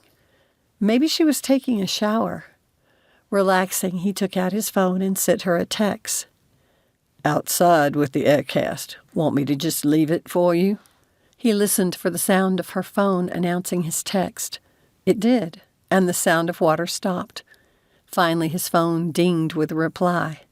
"Key under the mat." Really? Releasing his breath, he bent over and felt underneath. He found the key easily. She needed a better hiding place.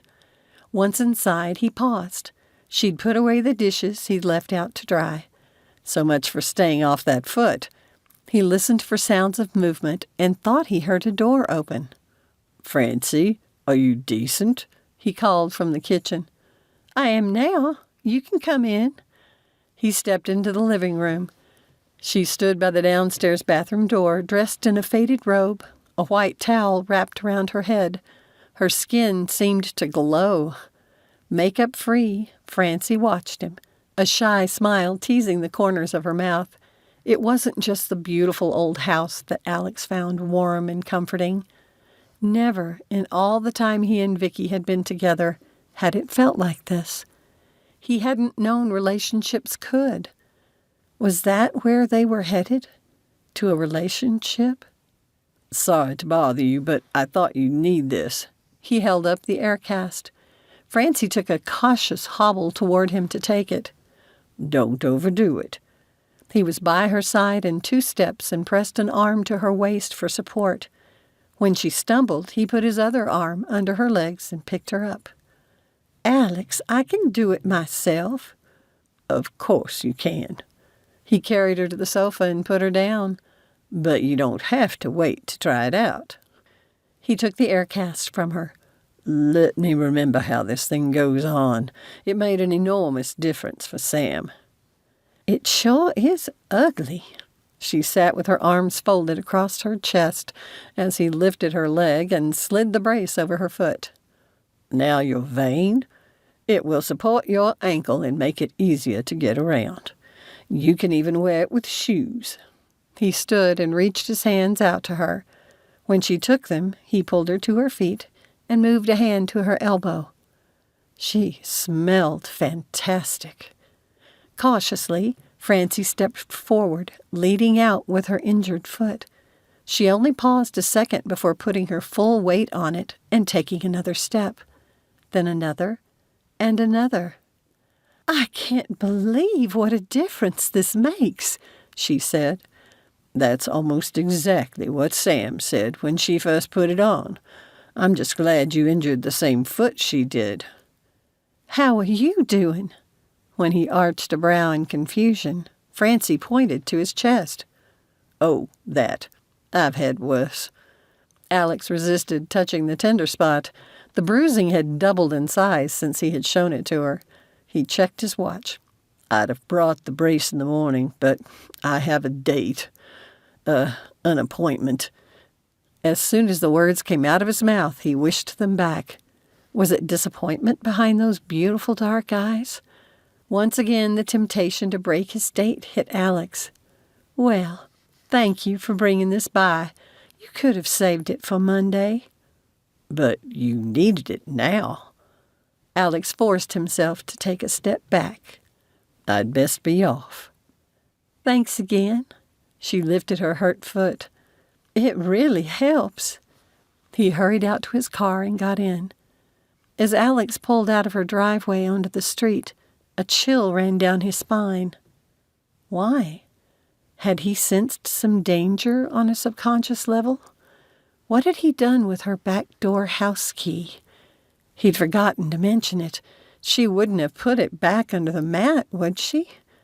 Then he remembered a conversation he had overheard between Francie and another administrative assistant about someone breaking into her house early in the semester. Why would she still keep a key outside her house? Alex pulled over, turned off his lights, and disabled the one for the doors. He carefully eased from the car and shut his door. During the summer, he played men's softball with a local league and wanted to take one of his wooden bats from the trunk, but he didn't know how to disable those lights. He sneaked back to Francie's house and followed along the line of trees on the perimeter until he could see both the front and kitchen doors. Alex paused periodically to listen, but saw nothing to cause concern. Was he imagining things? Something had triggered his senses, though. So he decided to wait a few minutes before checking to see if the dratted back door key was under the mat. After 10 minutes, feeling foolish, he lifted a foot to step out of the bushes when the front porch light went out. He froze. Did Francie always turn it off when she went to bed? Movement to the right had Alex removing the phone from his pocket, thinking to call Francie. A tall figure dressed in dark clothes slipped from the old barn and scurried to the back door. The clouds broke for a second as the kitchen door opened. Francie threw herself into the arms of the figure, but he then urged her into the house, because it had to be a male. Alex stood in stunned silence, for he knew not how long. She had just welcomed a strange man into her home late at night. Swallowing bile, Alex put his phone into his pocket and retraced his steps back to his car. Francie Davis obviously wasn't what she appeared to be. Chapter 16. When Francie received the obscure text message with a park name, she about panicked. Had the mafia man gotten hold of her number? Was Alex close enough he could drive back? but she couldn't put him in danger. She took a deep breath, forcing herself to calm down, and looked at the message again. Why did the park name sound familiar? Then came a memory of when she had been a little girl of about 5. She had wandered off from her family and gotten lost. It had been her 15-year-old big brother who had found her. After turning off the front porch light, Francie felt her way to the kitchen door as carefully as she could. She would have to tell Alex again how grateful she was he'd brought the aircast. His timing had also been impeccable, if a little close. If he'd stayed any longer, he might have seen her brother. Not that she could tell Alex that. She opened the door. At first she saw nothing, and then a shadow separated from the barn and skirted the tree line before making a mad dash to the house. And she recognized the body movement as Tony's. "I've been so worried," she whispered, giving him a quick hug before pulling him into the house. Francie locked the door behind them and hobbled to each of the windows to make sure the curtains were snug. He had already moved into the dining room, so she followed him into it and closed the door. Only then did he turn on the light. She closed her eyes for a few seconds before slowly opening them to let them adjust to the brightness. Then she gasped. With the corner of his mouth quirked up, Tony held himself still while she examined his face. Francie had worked hard to memorize it for the future, knowing she would lose him again. His skin was tighter, and he looked closer to her age now. The surgeon had made his nose smaller but wider, and his jaw looked more chiseled. "How did they do this?" she asked, touching the bruised skin there. "It was complicated." Tony spoke as though he had cotton in his mouth. "That's why it took longer than we expected. The doc did a jaw reduction in the back and added definition to my receding chin, and neck liposuction, besides my eyelids." "I don't see any scars." "Oh, there are plenty, but most are inside my mouth." Tony gave her the same half-smile he had earlier. "That's why I'm talking a little funny." She dropped her hand. "I don't even recognize you now." "That's kind of the point. I ended up with an infection, which delayed me coming back here." Tony put his hands on her shoulders. "I had to see you again." "I'm so glad you did." Francie squeezed his hand. The ache in her ankle was getting worse, so she sank onto one of the chairs. "Any other places they did surgery? It looks like you've lost weight." Tony eased into the one beside her. She could tell now how stiffly he held himself, so he must still be in some pain. "Just the body lipo, but believe it or not, I got a blood infection. I even spent a couple of days in the ICU." At her expression, he chuckled and winced before asking, "What happened to your foot?" Francie gave him a hard side-eye, but let the deflection go. She didn't want to think about how close he must have come to dying. So she told him about her own near-death experience. "You fell off the roof?" He shifted in his chair to face her, a crease between his fading bruises. "I'll pay for someone to come and fix it for you." "We've already talked about me suddenly coming up with money, Tony. Besides, my boss happened to come by and finished it up for me." "Oh, Professor Sweetroll just happened to drop by? The man who makes your cheeks turn pink any time he's mentioned?" Tony arched a brow, his eyes twinkling. When her face went hot, he made a chortling sound, but then put his hands to his cheeks. "Stop making me laugh." Embarrassed at the sweet kiss she had shared with that very professor, Francie folded her arms. But the sight of her brother laughing with her gave her such a bittersweet feeling that she couldn't be angry with him. She only had him with her for a little while longer, and she meant to enjoy the time as much as she could. "How long will you stay?" she asked. Tony's expression turned serious, and he dropped his hands. Just until the bruising is all gone. The infection and extra time in the hospital means that I'll only intrude on you for a week or so. It'll take that long anyway for my new identity to be completed. I hope you don't mind. Emotion choked her throat, preventing her from speaking, so she covered his hand with hers. Me too, Jessie, me too.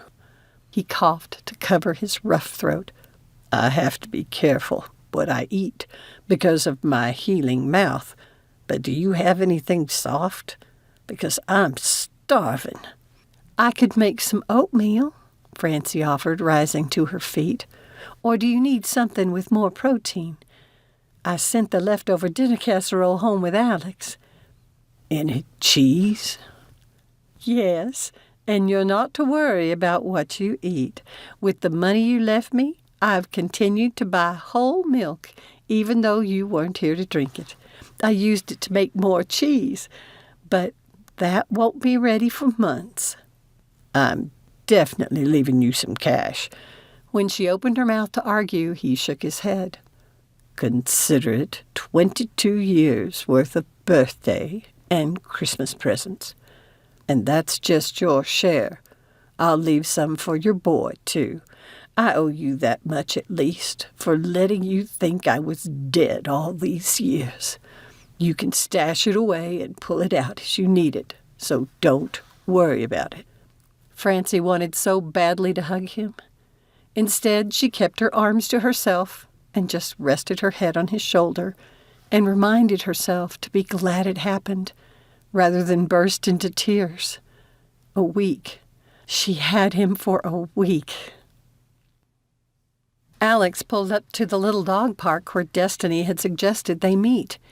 He'd had a miserable night, tossing and turning, unable to shake the feeling that Francie wasn't any different from Vicki. His assistant might give off a persona of gentle kindness, but what woman kissed one man and a few hours later welcomed another into her home in the dark of night?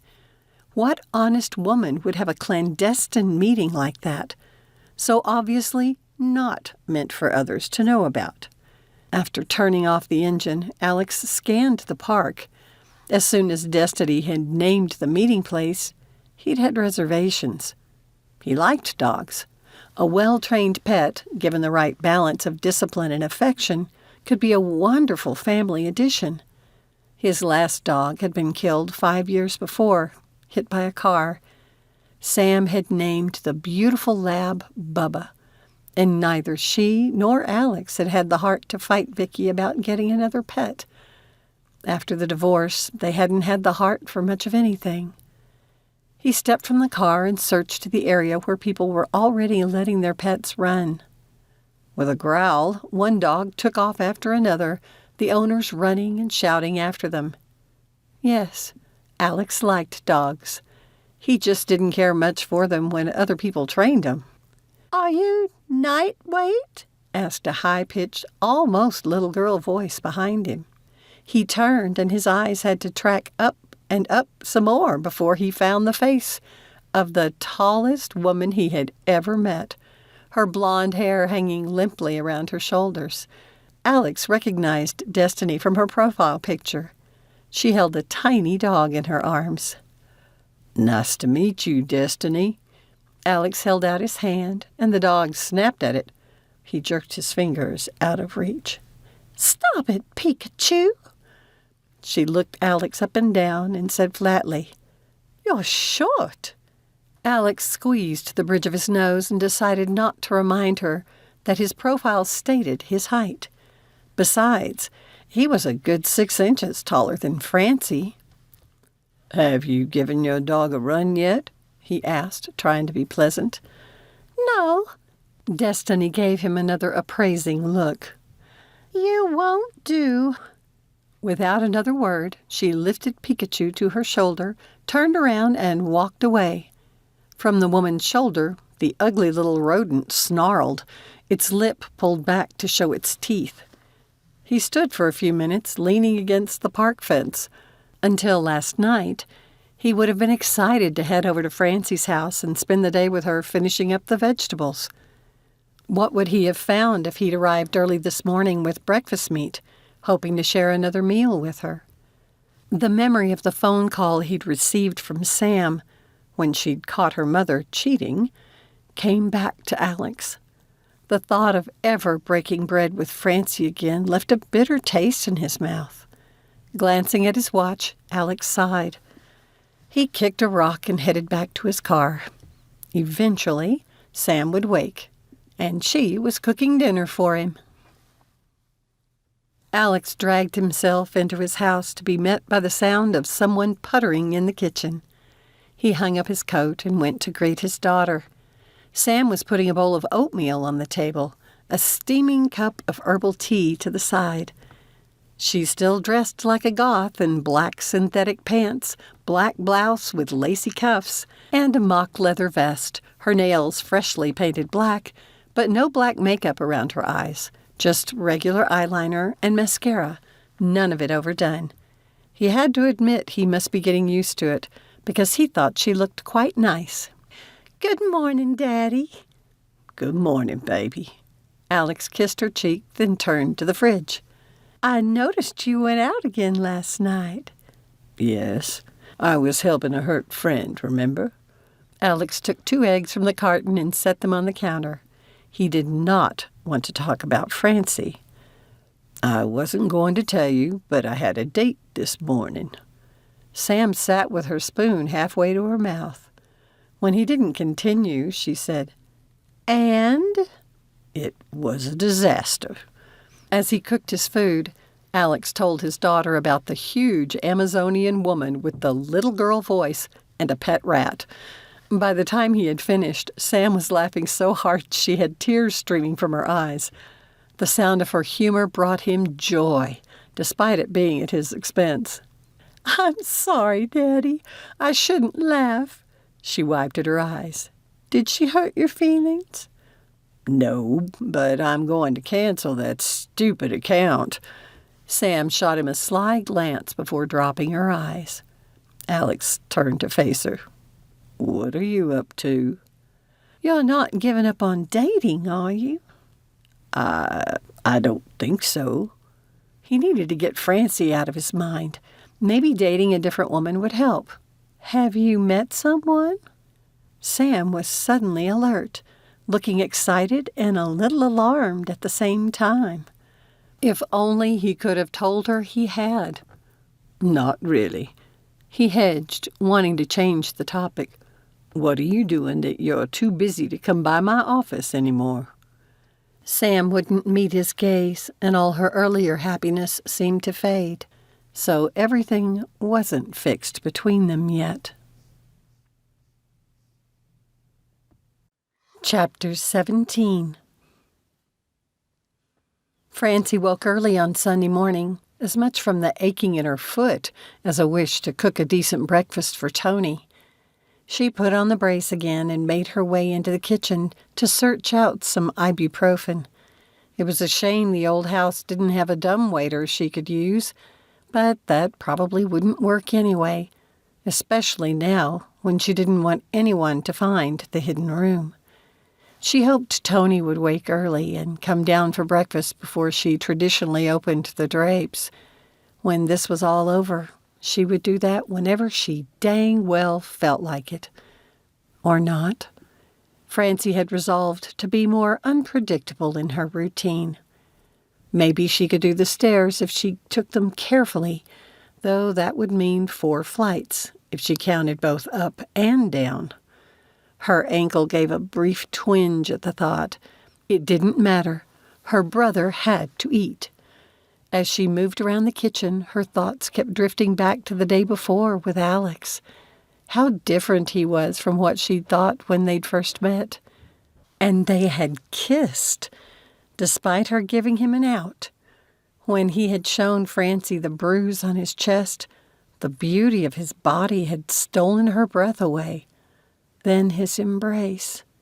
Heaven help her, but she was falling for her boss. Wasn't her life complicated enough right now? She put Tony's food on a tray and carefully made her way to the stairs. Before she took a step up, Tony called from above. "Have you opened the curtains yet?" Francie looked up and could barely discern a shadow in the darkness at the top of the stairs. "Not yet. I've got your breakfast here." "Let me carry that, then." Tony hurried down and took the tray from her. He checked out all the food and chuckled. "You must think I'm hungry or something." She gave him a quick side hug. "Some of that is for me, unless you think you can really eat that much. You haven't been well, you know." Tony laughed again, and the sound made her heart happy. How she had loved her brother's teasing humor growing up. It had been the only thing to lighten the gloom in the home of her youth. "Let's eat. I'm starving."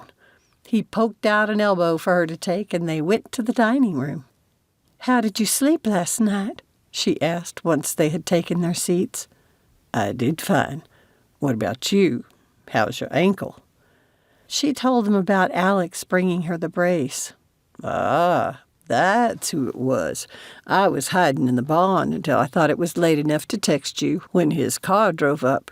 It looked like he got a key from under your mat." Tony met her gaze with a flat one of his own. "With everything I brought to your doorstep, literally, I can't believe you would be dumb enough to give anyone easy access to your house." "I wanted to be sure you could get in." Even as she said the words, she knew how lame they sounded. Besides, it's not like he used the key to get inside the second time. "What's this?" Francie told him about the second break-in. "Well, I guess after the wild goose chase gave them nothing, they wanted to see if I was here after all." Tony leaned back in his chair. "I'm sorry to have brought this on you, but they would have come here searching for me anyway. At least you have the police on alert. I hate that I'm making more work for you. It's not too much for your ankle, I hope." "You sound just like Alex. My foot is already better than yesterday," she insisted, hoping he wouldn't push the issue. "I'm glad you have someone looking out for you." Did she? Rafe certainly fretted about her, but he was young and needed to focus on his schooling, which was only right. Francie had always been so busy taking care of her family and working 2 jobs that she hadn't had the time to build friendships with other women her age. Greg hadn't exactly been a social man, even if they could have afforded the cost of having guests. Did this shift in her relationship with Alex mean changes were coming to her life? "Jessie, you are Twitter-pated. I wish you could see your face right now." Her cheeks went hot and she picked up the tray. "You behave yourself. Have you had enough to eat? With your body still healing, you need to eat well. It worries me how much weight you've lost." "The weight loss is mostly intentional, Mother." "And don't you forget it.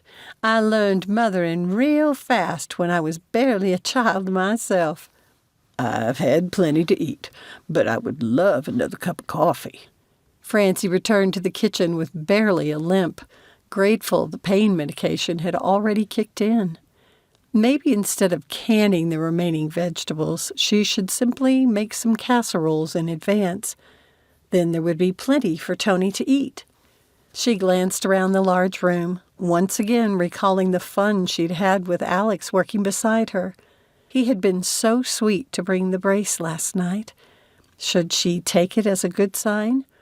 Or was it wishful thinking on her part? Francie hoped he didn't regret their kiss, because she would do it again in a hot minute. Hoping there might be a message from him, she put the tray down by the sink and collected her phone from the counter. Maybe a text? There was nothing, which was fine. Alex had no obligation to send her anything. Just because he had shown kindness to her yesterday meant nothing more than that. Maybe he was one of those men who responded to an emotional moment by kissing the women in his company. She didn't think it fit his personality, but what did she know? Besides, the man was her boss. The worrier in Francie got busy wondering how a developing personal relationship would impact their one at work. Perhaps it'd been the comfortable fatigue following an enjoyable day together, as well as having shared 2 meals that had led to the kiss. And now he regretted it, which made her sad. Would it be the cold and aloof Professor Diederik who greeted her at work? She might use her ankle as an excuse not to come in on Monday. It would give her more time to spend with her brother anyway. Francie didn't normally avoid hard things, trying to face them right away. But the thought of Alex's kind eyes turning cold again made her queasy. She rubbed her temples. It was possible she might have even put her job at risk. What had she done? As Francie dressed on Monday morning, she still debated with herself about taking the day off from work and classes. She could make the excuse that she wanted to spend more time with her brother, but her conscience also bothered her. Plenty of ice and the support of the brace had made such a big difference that she could now walk without it as long as she took care. She had even climbed the stairs the night before to sleep in her bed. Giving her ankle an excuse would be a lie. "Are you sure you're all right here alone?" she asked Tony. You really are Mother Hen, aren't you? He shook his head.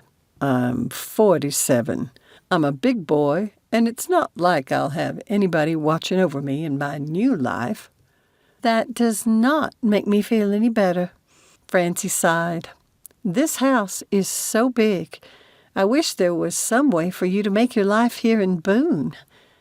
Locked in your attic? That's actually kind of creepy, he teased. She gave his arm a light slap. You best behave or I'll knock you so hard you'll see tomorrow today. You in what army? Tony gave her a quick hug. Now get yourself to that job you like and follow that dream you've waited your whole adult life to pursue. Taking a step back, she glanced at the old refrigerator in the corner of the dining room, full of the sandwiches she had made for him today. Are you sure? Jessie. He crossed his arms and pinned her with a firm look. Fine. She was really going to miss him. Francie arrived at the office extra early and placed the cleaned brace on Alex's desk with a homemade thank you note. He had emailed her earlier to inform her he had a meeting before class and included a list of things he needed her to do that day. The professional message had 0 personality, which was probably appropriate. Her orientation had stated that any emails she sent were the property of the university. The rule would apply to professors, too. And what would she have expected him to say anyway? On Saturday, she had acted like a schoolgirl and let herself go all fanciful, thinking about how things might be between her and Alex. But, as she had reminded herself several times, he was her boss, and she didn't know how that might complicate things, or if it was allowed. So, even if he were interested in seeing her again on a personal level, he might not be allowed to. Either way, there is no point in fretting about it until she saw him again today. She would take her cue from him. Besides, it wasn't like she didn't have a full enough life without adding a man to it. Another man, anyway. It seemed like all her life it had always been the men who made her worry. First Greg, then Rafe, now Tony, and even Alex. Chuckling ruefully, Francie went to work on her tasks for the day. Once again, she smelled Alex's aftershave before she heard him, but she waited for him to speak before pulling her headphones from her ears and turning in her chair to face him. Good morning, Mrs. Davis. He gave her an awkward nod and strode into his office. Francie sat stiffly. He knew how much she hated being called Mrs. Davis. Hearing him say the words had felt like a slap in the face. Well, fine. She waited a few minutes until the lump in her throat had gone, before gathering her lunch bag, pocketbook, and his messages. "Professor Diederik, it's my lunchtime, so I'll be leaving. I'll be in Professor Eldred's office and then my own classes. So have a good evening." Francie didn't look at him and didn't wait for him to reply, but swept from the room. It appeared the School of Hard Knocks had not ended for her just because she was in college. Chapter 18. It had brightened Francie's gloomy day when Rose arrived in the cafeteria and took a seat with her. But the girl seemed distracted and not her usual chatty self. It turned out it wasn't just the men in Francie's life who made her worry. "Rose, is everything all right?" For a minute the girl looked like she might say something. Then she squeezed her lips shut tight. Francie ached at the apprehension behind Rose's eyes. What in heaven's name was troubling her? Unfortunately, the girl couldn't be pushed to speak when she was so obviously determined not to. "Well, let me know if there's anything I can do." Rose nodded and turned again at the sound of some approaching students, but none of them appeared to be who she was looking for. Her phone pinged with a text, and she checked it again, almost sighing. "I can tell something's wrong." Francie leaned forward. "Please, can I help?" "I just have a lot going on right now." The girl buried her face in her hands, but she wasn't crying. Was it frustration? Francie didn't push, but neither did she let it go, sitting still until Rose brought down her hands. Francie waited. "I can't tell you all of what I'm dealing with right now, but I can share one thing. I want to change my major." Rose's face now wore a pinched look, like she expected Francie to say something negative. "Why is that a problem?" "I don't think my parents will approve, though each for different reasons." "Is it a scandalous major?" Francie tried to sound teasing, but Rose made a face. "It would be to them, I think. To my mother, for sure." She bent over and used her forehead to give the table a few soft knocks. With a heavy sigh, she straightened. "See, I want to study makeup artistry. I used to help with the high school plays, but I'd like to get good enough to do it for movies." Francie could see it, especially now Rose had backed away from the extreme Gothic look she had worn so often at the beginning of the school year. "Have you ever considered fashion design? Your tastes might be a little eclectic, but they're creative and fun." Rose blinked and then shuddered. "I might have liked to, but my stepfather is a fashion designer, and I guarantee you I do not want to work with that man. And there's no way I could go into fashion without my mother pressuring me to. But with makeup, I might make a name on my own." Francie thrilled a little at Rose having a goal. "Does ASU have a major for that?"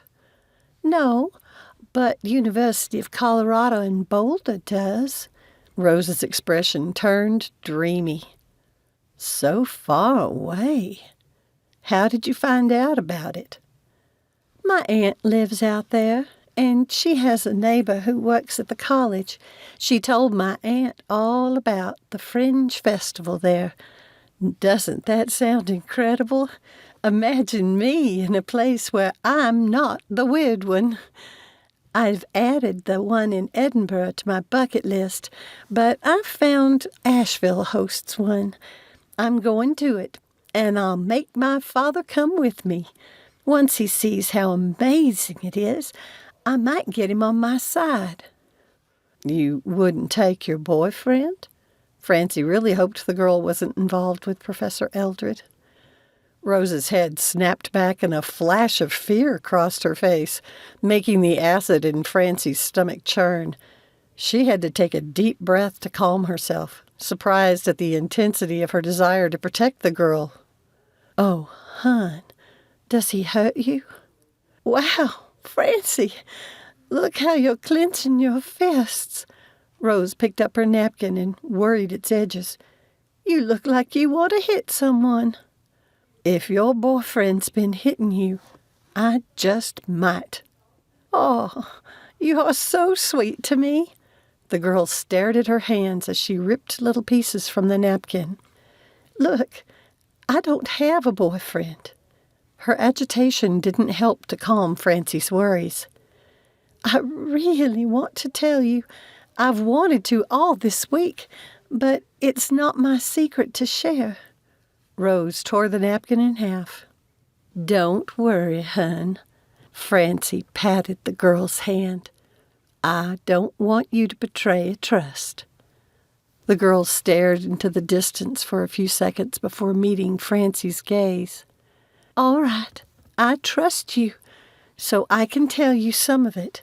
See, there's a girl in one of my classes who was seeing a professor.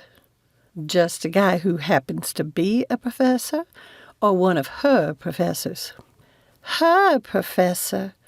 Rose's expression turned hard. When her mom died in the middle of the semester last spring, she got way behind in her classes, so she made an appointment to meet with this guy, and he made her an offer.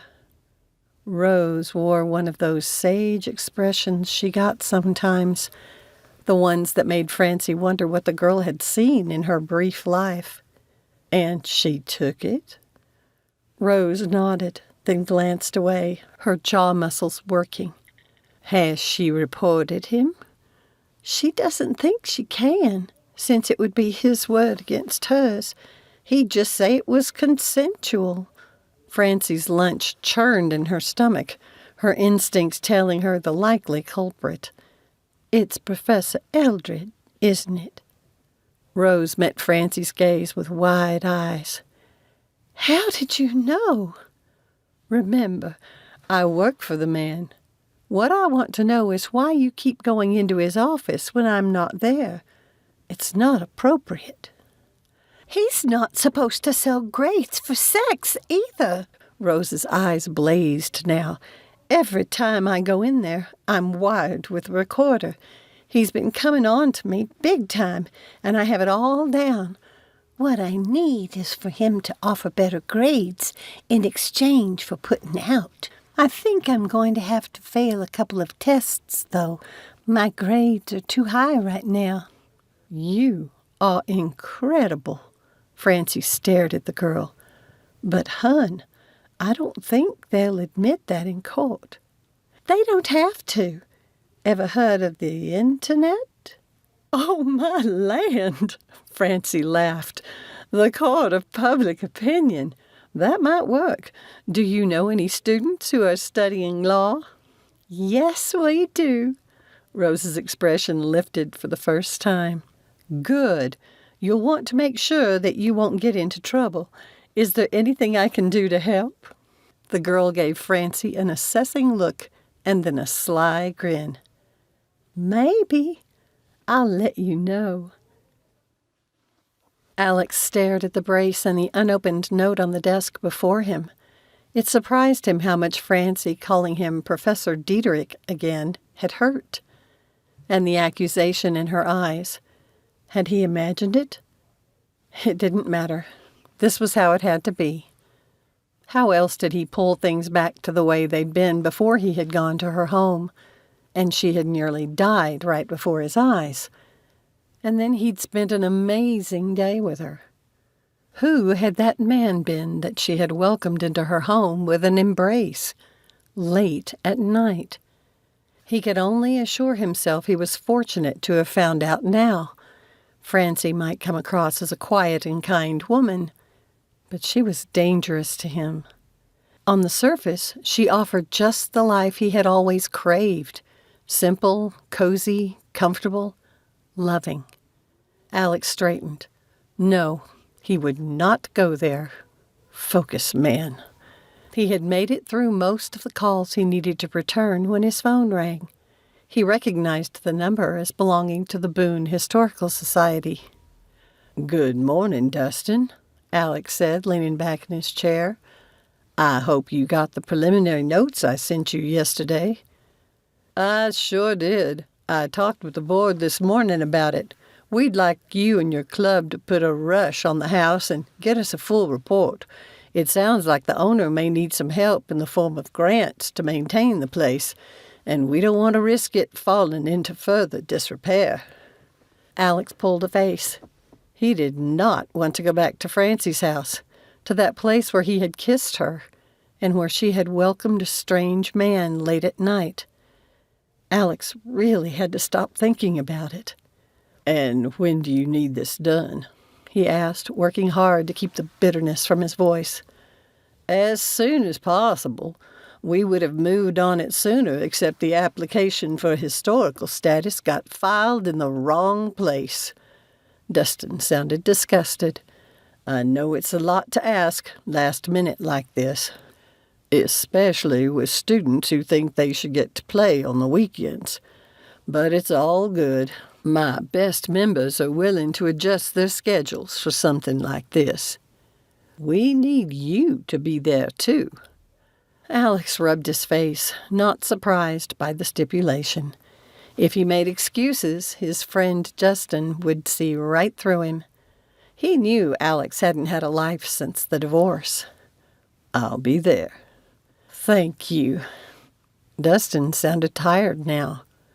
Did I mention we found 5 high-priority applications misfiled? No. How did that happen? Dustin went into a tirade about inept temporary staff, but Alex wondered how much more awkward things could get with Francie. Later, he stood by her desk, waiting for her to return from lunch. It made him feel stalkerish, and he couldn't help wondering if Kevin did this kind of thing. Sam would have called it creepy, and Alex agreed. One moment, Mrs. Davis, he said as soon as she passed the door, apparently on her way to Eldred's office. She turned stiffly, holding her pocketbook to her chest like a barrier. Alex hated his part in this, but also resented her behavior. Why couldn't she be the woman he had thought she was? Yes, Professor. The Ice Queen had returned in full force. He explained about Dustin's request, but she was already shaking her head before he had finished. Why not? He asked indignantly. You understand how important this designation is for you to qualify for grants to maintain your home? If you won't be home, will you trust me with the key? Something flashed in her eyes that looked like panic. What was she hiding? I do understand the importance, and I'm grateful. The timing is just unfortunate. Francie dropped her gaze. I promise these kids are good at what they do, and most of them are history or architect majors.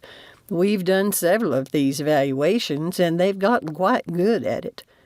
I wouldn't push except the Historical Society has pressured me.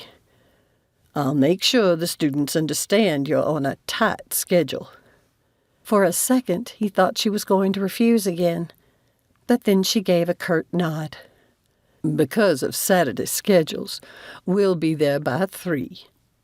I will be ready for you. Chapter 19. By Saturday morning, Francie was a nervous wreck.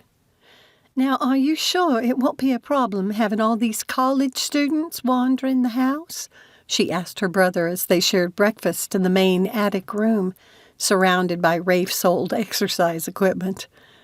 I told you before that I'm not fussed about it. With the boxes and chests stored on the other end, I doubt anyone would notice the discrepancy of space in the attic. They would have to know enough to look from the outside and then compare it once they're inside.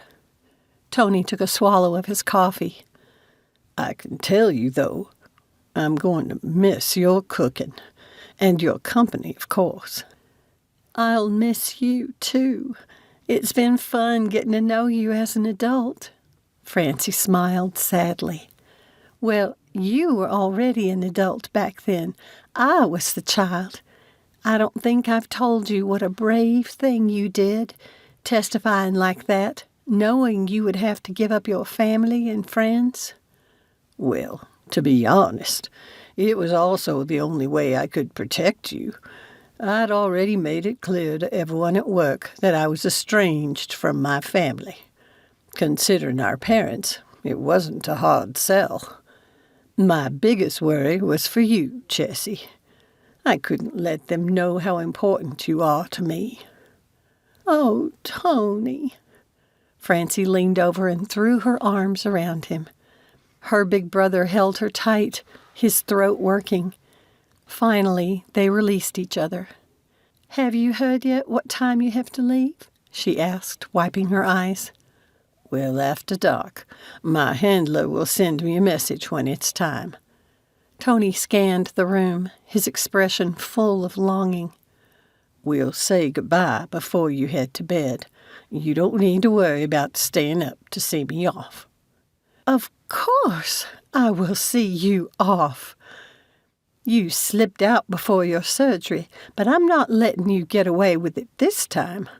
All these years I've carried the guilt of not talking to you before you went to court that day. You have to let me say goodbye this time. Hey, he began. Francie shook her head. We'll have supper once the students have gone and share a lovely evening together. No arguments. She gave him another hug, quick this time, picked up the breakfast tray and headed back down the stairs. She had plenty to think about today besides their pending farewell, like making the house look the best it could. Self-conscious about the sad state of the old place, Francie spent the morning deep cleaning everything, even though she had done one for the fall just a few weeks ago. Mostly it had entailed dusting, since she had sheets covering the furniture in the 5 bedrooms she didn't use. In Rafe's bedroom, she sat on the bed, overcome with emotion. The boy who had gone to Harvard a few months ago was a man now. He had always shown himself to be responsible beyond his years, but a determination now filled him, which went beyond what had driven him to go after the scholarship. Francie was so proud of him, but she missed him dreadfully. She had known when he left for school that she would never get back the companion he had been, the friend. With his brains and talent, she had no doubt he would land a high-paying job in a big city like New York. Her parents had taken the family there once, and the size of it had struck her as a place she would never want to live. The mass of people had overwhelmed her. How would Rafe fit in there? He had a genuine talent for getting along with all kinds of people in a myriad of settings, and she didn't doubt he could make a life anywhere he wanted. What if he married one of those snotty high society ladies? She might look down on someone like Francie. With a snort, she gave herself a mental kick. She was turning maudlin. It was plain stupid of her to be wishing him to stay a boy forever. She gave his room a quick scan again before checking the time on her phone. With his busy schedule and desire for a social life, she had stopped calling him on the weekends, leaving it up to him to decide when to chat. It was time for her to get back to work. Those students would be here soon, and she wanted to do a last check of the rooms. She was just finishing upstairs when she heard the first car outside. Francie hurried to the front bedroom to check and make sure it really was students, something she had done every time after that lunatic had busted into her home. Alex, Professor Diederik, had said something about the students carpooling together. Her nerves ratcheted up when a dark-haired man stepped from the car. But then the other doors opened, and the other young people came pouring out. Francie hurried down the stairs, careful of her ankle. It only hurt now if she stepped on uneven ground. As she approached the front door, her phone blared with her son's ring. Of all the bad timing. "Hang on, Rafe," she said, cradling the phone on her shoulder while she opened the front door. The dark-haired young man, who had been the first to get out of the car, had opened his mouth, prepared to speak, when he seemed to realize she was on the phone. He handed her a business card, and she found it to be one of Alex's. "Come on in." She stepped back from the door. "I'm Francie Davis. I suppose this is something all y'all have done before?" "Yes, ma'am. My name is Hector Perry, and Amy here is our only noob." He then named everyone in the small group. "The professor's here," Amy called from the back. Francie's face flushed at the thought of having Alex in her home again, especially in this room where they had kissed. She wasn't normally a hard-hearted person, but a part of her hoped he would feel as awkward here as she did already. Why would he kiss her and act all tender and then turn cold with no explanation? What a fickle man. "Well, Hector, I need to take this call," she said, already backing away. "I'll be in the kitchen if you have any questions." "All right, ma'am. We really appreciate this opportunity and apologize for what might seem like an invasion of your home. We are always careful not to touch anything personal. The goal of the inspection is to check out the architecture." Francie recognized the footsteps on the front steps and raised a hand in acknowledgement to Hector before retreating to the kitchen. She couldn't face Alex yet. "Sorry about that, Rafe," she said. "I didn't think it would take that long." The sound of his laughter through the phone lifted her spirits. Next month was Thanksgiving, and she would have her boy home again. Alex had tried to steel himself against the memories of his last visit, but it had helped little. He couldn't stop himself from scanning the faces in search of Francie's, or the sharp disappointment when he didn't see her. "Where's Mrs. Davis?" he asked. "She said she would be in the kitchen," Hector said. "She had to take a phone call. Sir, this is a great house. How old is it?"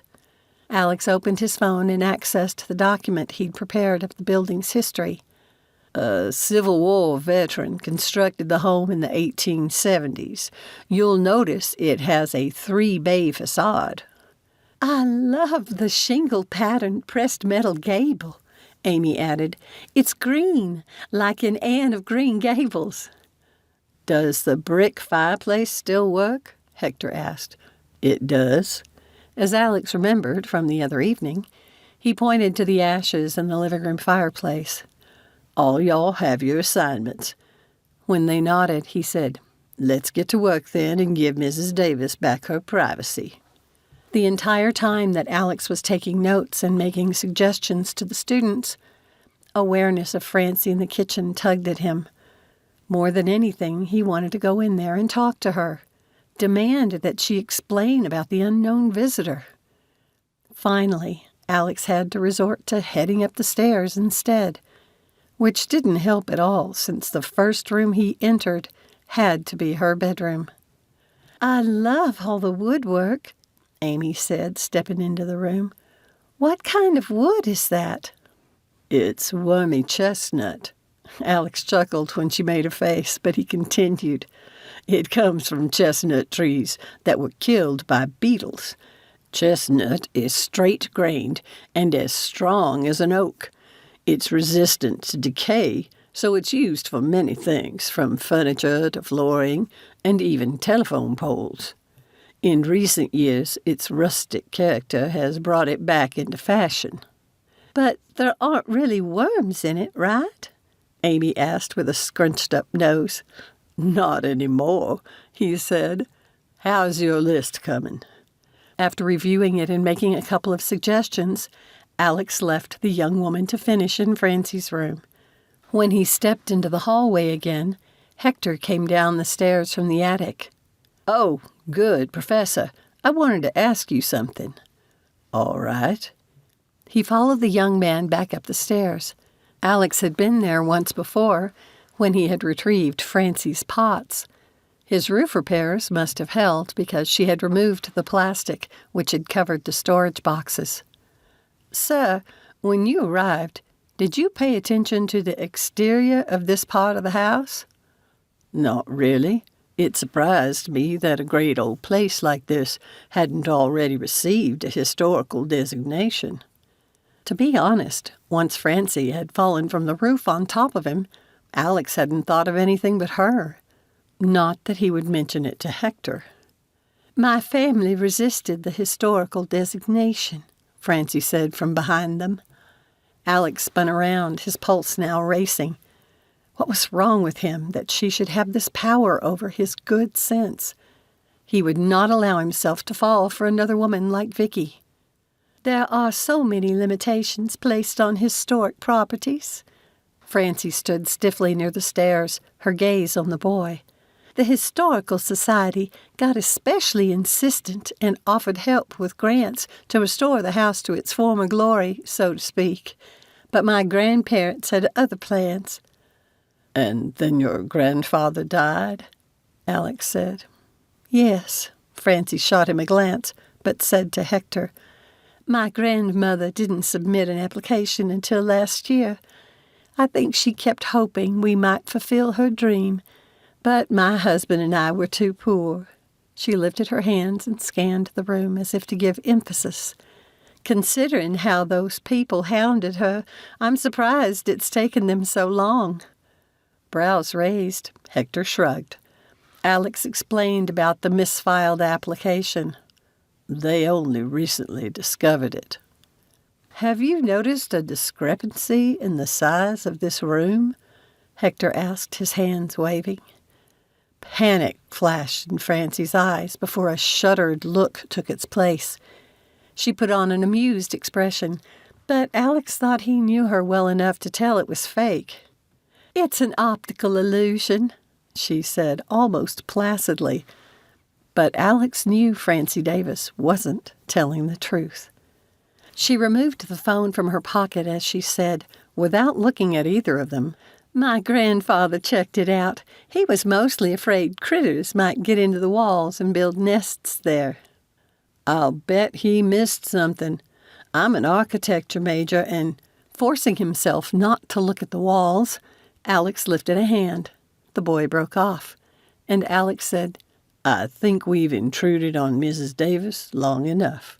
If she's comfortable with her grandfather's assessment, we should leave it at that." He made a point of meeting Francie's gaze as he said the words. Her face blanched, so she knew he knew. What was she hiding up here? "It would be epic to discover a hidden room, though, wouldn't it?" Hector asked Francie. "My little girl self of long ago would have loved it," she agreed. "Right?" Hector gave the room a wistful backward glance and headed to the stairs. "Tell the others we're ready to leave," Alex called after him. The boy pounded down the stairs, and Francie quickly followed. Alex scanned the attic, trying to remember the outside dimensions.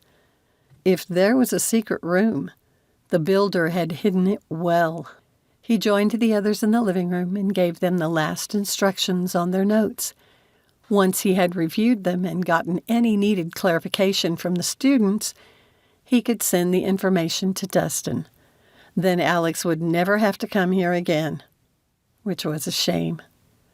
But before he left, he would get it all out in the open with Francie. Chapter 20. Alex could tell Francie expected him to leave when the students did.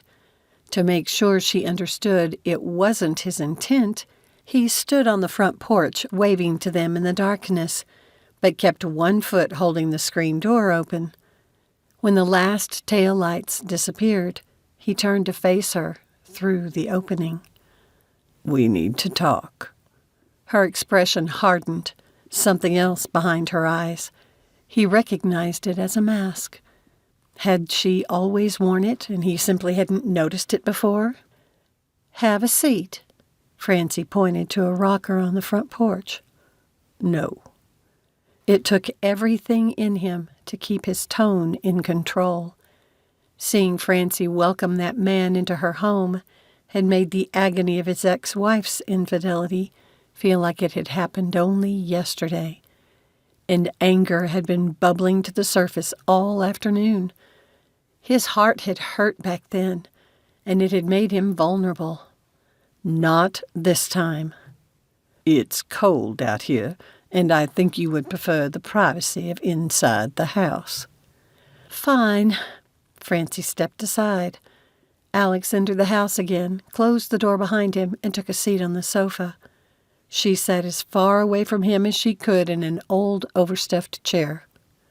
What's going on here? He asked. I don't know what you mean. She scowled at him with her ice queen eyes. After I left the aircast with you, I saw you let a man into your house. You two embraced. Francie's face went the palest he'd ever seen it, and he thought she might pass out. Then she stiffened. You must have imagined it. She narrowed her eyes, her cool voice taking on a little heat as she added, and if you hadn't, it wouldn't be any of your business anyway. Like a dam bursting, Alex's old pain drove him to his feet. That's what I thought. You're no different from my ex-wife.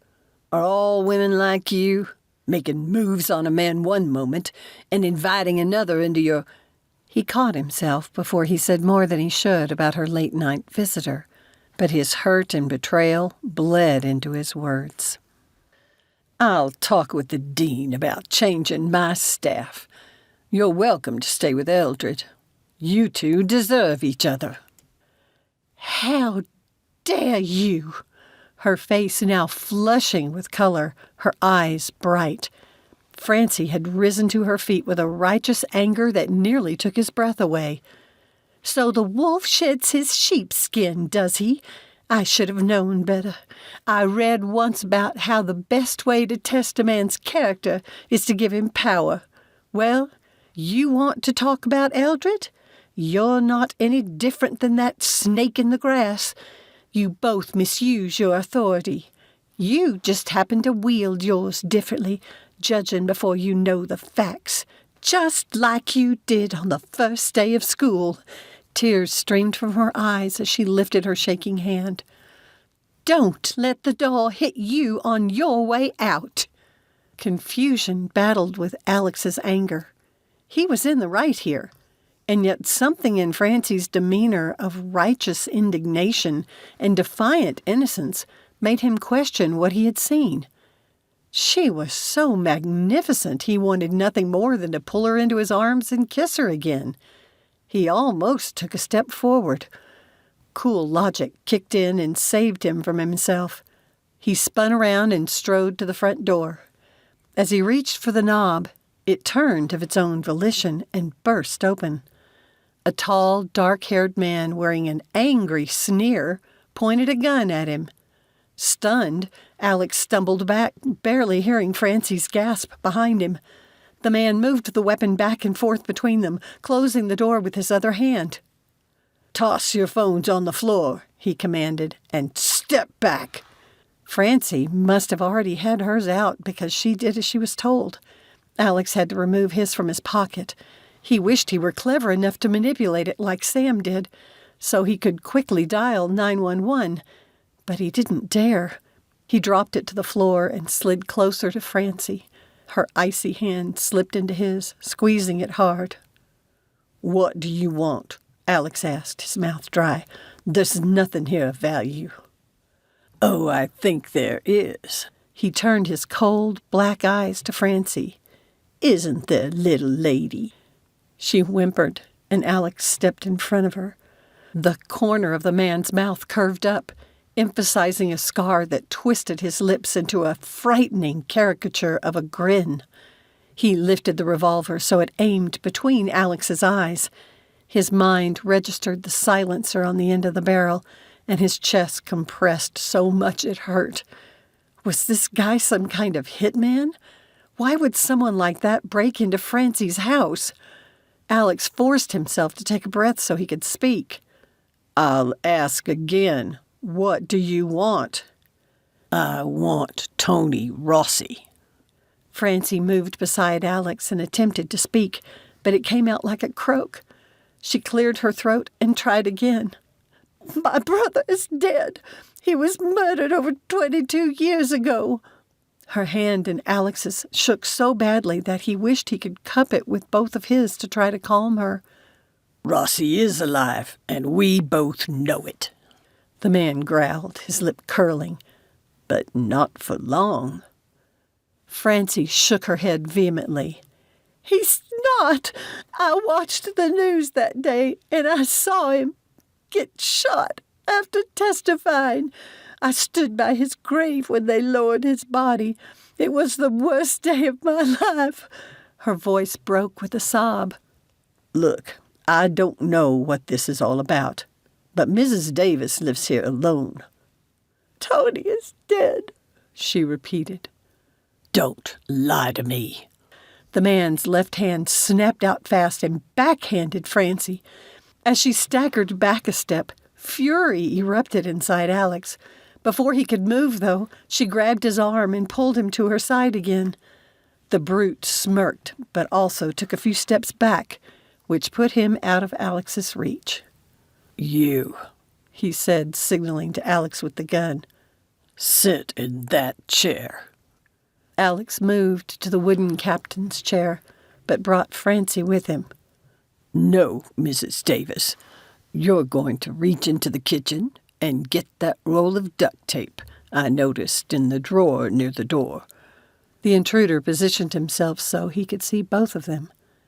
Alex gave Francie's hand a quick squeeze, surprised at the sudden calmness radiating from her. She made slow, deliberate movements and kept her hands where the man could see them. After removing the roll of tape from the drawer, she returned to Alex. Tape his wrists to the arm of the chair. Alex closed his eyes, feeling more helpless than he had in his entire life. Despite the ache in Francie's cheek, peace kept her hands steady. She carefully wrapped the duct tape around Alex's wrists as instructed. Bless Rafe for his eclectic interests. Last year he'd gone through a self-defense phase and watched loads of videos on escapes at the library. Then he'd come home and made her practice with him, both the bindings and the escapes. She said a silent prayer of thanks the hitman hadn't come with zip ties.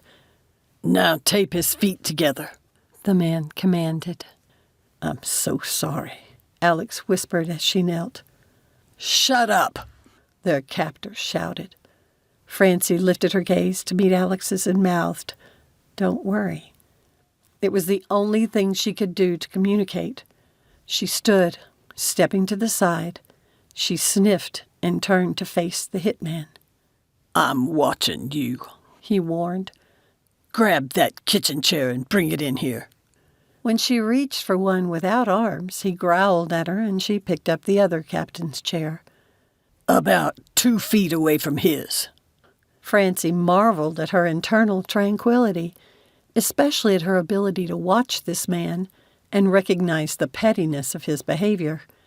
He was certainly capable of evil things, but it was almost as though she discerned the scared little boy he must have been once.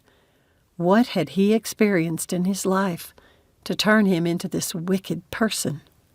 Wrap your ankles. When she was done, he said, Now your left hand. Only when she finished did the man take the roll from her and put down his gun. He seemed to take a lot of pleasure out of wrapping the tape tight, purposefully cutting off the circulation. She flinched, and he grinned. Knowing it would comfort her and irritate their captor, she sang softly. The Lord is my shepherd, no want shall I know. I feed in green pastures. Stop singing. The man growled and looked about to strike her again. Francie closed her eyes and quietly hummed the peaceful hymn. When she sensed the man approaching, she quieted and opened her eyes. She met his gaze, continuing to sing the words in her mind. You know, if you cooperate, I can let you and your boyfriend go. She almost laughed. Did he really think she would believe his placating voice? He hadn't even tried to hide his face from them, so there was no way he would let her or Alex live, unless she managed to free him when this character finally went to search the house for her brother. Francie thought of the day she had come home from school to find her parents glued to the television, broadcasting the shooting. The gut-wrenching pain as her brother went down amidst the sound of gunfire and screams. As the remembered grief and horror washed over her, Francie stopped trying to hide the trembling in her lips and allowed her tears to fall. The man leaned forward, his eyes hard now as he growled, "Where is Tony?" "He's dead!" she screamed, a part of her thinking Rafe would be proud of how she was getting into her character. She cried freely and put all her pain from that time into her words. "I watched him die. Haven't you hurt me enough? Why are you torturing me like this?" Francie lowered her head and sobbed. The man made a sound of disgust. "What about you, pretty boy? What do you know about Tony Rossi?" "I have no idea who you're talking about," Alex said, sounding tired. "Francie's never mentioned him, not even in passing. We can't help you." "We'll see about that." The ripping sound of the duct tape caused Francie to look at them. The hitman put the strip over Alex's mouth and turned to her. She was glad she'd been crying so hard. Her face was wet. The man looked at her with disgust, but put a piece over her mouth. She didn't struggle against it, but she also knew it wouldn't be hard to remove. Without another word, he began searching the downstairs rooms. Francie glanced at Alex, who watched her with worried eyes. She used her tongue to work against the sections of the tape which had stuck to her skin. When the man entered the living room again, she stopped messing with the duct tape and quietly sobbed. The man was ridiculously thorough and appeared to search for hidden spaces. She could only hope an examination wouldn't give up the reading room in the attic. Finally, he made his way up the stairs, checking the wall with taps. By the time he disappeared into a bedroom, Francie had enough of the tape off her mouth that she thought Alex could understand her. "Do what I do." She pushed out her elbows and leaned to the right, at the same time that she forced her wrist up. The duct tape tore apart, her hand free. She removed the strip from her mouth with her now free hand and explained again in a whisper as she unbound her other hand the same way. Alex was even faster at escaping, probably because of how muscular his arms were. He also removed the strip from his mouth, wincing as he did. "Now, watch this," she said, standing. With her palms together as in prayer, she bent over and used her arms to forcefully push her legs apart in a hard and fast motion. The duct tape split apart. "We have to get out of here," Alex said as he pulled the tape from his jeans. "You get help." Francie ran over to the sofa where the man had kicked their phones. "I'm not leaving you," he insisted, getting on his knees and stretching a hand under the sofa. "I can't leave my brother. Oh, I found one." She pulled it out and saw it was Alex's. "Your brother is here?" he asked, shocked. "Shh!" "Hey!" the hitman shouted from the top of the stairs. Something buzzed by. Alex slammed into her, and they both went down, him landing on top of her. He said, "Stay here." He was already scrambling across the floor. The coffee table cabinet blocked Francie's view. She grabbed the phone and dialed a 911. 911, what's your emergency? "There's a madman in my house with a gun. He's shooting at us. Francie Davis on Bristol Road. You've been here before. Hurry." She ended the call. From the other side of the coffee table, she could hear the men scuffling. Had Alex disarmed the man? Francie peeked around the cabinet. Near the stairs, both men had their hands on the gun pointed at the ceiling. It was like watching one of those awful mixed martial arts films. Only the tension in their hands showed how much strength they were putting into it. The hitman was the taller of the two. Alex was holding his own. But for how long? Francie needed a distraction, but what could she throw without possibly hitting Alex? A dark form flew from the stairs and landed on the two men. Francie screamed as the three of them went down. Tony pinned the assailant with his body. Alex went after the gun. Once he had it, he turned and pointed at the two men on the floor. She was already on her feet and running to her brother. He lifted a finger indicating she should pause. Francie stopped beside Alex. Tony carefully lifted himself off the man and stood. Is he unconscious? Alex asked. Tony kicked the intruder in the side. Not gently, but not all that hard either. The man didn't make a sound. "You have to get out of here," Francie cried, throwing her arms around Tony. "The police are on their way." My handler is outside waiting for me. I'll grab my bag. "Hurry." She glanced at Alex. He still pointed the revolver at the hitman, but stared at her like he had never seen her before. Tony came bounding down the stairs and gave her a quick hug before turning to Alex. Take care of her, Professor Sweetroll. She's had a hard life and deserves better. Then her brother darted into the kitchen and disappeared into the darkness. Francie started crying again, and Alex put his free arm around her shoulders. The sound of sirens came nearer. Professor Sweetroll? He asked weakly. "You mustn't tell the police about him," she whispered. "He's in witness protection." Don't worry about it. Alex kissed her temple. You can count on me. Chapter 21. The first police officer through the front door pointed his gun at Alex. Drop it. Absolutely, officer. It belongs to this man. Alex carefully placed the revolver on the floor, well out of reach of the hitman, and pulled Francie into his arms. Alex's whole body ached, and it shook from the adrenaline rush. He did not like the sensation. Other officers spread into the room, while the first one came over and nudged the gun out of reach. "Leo, I think this guy's the same lunatic who broke into my house a few months ago."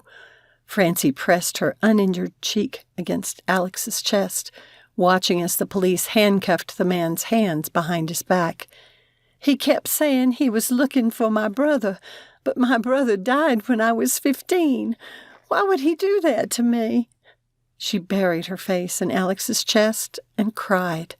He held her, sensing that it was her calm words that were the act, and not her tears. It made him think of an expression his mother had used to describe his grandmother, steel magnolia. She had used the term even before the movie of the same title had come out. For the first time, Alex understood the expression. Traditional femininity and uncommon fortitude. The description fit Francie perfectly. It's okay, Francie. We're here now.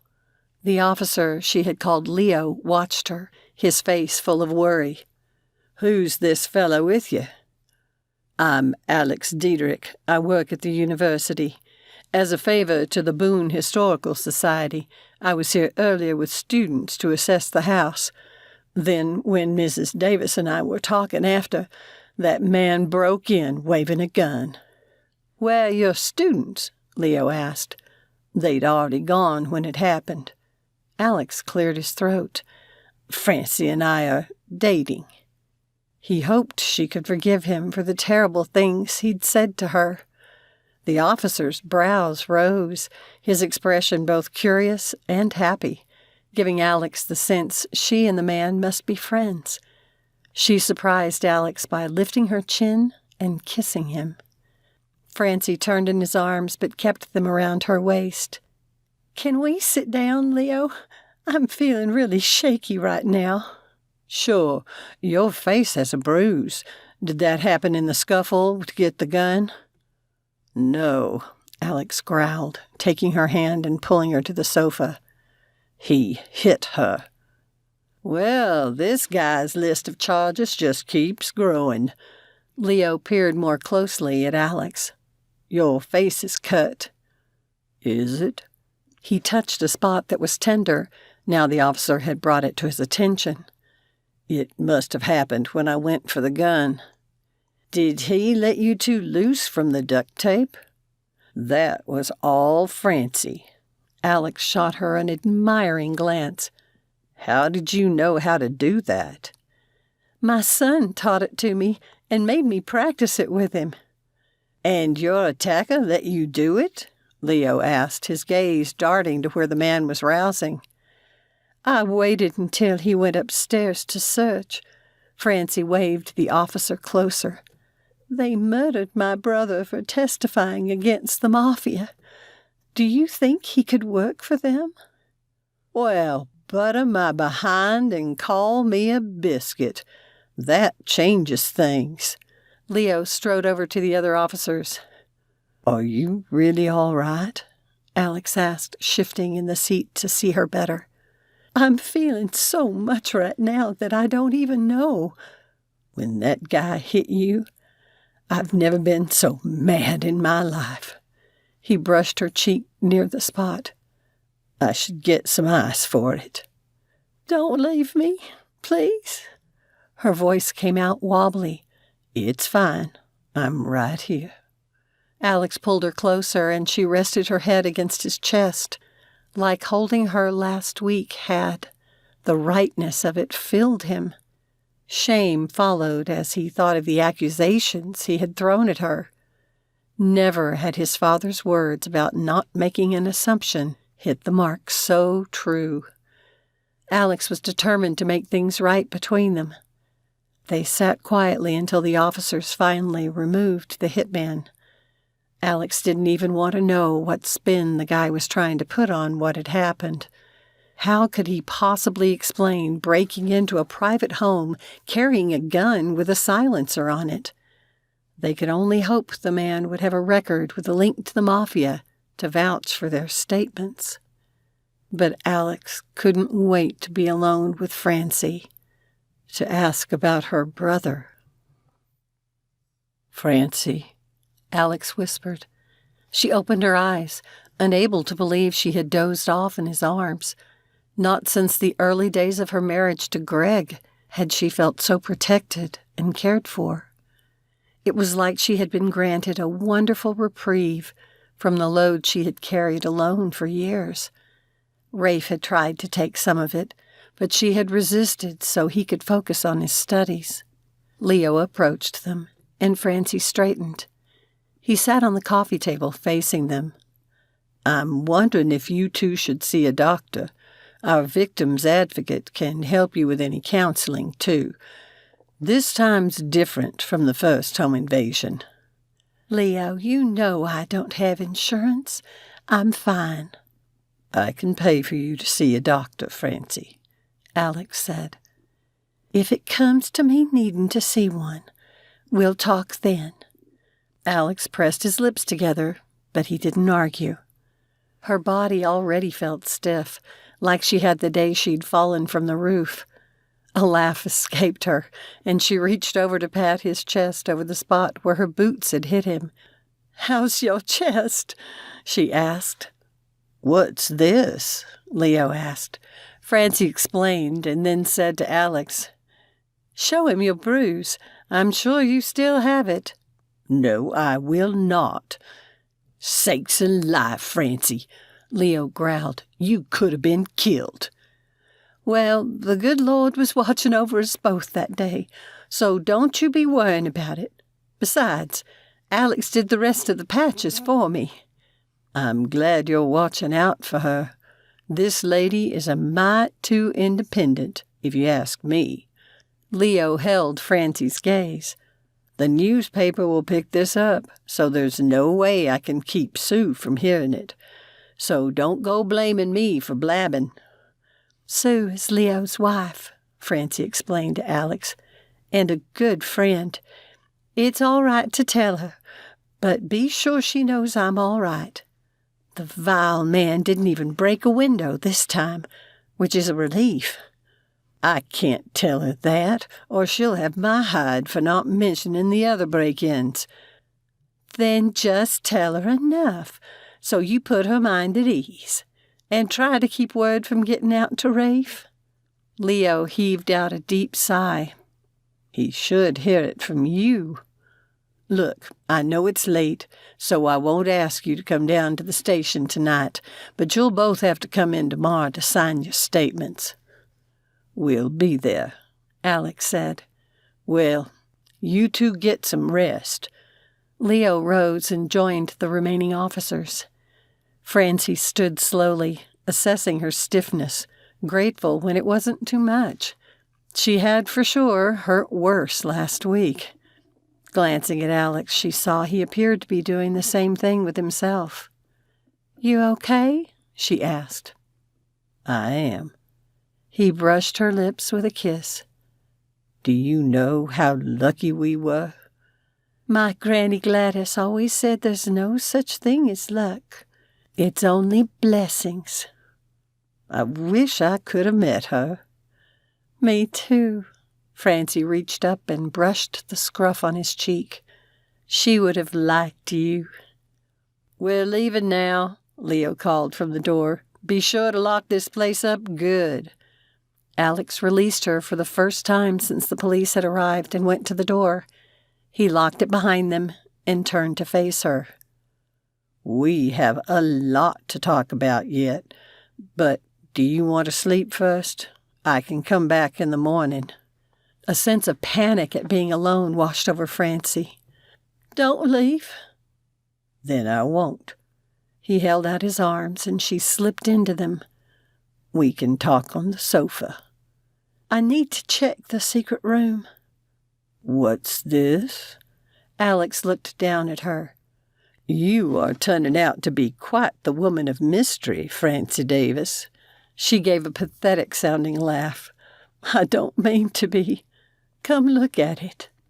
As they climbed the stairs to the attic, she explained how her grandfather built the reading nook. So Hector was right, Alex said as she opened the trick door. I about died when he said that. She bent over and went into the opening. I can imagine, Alex said, following, since your brother was probably on the other side of the wall. Your student has a good eye. She scanned the room, her mind merging her younger memories of the place when Granny had come here. That's one huge recliner, Alex said. Yes, Grandpa had it specially made. He knew she would end up reading to us, so he wanted her to have plenty of room. But it's wide enough she could snuggle into it with cushions and blankets when she read here alone. I wish we'd had a chair like this when Sam was growing up. Smiling, Alex sat on one side of the large chair. We read all the books in the Harry Potter series together, but this is much more comfortable. Rafe wasn't interested in them, but we did so many other books together up here. Francie wanted to join Alex, but it didn't feel right to presume. He made it easy by putting his arm along the back and arching his brows in invitation. Won't you sit with me? She didn't need any further encouragement, but slid back into the position she'd taken on the sofa downstairs. Alex pulled the lever, and the footrest came up. With another push by him, the chair reclined, and Francie gave a little sigh. He pressed a kiss to her temple. Now, tell me about this beloved brother you nearly died to protect. Francie's internal clock woke her. She knew right away she was sleeping with Alex, but it took her a few seconds to realize she wasn't dreaming. Then the memories from last night came crashing back, and she was fully awake. She lay for a little while, enjoying the sound of his beating heart under her ear. During the night, she must have pulled an Afghan from the box next to the chair. Otherwise, they would have frozen up here. Alex made a nice heater, though. Carefully, Francie eased herself from the recliner.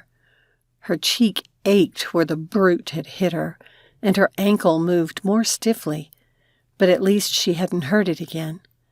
She turned on the small space heater before slipping out into the main attic room. The sun was just peeking over the horizon, and she needed to gather the eggs. A little thrill rushed through her. She would get to fix breakfast for Alex. Hopefully, none of the neighbors had noticed his car still parked in front of her house. She might be having a little chat with her pastor, even if they had done nothing but sleep, and kiss a little. All right, kiss a lot, but Alex had been a perfect gentleman. It wasn't until she was coming back into the house with the eggs that she realized she didn't know where her phone had ended up. Since Rafe had called yesterday, he wouldn't get worried, as long as no one called him about the break-in. Francie was pouring the scrambled eggs over the diced potatoes, red onion, bell peppers, dried spinach, and spices. Mushrooms would have been nice, but she hadn't had any.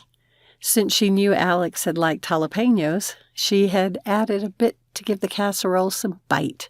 She topped it with cheese and slid the dish into the oven. By the time she heard footsteps upstairs, she was kneading some bread. It was such a lovely feeling to have someone to care for this morning. Knowing it was Alex made her heart swell. That man needed tending, and from the things he had said about his ex-wife, he'd never had any. Not as an adult, anyway. Granny Gladys had always said it was in Francie's nature to nurture people. Hey, Alex said from the kitchen doorway. He looked so yummy in his rumpled clothes and mussed hair. Even his scruff was attractive, though not a temptation to kiss. Francie had never liked sandpaper kisses. "Good morning. I have a breakfast casserole in the oven." what are you doing there? He came to stand behind her, slid his arms around her waist, and rested his chin lightly on her shoulder. For a moment, Francie just stood there with her eyes shut, loving the sensation of closeness and connection. "I'm baking bread." You are an amazing woman, Francie Davis. Alex kissed her neck. "Don't you be getting any ideas there," she teased, a little alarmed at how quickly things were moving between them. Yes, ma'am. Alex dropped his arms and stepped back. May I kiss your lips, though? Francie turned to face him. "Careful. I have tender skin, and I do not want road rash on my face. Can you just see the girls at the office asking me where I got it?" He made a great show of puckering his lips and coming close, but then backing off and turning his head, only to come in from a different direction. "You silly man." Then he kissed her with a light tenderness that filled her with longing for more. But Alex stepped back. He put his arms behind him, watching her with so much regard she wanted to throw herself into his arms. But she didn't. She would love to see if this could go somewhere, and they had to be careful not to rush it. I'm guessing you don't have any breakfast meat? His words were so contrary to what she had been thinking that Francie burst out laughing. I'll run home and fetch them, Alex offered. "Don't. The food is almost ready, and I imagine you're going to want to go home to shower and shave anyway before we go to the police station." Good point. His shoulders drooped a little, and she could only hope this meat-loving man wouldn't break her budget. What might I do to help? Make toast? "There are biscuits already in the oven with the casserole. Why don't you set the table so I can get this bread finished and rising?" They had an amiable breakfast and talked about everything except what had happened the night before. But it still weighed on Francie's mind. "Do you think they'll send someone else here?" Alex didn't even blink at the apparently off-topic question. If you're talking about the mafia, I don't really know, but I think you need to get an alarm system. "I can't afford one." Then let me help you. When she shook her head, he put a hand on hers. Unless you want me to move in here to make sure you're safe, you'll have to be satisfied with me helping you to get a security system." Francie stared at him. He would really consider staying here to protect her? "Did I say something wrong?" Then he seemed to realize the other implications of what he'd said, and he straightened. "That's not what I meant, but I will sleep better at night if I know you're safe here. I'll see what I can schedule next week." "You have that conference." "Oh, crud, I almost forgot." "You'd best not forget, since you're presenting." "I'm not worried about it. I've taught the subject before, and I already have my presentation all updated.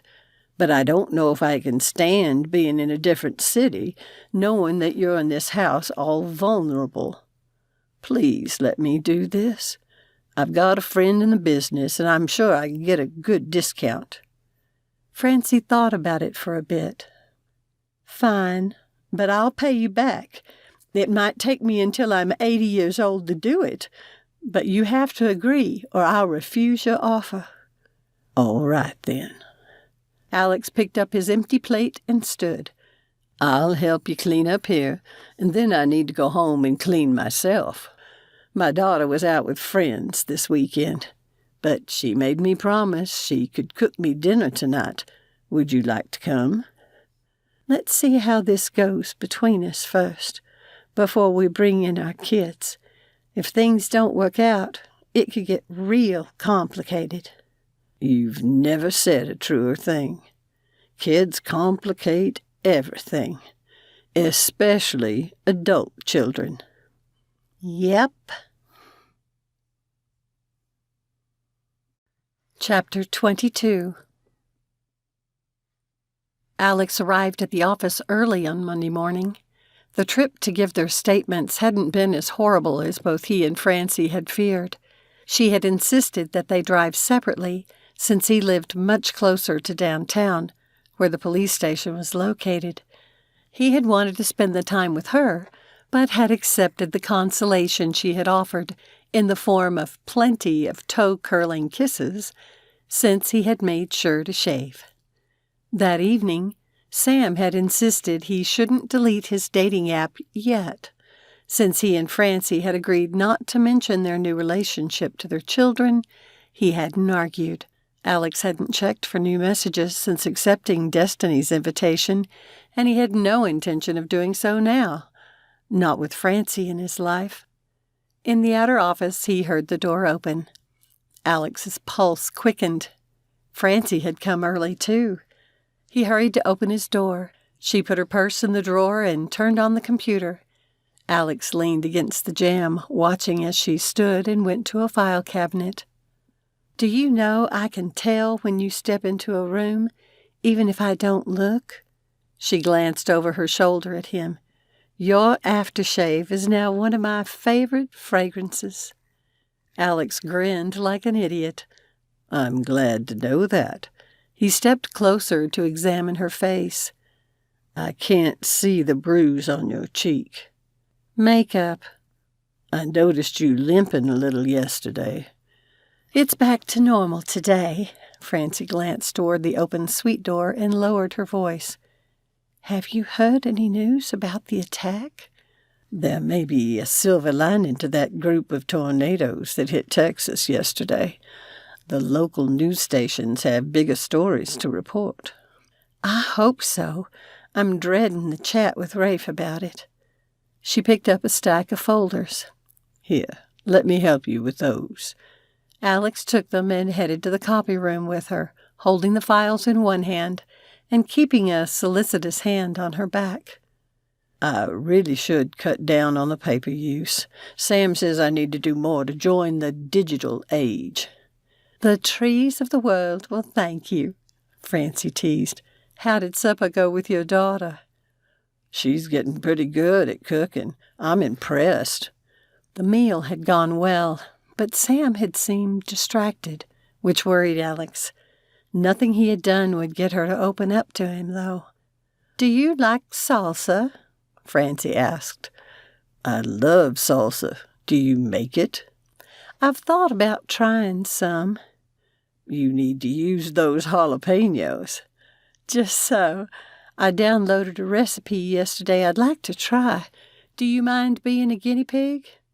With your cooking, any day. Alex found his mouth watering in anticipation. Francie's cheeks flushed a pretty pink. Why salsa, if you don't mind me asking? I won't have much variety for Thanksgiving dinner, so I'm trying to come up with something I'm sure Rafe will like. It sounds good, but I'll need a second opinion to be sure. I wish I didn't have that conference. You already know I'm a good kitchen slave. The peppers won't last until you get back.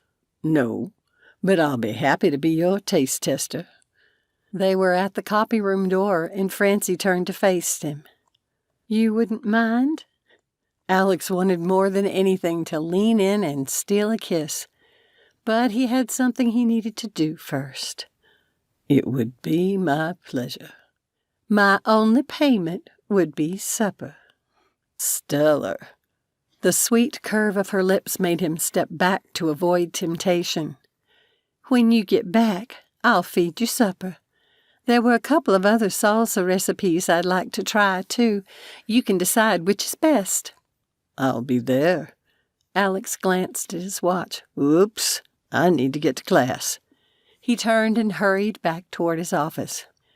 What a hypocrite. Passing Kevin's office, Alex almost missed the low comment. He stopped and backstepped to find Kevin in his office doorway, his hands in his pockets.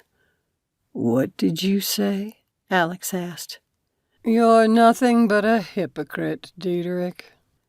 What are you talking about? I saw the way you were looking at our fair little assistant. You've got some nerve going postal on me when you just wanted her for yourself. Kevin shot a glance down the hallway where the light from the open copy room door shone, then back at Alex. I'm sure you've read her file, and know she's a recent widow. I never knew you had it in you, going after the vulnerable ones. Is that why your wife left you? Alex almost hit him. He shoved his clenched fists to his sides, his blood pulsing so hard in his head that he could barely see. Kevin said nothing else, simply turned and went back into his office. Guilt flooded through Alex as he returned to his office. As much as he hated to admit it, Eldred was right. Not that Alex had purposely gone after Francie. Things between them had just happened. But they were in unequal positions, with him being her supervisor. He should have taken care of this before talking to her this morning. His stomach knotted as he considered how she had responded to him. Had she felt pressure? He knew from their conversation while canning the week before that she had been worried about losing her job when he'd lost his temper with her on the first day of classes. When he had kissed her, had the same worry guided her decision to kiss him back? Alex's phone alarm went off. He had to run or break his own tardy rule, and he had classes all morning and then was off to the conference. This was something he had to talk to Francie in person about. There wouldn't be time before he had to leave, but he had to take action now. Francie was preparing to leave for Professor Eldred's when the office phone rang. Professor Diederik's office? Mrs. Davis, can you come to the dean's office? The assistant asked. He needs to have a word with you. Of course, I'll be right down. Francie grabbed her pocketbook and locked the office door behind her. She fretted all the way there. Had he heard about the attack? Was there a problem? Had he heard that Alex had spent the night at her house? For people looking in, it must seem like they had done something inappropriate. The assistant smiled when Francie entered the office, which only helped her nerves a little. You can go right in. Taking a deep breath, Francie entered the room. She had only seen him a few times, but the silver-haired man had always intimidated her. You're welcome to take a seat, but this won't take long. He moved his mouse and turned his attention to his computer monitor. For obvious reasons, Professor Diederik has requested a change in his assistant. Since Professor Johnson has also requested a change, I can switch you and Tammy. The dean looked up then. You'll get to keep Professor Eldred, so you'll only have to get used to one new professor. Will that work? The man looked at her like she was expecting this and should be happy about it. Yes, sir. Francie put a hand over her stomach, the sound of Greg's belittling comments shouting at her from the back of her mind. That'll be fine. Then I wish you the best. Since it was a clear dismissal, she turned and left the room. Good luck, the assistant said with a smile. Both the dean and his assistant had acted cheerful and happy about the switch. So many emotions pushed at Francie that, despite their comments, all she wanted to do was cry. Except for Rafe, everything in her life had gone wrong. Maybe Greg had been right. Maybe she was as useless as he'd always said, and Alex had finally recognized it and done the best thing for him? Gotten rid of a liability? Her cheeks went hot thinking of how she'd slept in his arms Saturday night. But then, why had he acted so nice this morning? He had volunteered to come over to help her. Had something changed she didn't know about? Francie picked up the little jar of jam she had brought for him and put it on his desk. Tomorrow, she would bring a box for her few personal items. Why couldn't the dean have traded another professor for Eldred, too? She kept nothing personal at her station, in his office. Regardless of what had happened, it saddened her to make the change. Francie had enjoyed working with Alex. With a resigned sigh, she headed down the hall. Professor Eldred was already in, so she kept quiet in case he was trying to work. When Francie got up to file a paper, she startled at finding him watching her from his doorway, like Alex sometimes did, but not at all like how Alex did. The way Professor Eldred was looking at her made Francie's skin crawl and brought back unpleasant memories. Her words to Rose about listening to her instincts came back, and about the girl's plan to confront the man. Professor Eldred said nothing but turned around and went back into his office, the corner of his mouth turned up in a smirk. She shivered.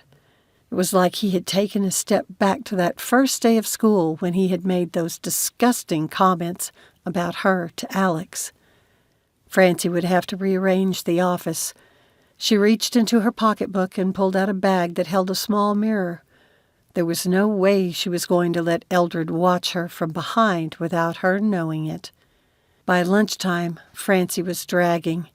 She had been grateful for Rafe's call on Saturday, but he had seemed rushed and a little distant. She'd messaged him last night, hoping to start a conversation about the break-in, but he hadn't replied. He always returned her calls. Last night, sitting in her bedroom, Francie had once again reminded herself Rafe had his own life, and she needed to leave him alone to live it. But maybe he was sending a message to her. And now Alex was, too. She told herself to stop the glum thoughts. Maybe they were trying to tell her something, and maybe they weren't. If only Alex had explained before making the change, it wouldn't have come as such a surprise, or hurt so much. As she sat down to her lonely lunch, Francie wondered what she was doing to drive away the people she cared about. She opened a book to do some reading, but had barely gotten through a paragraph when Rose plopped into the opposite chair. Francie waited for the girl to say something, but she started in on her salad without a word, her expression thoughtful. The silence wore on Francie. When she finished with her class this afternoon, she would face going home to an empty house again and missing Alex. What had she done to make him want to get rid of her? And what did it say about the man when he hadn't even warned her about it? She didn't want to think about it. What she desperately needed tonight was company. Have you ever had pumpkin soup?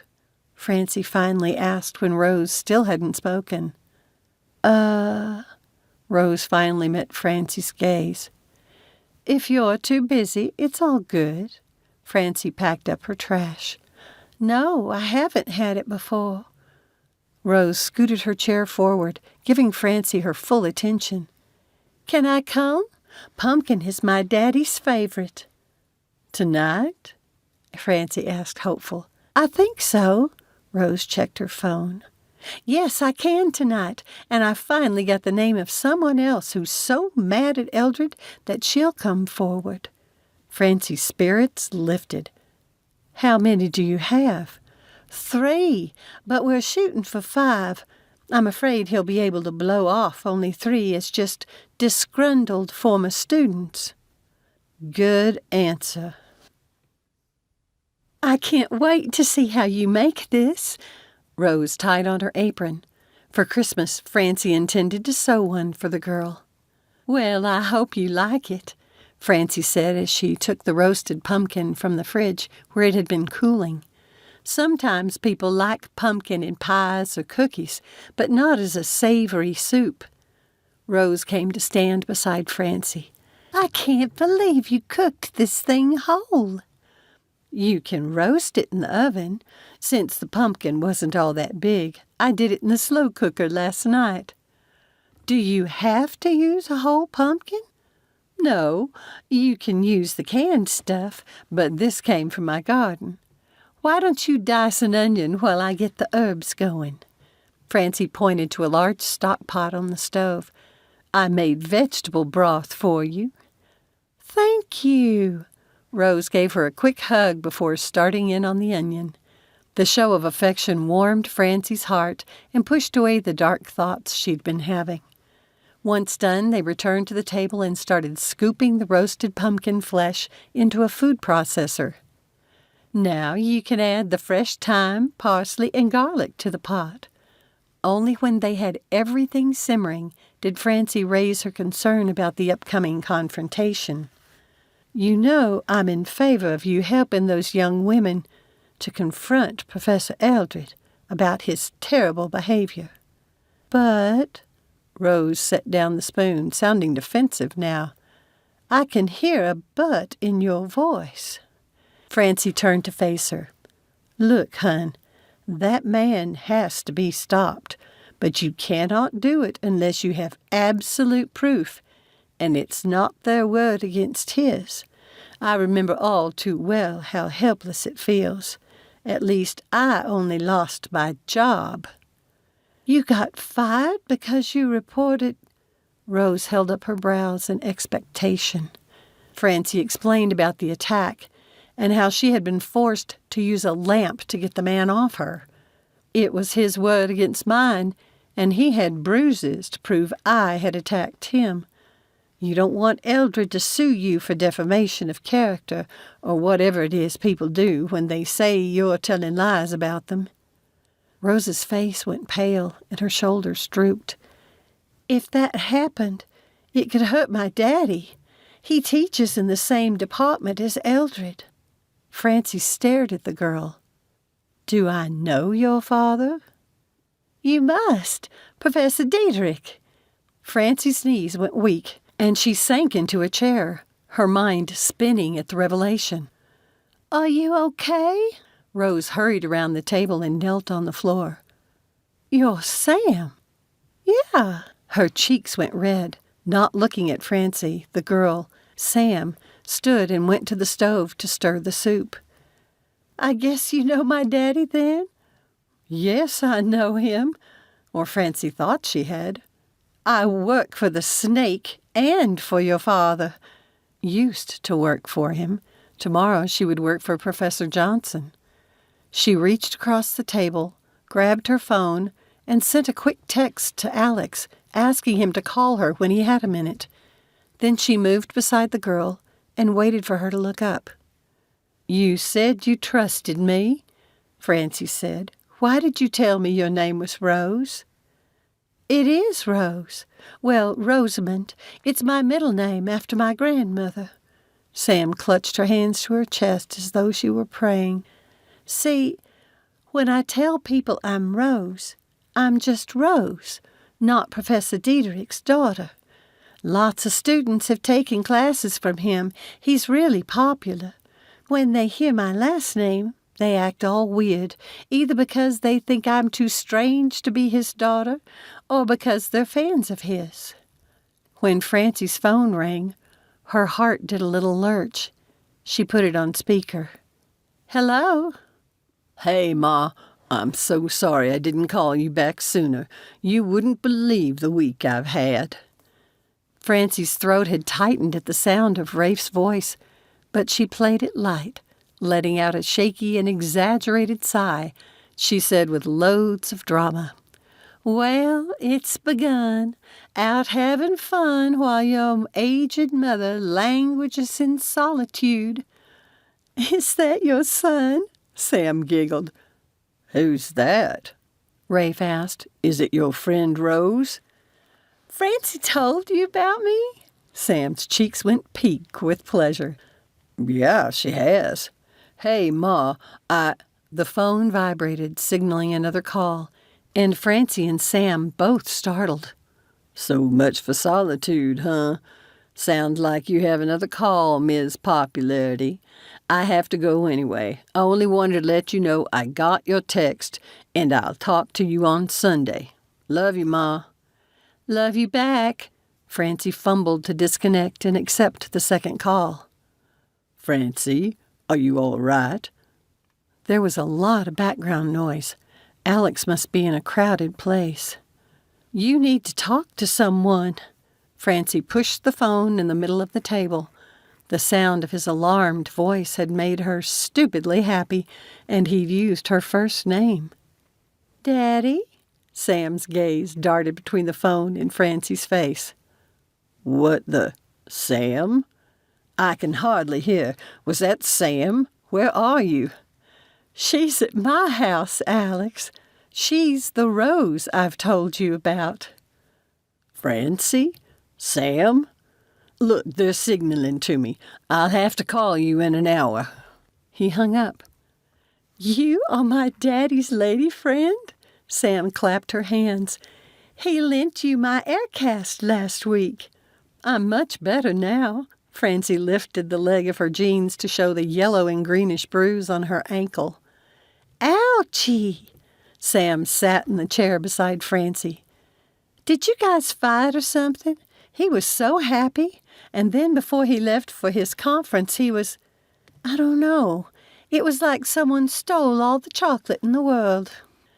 I do know what happened, Francie said, then inhaled deeply. The soup! She dashed to the stove, where she pulled the large pot off the burner. With a spoon, she stirred it, carefully running it over the bottom. Like someone stole all the chocolate in the world. Had he really acted like that? Is it burned? Sam asked at her side. I don't think so. One more thing to add, then let it simmer a bit more. Francie opened the cupboard and removed a can of coconut milk. Normally the recipe calls for cream. Sam gasped. That stuff's expensive. Did you buy it for me? Don't worry about it. Francie opened the can and poured the smooth white liquid into the dark orange mass. I've been collecting aluminum cans all summer, and I cashed them in. You are such a sweet person, Francie. I've never met anyone like you before. Sam gave her a side hug. I wish you were my mother. Don't say that. Sam's eyes flashed. For the first time, Francie could see Alex and his daughter. I don't like her. Sam's eyes went wide. There, I said it. The girl stood taller, as though a huge load had lifted off her thin shoulders. I'm sure your mother loves you, and I love her too. Don't misunderstand. But I don't like her. Do you see the difference? Sam started pacing the kitchen. Seriously, if she wasn't my mother, I would have nothing to do with her. I hate being around her. She's been pushing me to go with her to France." Sam made a gagging motion. "Don't say bad things like that about her." "Why shouldn't I? She says plenty of disgusting things about my daddy." The phone call Francie had overheard came to mind, along with the awful things the woman had said to poor Alex.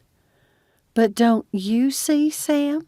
Name-calling is her style. I thought you didn't want to be like her."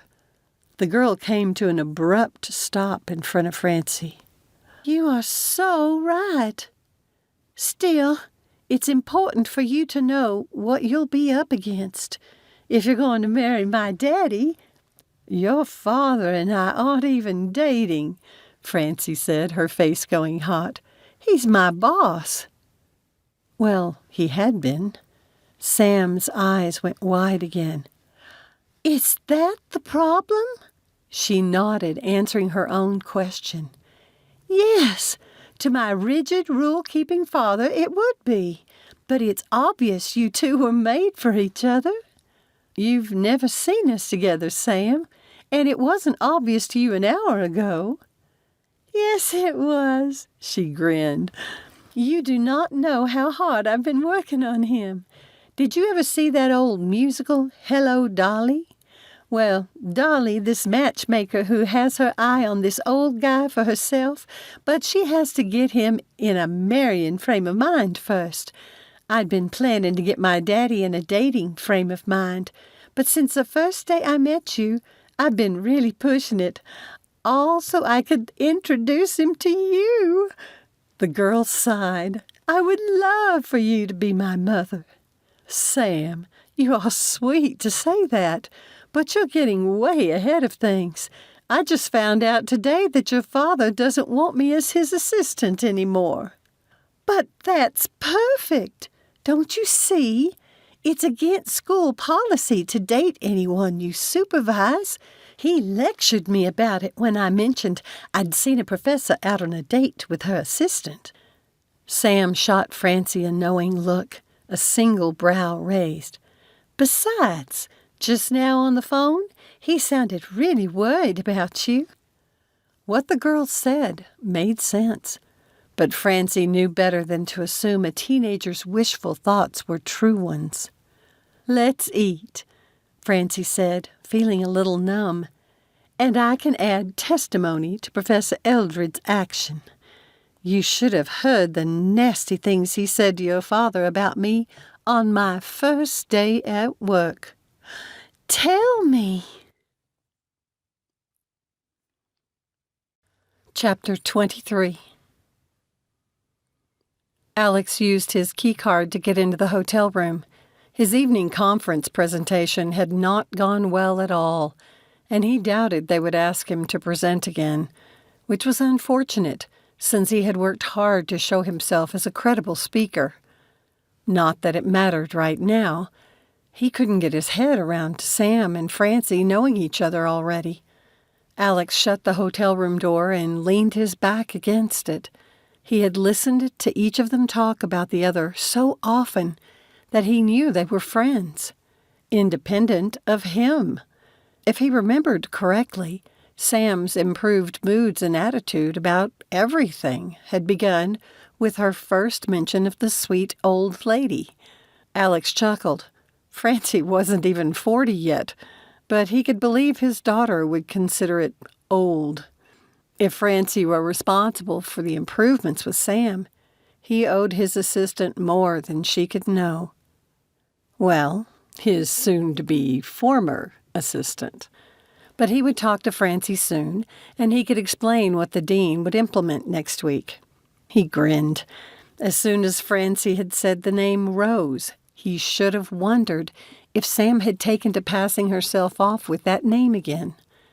This time, it didn't bother him. Alex kicked off his shoes, took off his tie, and sat down at his laptop.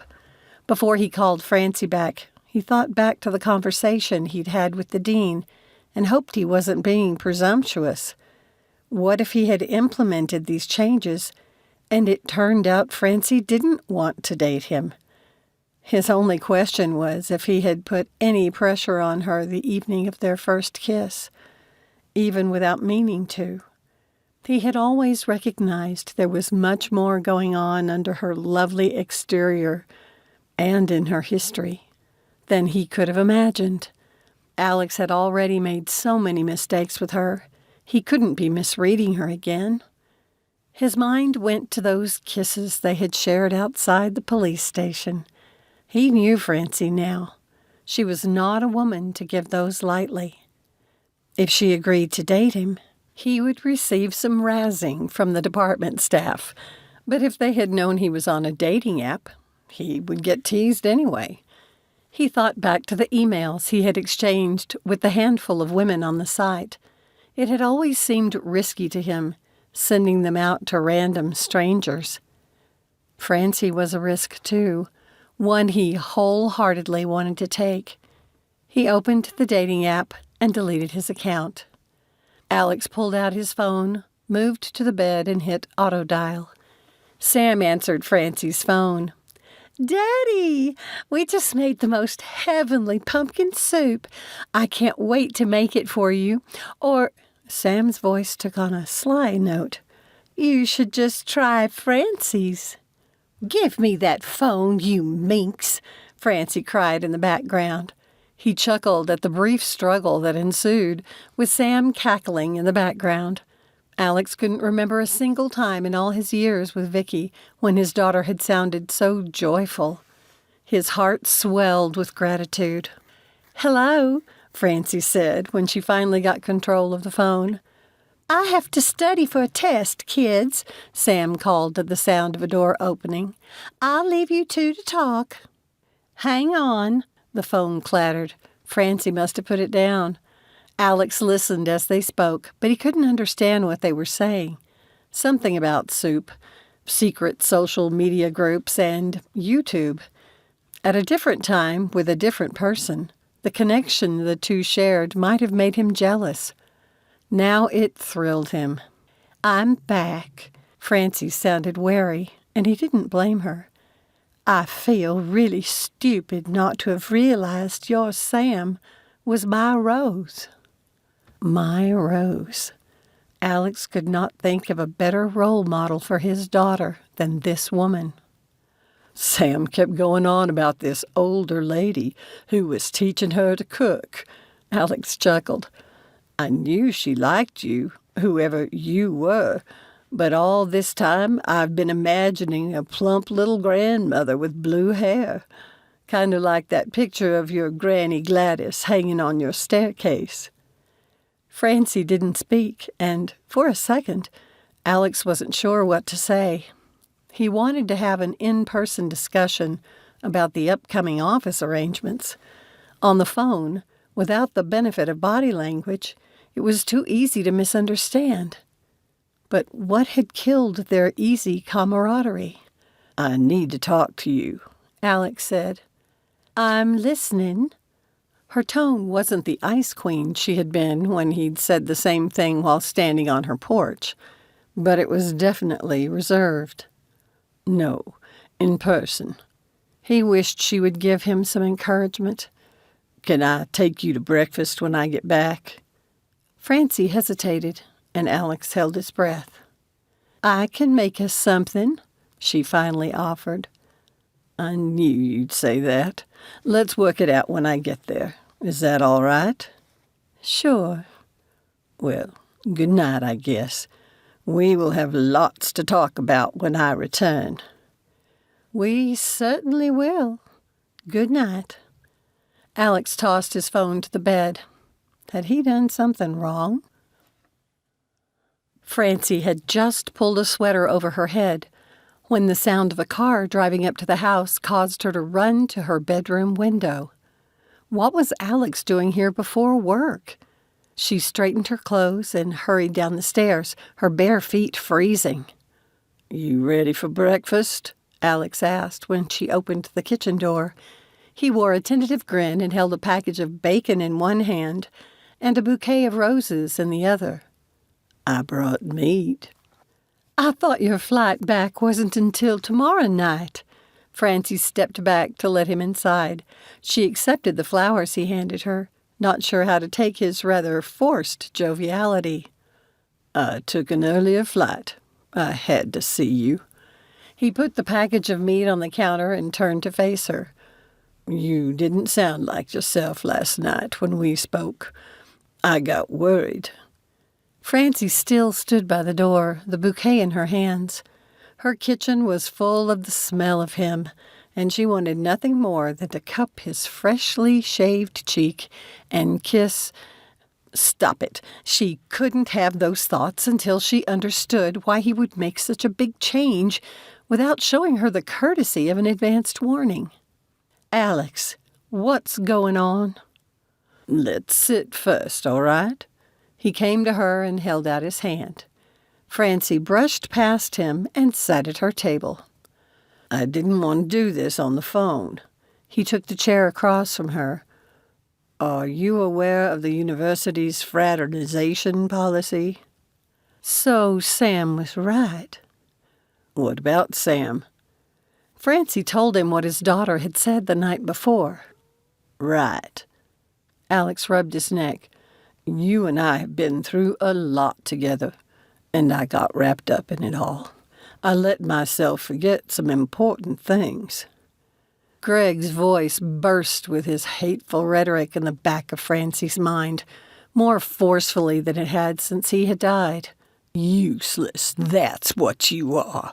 Did you really expect this man to buck the system for you? Her shoulders tightened. This was it. It had been too good to be true that this beautiful man could care about her enough to buck the system. Francie dropped her gaze to her hands. They weren't as rough as they'd been when they'd worked 2 jobs cleaning, but all the work canning had done a toll on what little progress she had made. After a co-worker made a comment on Monday, I knew I had to take action right away. Eldred. Francie looked up, remembering when Alex had walked her to the copy room. Only that snake could have read anything into their innocent exchange. How did you know? Alex waved off his question with a shake of his head. It doesn't matter anyway. He was right about one thing. As your supervisor, I have authority over you. I pulled out my copy of the school's policies and procedures handbook. The school does not like supervisors dating subordinates. There would be accusations of favoritism and undue influence. So you talked to the dean about moving my position to another professor? Alex's brows arched in surprise. Yes, but how did you... He didn't. Has the dean talked to you about it already? Monday, Francie said flatly, after you left for class. So you thought... You were getting rid of a problem. No. Alex jumped to his feet, his expression both contrite and worried. It wasn't anything like that. I went to him and explained that I wanted to date you, but I couldn't as long as you were my assistant. I reminded him I'd been at the conference, so he had plenty of time to consider the change he wanted to make, and he could put it in place next week. He took a step toward her. That way, we could talk when I returned and I could explain before he took action. Francie's stomach had gone all fluttery at his words, and the warmth in his eyes. She wanted to believe she had misunderstood, but too many years of being beaten down kept her in her chair. This could still be Alex trying to let her down gently. Professor Johnson had already asked for a change in his assistant, so the dean made the switch. Her voice went rough. You could have just told me on the phone. If I'd had any idea he would jump the gun, I would have. But then I got to thinking about how we've kissed, especially that first time. What if you'd felt like I'd pressured you? Pressure? Francie's cheeks grew warm. If you recall, I'm the one who kissed you first. Something I'm not likely to forget. The look he gave her made her body heat up to match her face. Alex extended his hand to her.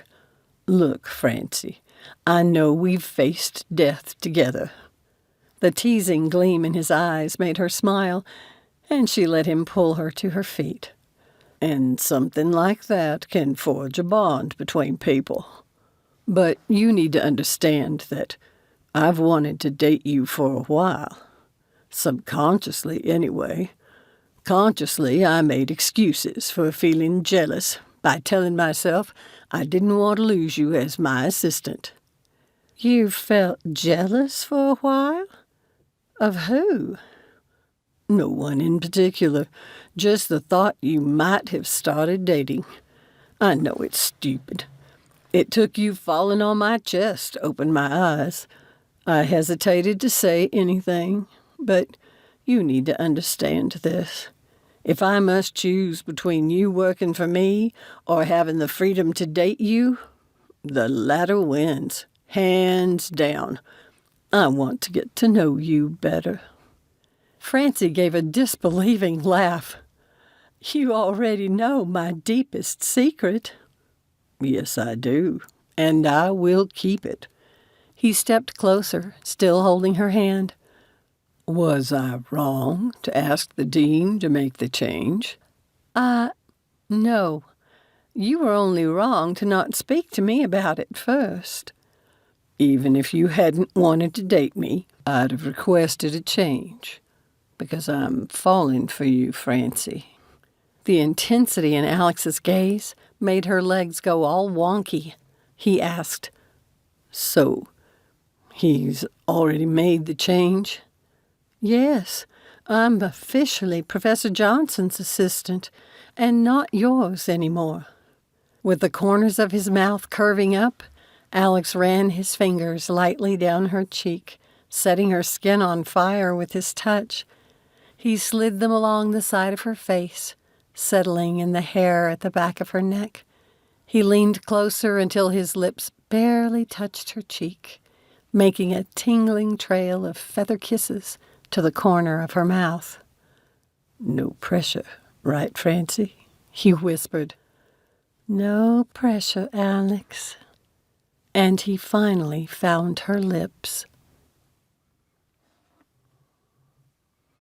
Chapter 24. You look really nice, Daddy, Sam said as she walked around him, assessing his appearance. Nicely dressed, but casual too. It surprised Alex just how many suggestions his daughter had come up with for places he and Francie could go on their dates. They had attended a couple of football games, the first Friday art crawl, a musical performance at the university along with a play, and even an old-time jam at the Jones house. Where are you two lovebirds going today? Well, since we're having a bit of a warming spell, I thought I'd take her to Mystery Hill. Francie said she's never been there. Oh, we went there for a school field trip. I think you had class and couldn't come. It's crazy there and made me dizzy, but I promise you it'll be fun. Maybe next year I can come with you two. Alex liked that his daughter saw him and Francie still together in a year. Why don't you come with us today? And intrude on your date? I don't think so. Then Sam's face scrunched up like it did when she was struggling with something she needed to talk about, but didn't know how. What's wrong? He asked. Nothing's wrong, per se, and Francie says I just need to get this over with. Alex's stomach nodded. While it made him happy Sam could confide in Francie, he wished his daughter felt she could share her problems with him, too. He put a gentle hand on her shoulder. You can trust me with your hard things, Sam. Oh, I know, Daddy, but I'm afraid I'll disappoint you. Come here, you. Alex pulled her into his arms. You are a remarkable young woman, enthusiastic about life, and with a beautiful heart. How could you disappoint me? Sam stepped back and looked up at him with doleful eyes. Moved to France with Mama? His heart sank right to the floor, but he couldn't take back his words now. He had to swallow a hard lump in his throat before he could make any words come out. I meant what I said, Sam. If you think going to France would be the best thing for you, I won't stand in your way. Oh, Daddy, you are so dang cute. But you don't know me at all if you really believe I would. Why, I'd shoot myself in the foot before I would move to France with Mama. And you know how I feel about guns. Sam gave a shudder. But I thought it would put things into perspective for you because, you see, I do want to move. I want to change my major and study in Colorado. Alex blinked, his brain struggling with the sudden change. Daddy, Sam rested her head against his chest, and he automatically wrapped his arms around her again. What do you want to study? He finally asked. Theater arts with a concentration in makeup artistry. His astonishment only lasted a moment before the rightness of her plan struck him. Film makeup had fascinated Sam since she had been a little girl, when she'd watched the making-of videos from movies like the first Pirates of the Caribbean dozens of times. Why Colorado? Isn't there a theatrical fine arts program closer? She stepped back again, the hugest grin on her face that he had seen in years. You don't mind the major? I admit it surprised me when you said it, but it fits you. Have you wanted to do this for a while? Sam clapped her hands gleefully. Oh, yes, but I'm pretty sure Mama wouldn't be as nice about it as you are. Alex gave a dark chuckle. Will you wait until next fall, so she'll be in France? Sam patted his cheek. You catch on real quick, Daddy. Fine, but why Colorado? The first year will cost more until you establish residency. I don't want to be a financial burden on you, especially now you have Francie in your life. Sam swept away, dancing around the room. But they have a strong fringe festival community there, and I can get some great experience. She stopped in front of him. You really don't mind? Not at all. The money I have for your tuition will only go so far, especially since you won't get a family discount like you do here. I know, but I've been checking into grants and things, and I'll look at getting a job. I don't think I've appreciated how much you've supported me. Thank you. Alex gave her a quick hug, his voice rough. I'm glad it's not until the fall. I'll miss you. I'll miss you, too. Sam's eyes had grown shiny, and she stepped back. Now, you go have some fun with Francie. We're lucky the weather's warmed up for a few days, Francie said as Alex opened the door for her outside the Mystery Hill building. It doesn't look like much, does it? Out here, no, but I think it's part of the fun. Visitors expect one thing and find something different once they experience the anomaly inside. I haven't been here since I was a boy. It's been a thing for a long time. Francie watched Alex while he paid the fee. She enjoyed anything they did together, though she liked their evenings at her house the best. And he did too. He'd invited her to his condo a few times, but said her house had a cozy feel despite its larger square footage.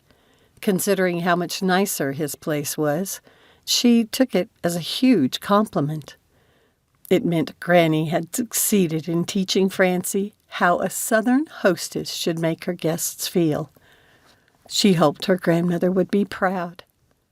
Alex came back and took Francie's hand.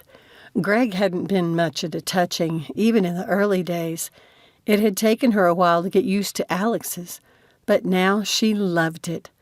He had stopped in front of a map of vortex anomalies around the country. Until I came here as a boy, I'd never heard of things like this. And we're not even in the Bermuda Triangle, she teased. They made their way into the wood-paneled room, and a wave of dizziness hit Francie. She grabbed the railing which circled the room. Their tour guide stood at an angle like those weather forecasters did in hurricanes as the wind pushed against them. Francie couldn't stand straight either. "Are you all right?" Alex whispered, putting his arm around her waist. I don't know, to be honest." The guide placed a ball on a shelf near the door, and the ball moved of its own volition, up a board, around a short corner, and up the wall along a track. Then he did an awkward walk to an odd pipe attached to the wall and poured a cup of water into the funnel on the lower end. It came out at the top of the pipe and poured into a bucket. The longer she stood there, the queasier Francie got. She closed her eyes, hoping it would help, but she swayed against Alex. "I think we're done," he said. "Let's get you out of here." Embarrassed that she needed the help, Francie let him support her as they exited the room. Outside, all the odd pulling ceased, and her stomach calmed. "Oh, my goodness!" She put a hand over her abdomen. "I didn't expect it to make me sick to my stomach. I'm so sorry." "It might not have lasted long, but now you can say you've seen water run uphill." Alex kissed her temple. "There's a fossil museum here, if you'd like to see it. Or gem mining. Maybe hatchet throwing." Francie shot him a disbelieving look. "When am I likely to have to throw a hatchet?" "Well, you never know." He said the words with such meaning that she knew he was referring to another visit by someone from the mafia. She appreciated his discretion in not mentioning it outright, but it made her glad she had agreed to let him help her purchase a security system. Francie slept better at night now because of it. And Leo didn't bug her as often since it had been installed. Alex had been right about people not finding out about the attack. The wild weather and damage in Texas had consumed the media for nearly a week. By then, a house invasion was old news. What had troubled Francie had been hearing from Leo that the intruder had taken his life while in police custody. Her friend had assured her it meant the man had been mental. "You want to try the hatchet throw?" Alex asked again, and she knew he wanted to do it. "Sure, but don't hold it against me when I'm terrible at it." She watched patiently as a young man walked them through the safety rules and instructions on how to throw. The first time Alex tried, the axe bounced off, but he got hits every time after. He turned to face her, looking proud of himself. "You next?" Francie tried, but the first throw didn't even hit the log. She shot Alex a pleading look. "How about some lunch?" "Stellar." Alex stepped from his rental car outside the restaurant in Cambridge. He'd never been to Massachusetts before and would have liked a chance to tour the Harvard campus, but his nerves were a mess. There was no way he would have enjoyed it anyway. Maybe someday in the not-too-distant future. He stepped into Mr. Bartley's gourmet burger diner, and a feeling of claustrophobia hit him. Pictures and memorabilia crammed the walls, and people packed the place. How long would this meetup take? Alex's trip had to be a quick one. He couldn't risk missing his return flight. Francie could not find out about the visit early. A familiar dark-haired young man rose from a corner table and waved a hand in Alex's direction. Francie hadn't been kidding when she'd said her son was as efficient as she was. After some careful maneuvering in the tight space, Alex made it to the table. But Rafe wasn't alone. His roommate, Ethan, sat on the same side of the table. Alex had meant this to be a private conversation. "It's a pleasure to finally meet you in person, Professor." Rafe extended his hand. "I know you're short on time, but I already ordered for us. I hope you don't mind." "Not at all. I'll eat most anything. Alex removed his coat and took the chair across from Rafe. You've talked to Ethan online before. I don't have a car, and he's my ride. Their food arrived then, and Alex's jaw dropped at the size of the burger before him. He could have made 2 good-sized meals from it, to say nothing of the fries. The young men were already digging in, so Alex did too. Talk about a heart attack in a bun. It tasted as good as it looked, though, topped with bacon and layered with cheese.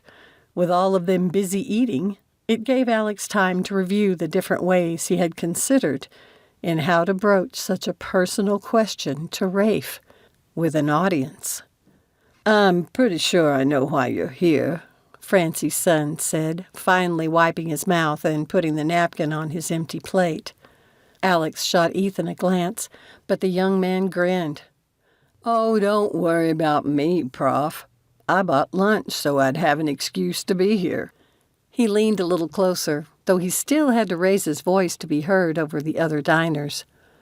I'm all about grand gestures, and I wanted to see one in person. Rafe winced. You really need to consider your words, bruh. You're making it sound like the prof is here to propose to me. Alex pinched the bridge of his nose, the food in his stomach now feeling like a brick. But really, sir, Rafe said, all seriousness now, I'm glad you wanted to do it the old-school way. I know I can't give my permission or anything like that, which would be stupid since Ma's an adult. So I'm guessing you're here to ask for my blessing. It's more a case of making sure you think I'm good enough for your mother. Blending families is never easy, and I know how close the two of you are. I would never want to divide her loyalties. Ethan sat back in his chair, arms crossed, and nodded his head. I knew there was a reason I liked you, sir. Rafe leaned forward. But I have one request to make of you. Alex went still at the sudden seriousness in both the young man's voice and his expression. Francie and her son had gone through a lot together, and Alex was only beginning to understand how solidly they watched out for each other. Name it. Fill her life with love and kindness. Spoil her. That's already my plan, Alex said against the lump in his throat. Anything else? That's it. When are you planning to propose? I really want to have you and my daughter Sam there. That Sam is a hoot, Ethan said appreciatively. When Alex and Rafe both turned to stare at him, Ethan shrugged. Well, she is. Rafe, will your schedule allow you to fly home a little early on the Tuesday before Thanksgiving? The young man's eyes crinkled around the corners. Yes, sir. I'm ahead in all my classes. Dang, I wanted to see it, Ethan grumbled. Why? Rafe shifted to frown at him. You're always saying you won't get married until you're done with med school and all that extra stuff. You've got a good dozen years to go. It's research. Ethan gave a disgusted eye roll. You're only what, 19, 20? Alex said. You have plenty of time to worry about it once you meet the right person. Ethan pulled a face but didn't look convinced. Rafe, I'll email you your flight information. I have a co-worker who'll be picking up a family member about the same time anyway, so you can ride with him. Alex got to his feet. I appreciate it, sir. Rafe rose and they shook hands. Thanks for lunch, Ethan. My pleasure, and good luck. Chapter 25. Francie checked the list again for Thanksgiving dinner on Thursday. She couldn't believe Alex had thought it a good idea to go out on a Tuesday night. He knew she had already started her pie making and hated to leave it to get all gussied up.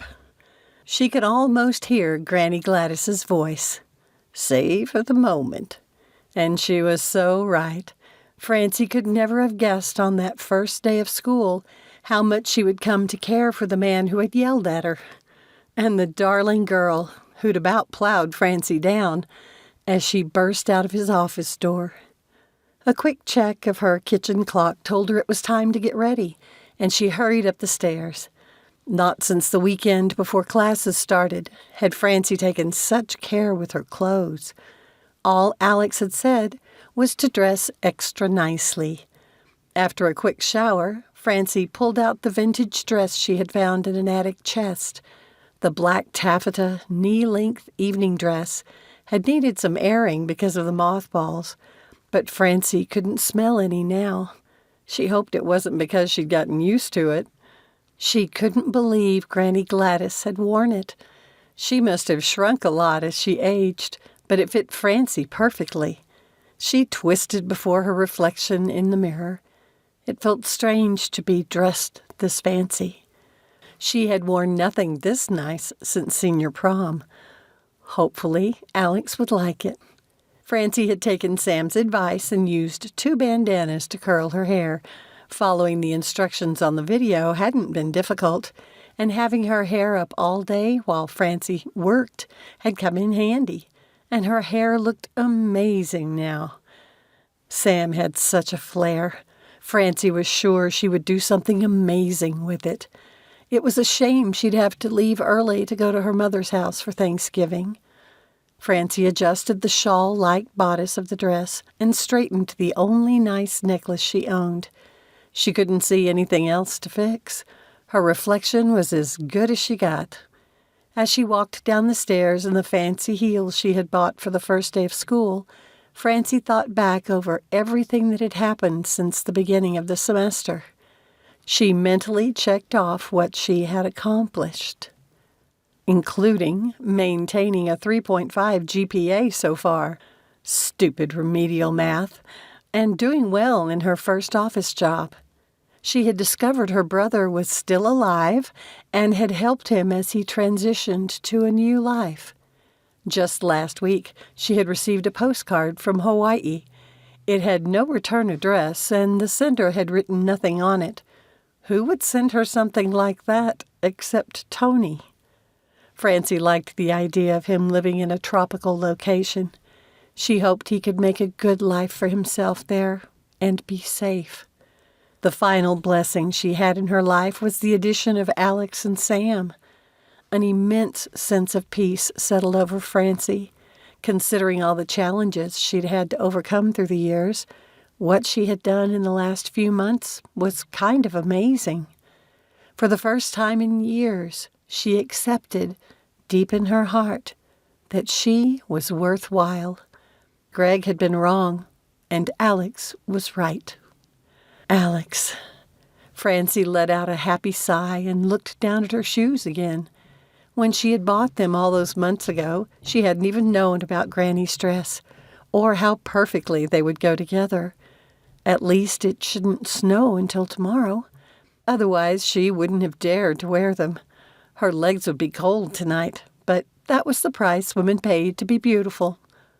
Was she beautiful? The mental question made her think of when Granny had come to the hospital to be with Francie, the day Rafe had been born. Greg fainted at the sight of blood, and the doctor hadn't trusted him in the delivery room. When the staff had finally permitted him to join Francie, the first thing he'd said at the birth of their son was that she looked terrible. It shouldn't have been a surprise coming from an ignorant teen who was way too young to be a father, but it had struck Francie to the core.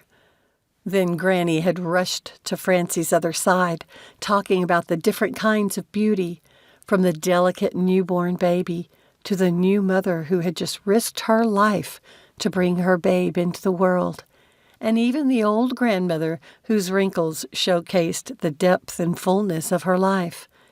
She had raised her voice and said firmly that the most important beauty came from within.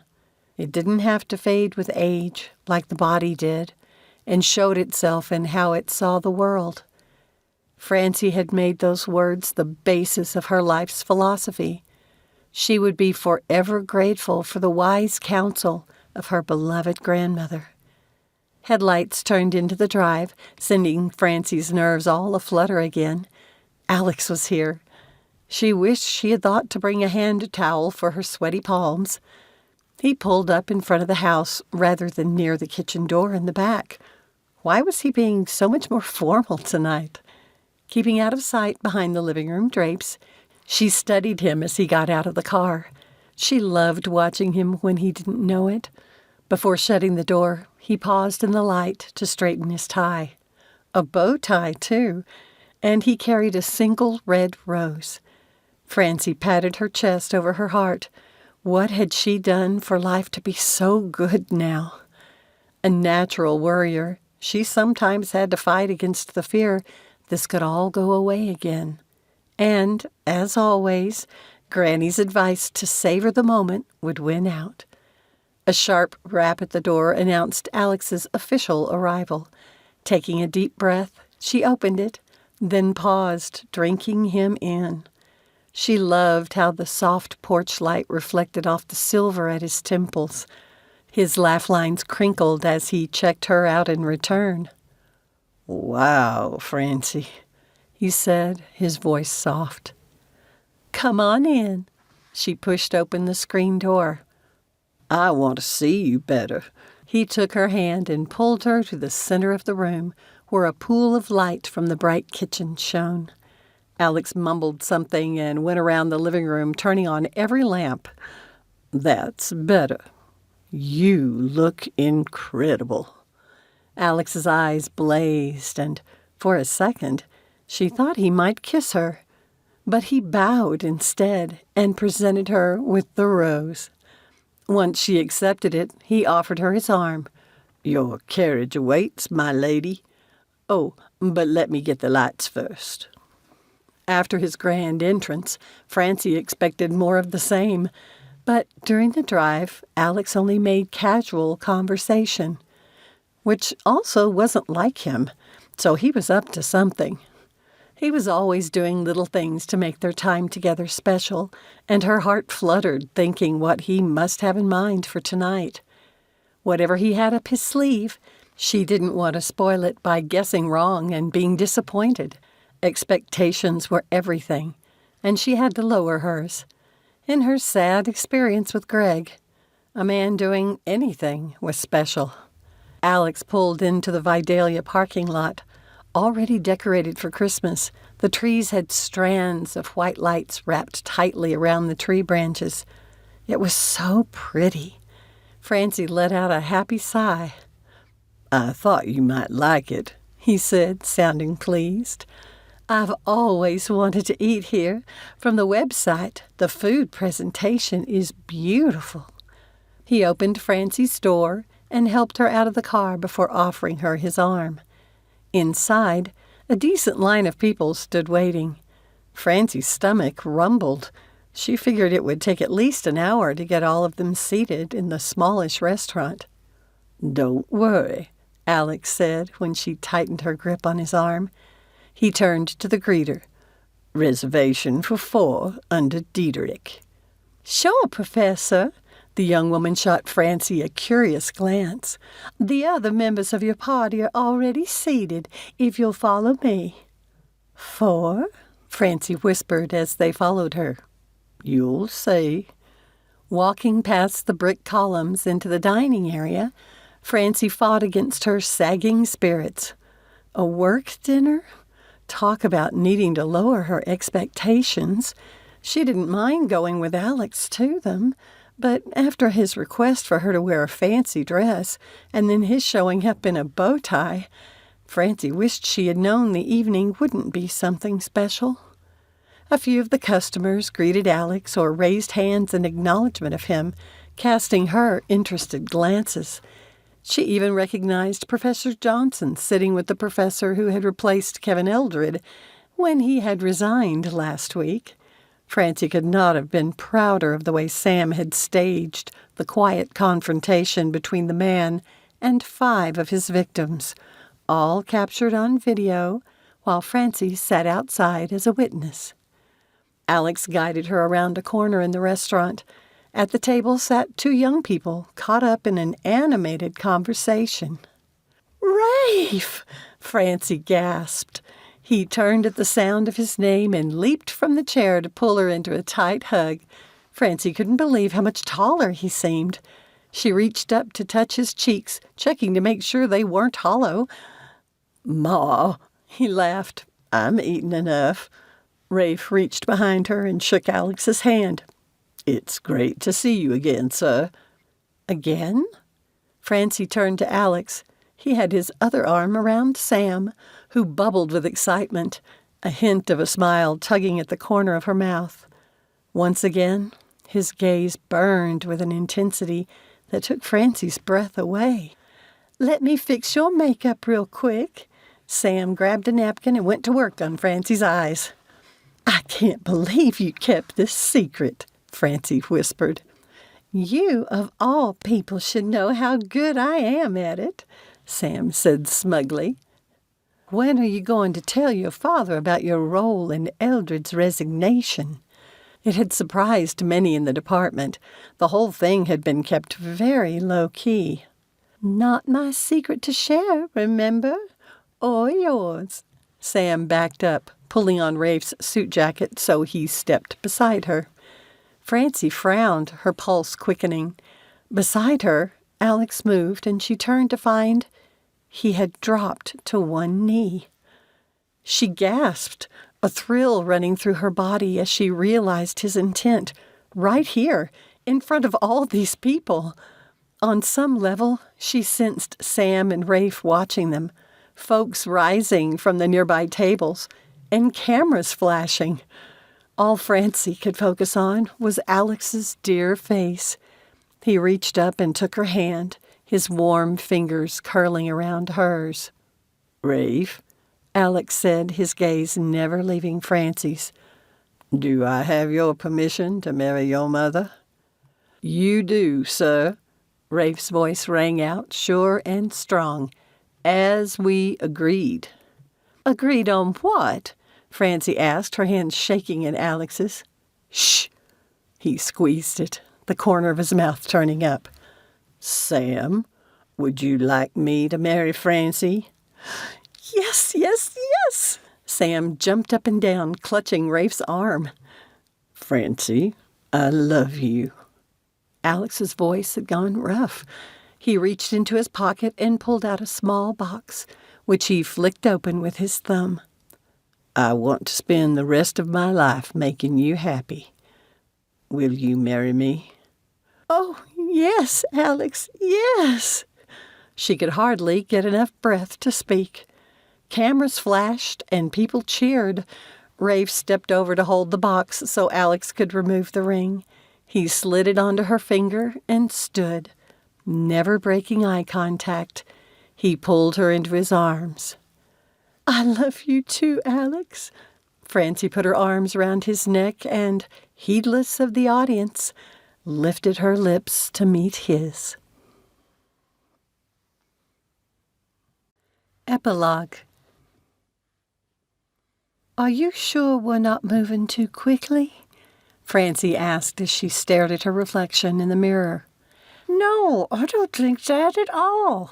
Sam mumbled around a bobby pin as she twisted Francie's hair into a fancy updo. "From a purely selfish point of view, you couldn't choose a better time." She wiggled her eyebrows conspiratorially.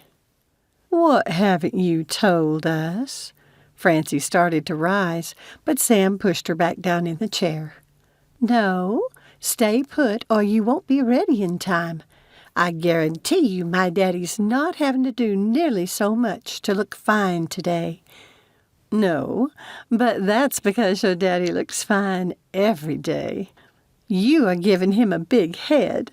But Sam softened her criticism by giving Francie a quick but careful hug from behind. "Tell me your news," Francie insisted. "Fine. Since Mama and Michelle moved to France before Christmas, it made it easy for me to accept a job offer." "Oh." Some of Francie's joy went out of the day. "In Colorado. Does your father know? Not that I've accepted, but I told him I put in the application. It's an incredible opportunity to work with the Fringe Festival in Boulder. Even if I don't start classes right away, I can support myself while I establish my residency there. I'm happy for you, but I won't lie, I'm going to miss you. And I'll miss you and Daddy. But he's starting a new life, so it's appropriate that I do too. Sam put in one more pen before meeting Francie's gaze in the mirror. Don't you agree? I do, but I feel like just as I'm getting the daughter I've always dreamed of, I'm losing you at the same time. That will never happen. I plan to visit often, and with Mama living far away, I won't have to split any time between the two families. I'm really excited. Sam picked up Francie's veil. Now, let's put this on and get your flowers. I know my Daddy's downstairs sweating buckets until he can see you. Francie smiled and let Sam put on the final touches. Will you stop pacing? Alex growled at Rafe. I wasn't nervous before, but you're making me. Sorry. The young man shrugged. I've never given away a bride before. Me either. Don't you two be worrying, Leo said, clapping them both on the shoulders. Everything will be fine. So says the man who nearly passed out when the pastor posed the I do question. Sue Dank lifted on her tiptoes to kiss her husband's flushing cheek. I'm so happy Francie will have a good man to take care of her. Alex had to bite back a smile, having a feeling that nurturing Francie would be doing a lot of the taking care of. Besides, she had been the one to escape the duct taped that awful night. I've learned not to underestimate her, Mrs. Dank. I have a feeling she'll be watching out for me. You got that right, sir. Rafe gave a hand gesture that Alex should join him. I expect they'll be down any time, so you'll want to take your seats, Alex said to the couple before going to stand by Rafe. Ethan wanted me to tell you how much he wanted to be here, Rafe said. Tell him not to worry about it. I would expect him to be with his family on Christmas Eve. Exactly what I told him, sir. I'll be honest, Rafe. His interest in attending surprised me. I think he was more interested in meeting your daughter. What? Alex snapped his gaze to Rafe. Nothing bad, sir. He's a good guy. They happen to like a lot of the same stuff. She fascinates him. Rafe frowned. Don't tell her I said that. He would kill me. It's not romantic or anything, because he's completely focused on his studies. I think he's just never met a girl like Sam before. They mostly talk about Harry Potter. Rafe shook his head like he didn't understand. He's a Potterhead too, huh? I think that's what Ethan called it. I've only watched the movies, so I don't understand a lot of what he says about the books. But Sam gets it. Rafe glanced around the large living room, newly painted and decorated for Christmas. I'm glad you've decided to put your condo up for sale and make your home here. I think Ma will make a great bed and breakfast hostess once you two have restored the place. We'll take whatever time she wants. Alex gave a soft smile at the memory of her expression when he'd asked if she had wanted to pursue her grandmother's wishes for the place. I want your mother to have the freedom to go after whatever dreams she has. A creak at the top of the stairs drew Alex's attention, and they both turned toward it. Rafe chuckled.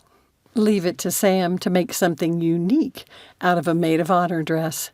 Over a more traditional black gauzy skirt, she wore a deep burgundy steampunk corset with a heart-shaped neckline. It managed to be classy rather than over the top.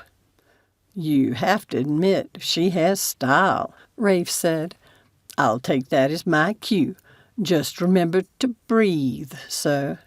With a soft chuckle, Alex took his future stepson's advice and inhaled deeply before moving to take his place by the pastor in front of the beautiful old fireplace. By then, Sam had reached Alex. She kissed his cheek and stepped to the other side where she would hold Francie's bouquet during the ceremony. Alex's bride-to-be had insisted she preferred a simple wedding, so Alex and Rafe both wore dark suits rather than tuxedos. She also said she wanted to be able to wear her dress more than once. Other than that, he did not know what style she had chosen. She had put Rafe in charge of the music. Bright kid that he was, he had set up some kind of automation he could control from a distance. Strains of soft guitar music came from the side, sending Alex's heart straight up into his throat. Breathe, Alex, the pastor whispered, making Sam give a soft giggle.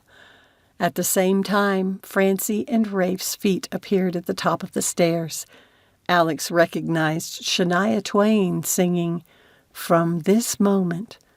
Knowing the lyrics, he had to force himself to breathe to keep from crying. Francie's legs came first as she carefully descended on her son's arm. Then the black and silver lace-over skirt thing had seemed to flow to her slender waist and up her curves until he could finally meet her gaze. And then Alex did cry, the hard lump in his throat making it hard to swallow. This beautiful, talented, tender-hearted woman wanted to spend the rest of her life with him. Sniffing, he said a silent prayer for the blessing of this woman in his life. As the two approached, her bottom lip trembled, and her cheeks were wet too. Even Rafe's eyes glistened as he put his mother's hand in Alex's. Sam stepped up to take the flowers, but used a hanky to pat first Francie's cheeks and then his, before stepping back into place. Alex could barely make out the words the pastor was saying. But it didn't matter. They had been through the practice already and knew what they said. All he wanted to do was shout to the world that Francie was his and he was hers. Finally, they got to say their I do's. I now pronounce you husband and wife, the pastor said. You may kiss the bride. Gently, tenderly, Alex cupped Francie's soft cheeks and pressed his lips to hers. She practically melted into him, and it took him a moment to realize she was collapsing. Their guests gasped in alarm. He lifted her in his arms like he'd wanted to do the day she had literally fallen for him. She stirred then, her eyes going wide, when she realized she had passed out. It looks like someone should have warned you to breathe too, my love.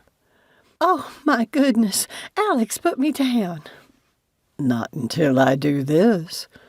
And he gave her the kiss he'd wished he'd had the nerve to do all those months ago when she had captured his heart. Thank you for listening to The Widow and the Professor, narrated by Vicki Pierce. Be sure to subscribe to my channel to know when new audiobooks or other fun videos are available. This has been The Widow and the Professor, Safe Harbors number 4, written by Donna K. Weaver, narrated by Vicki Pierce. Copyright 2022 by Donna K. Weaver. Production copyright 2023 by Donna K. Weaver.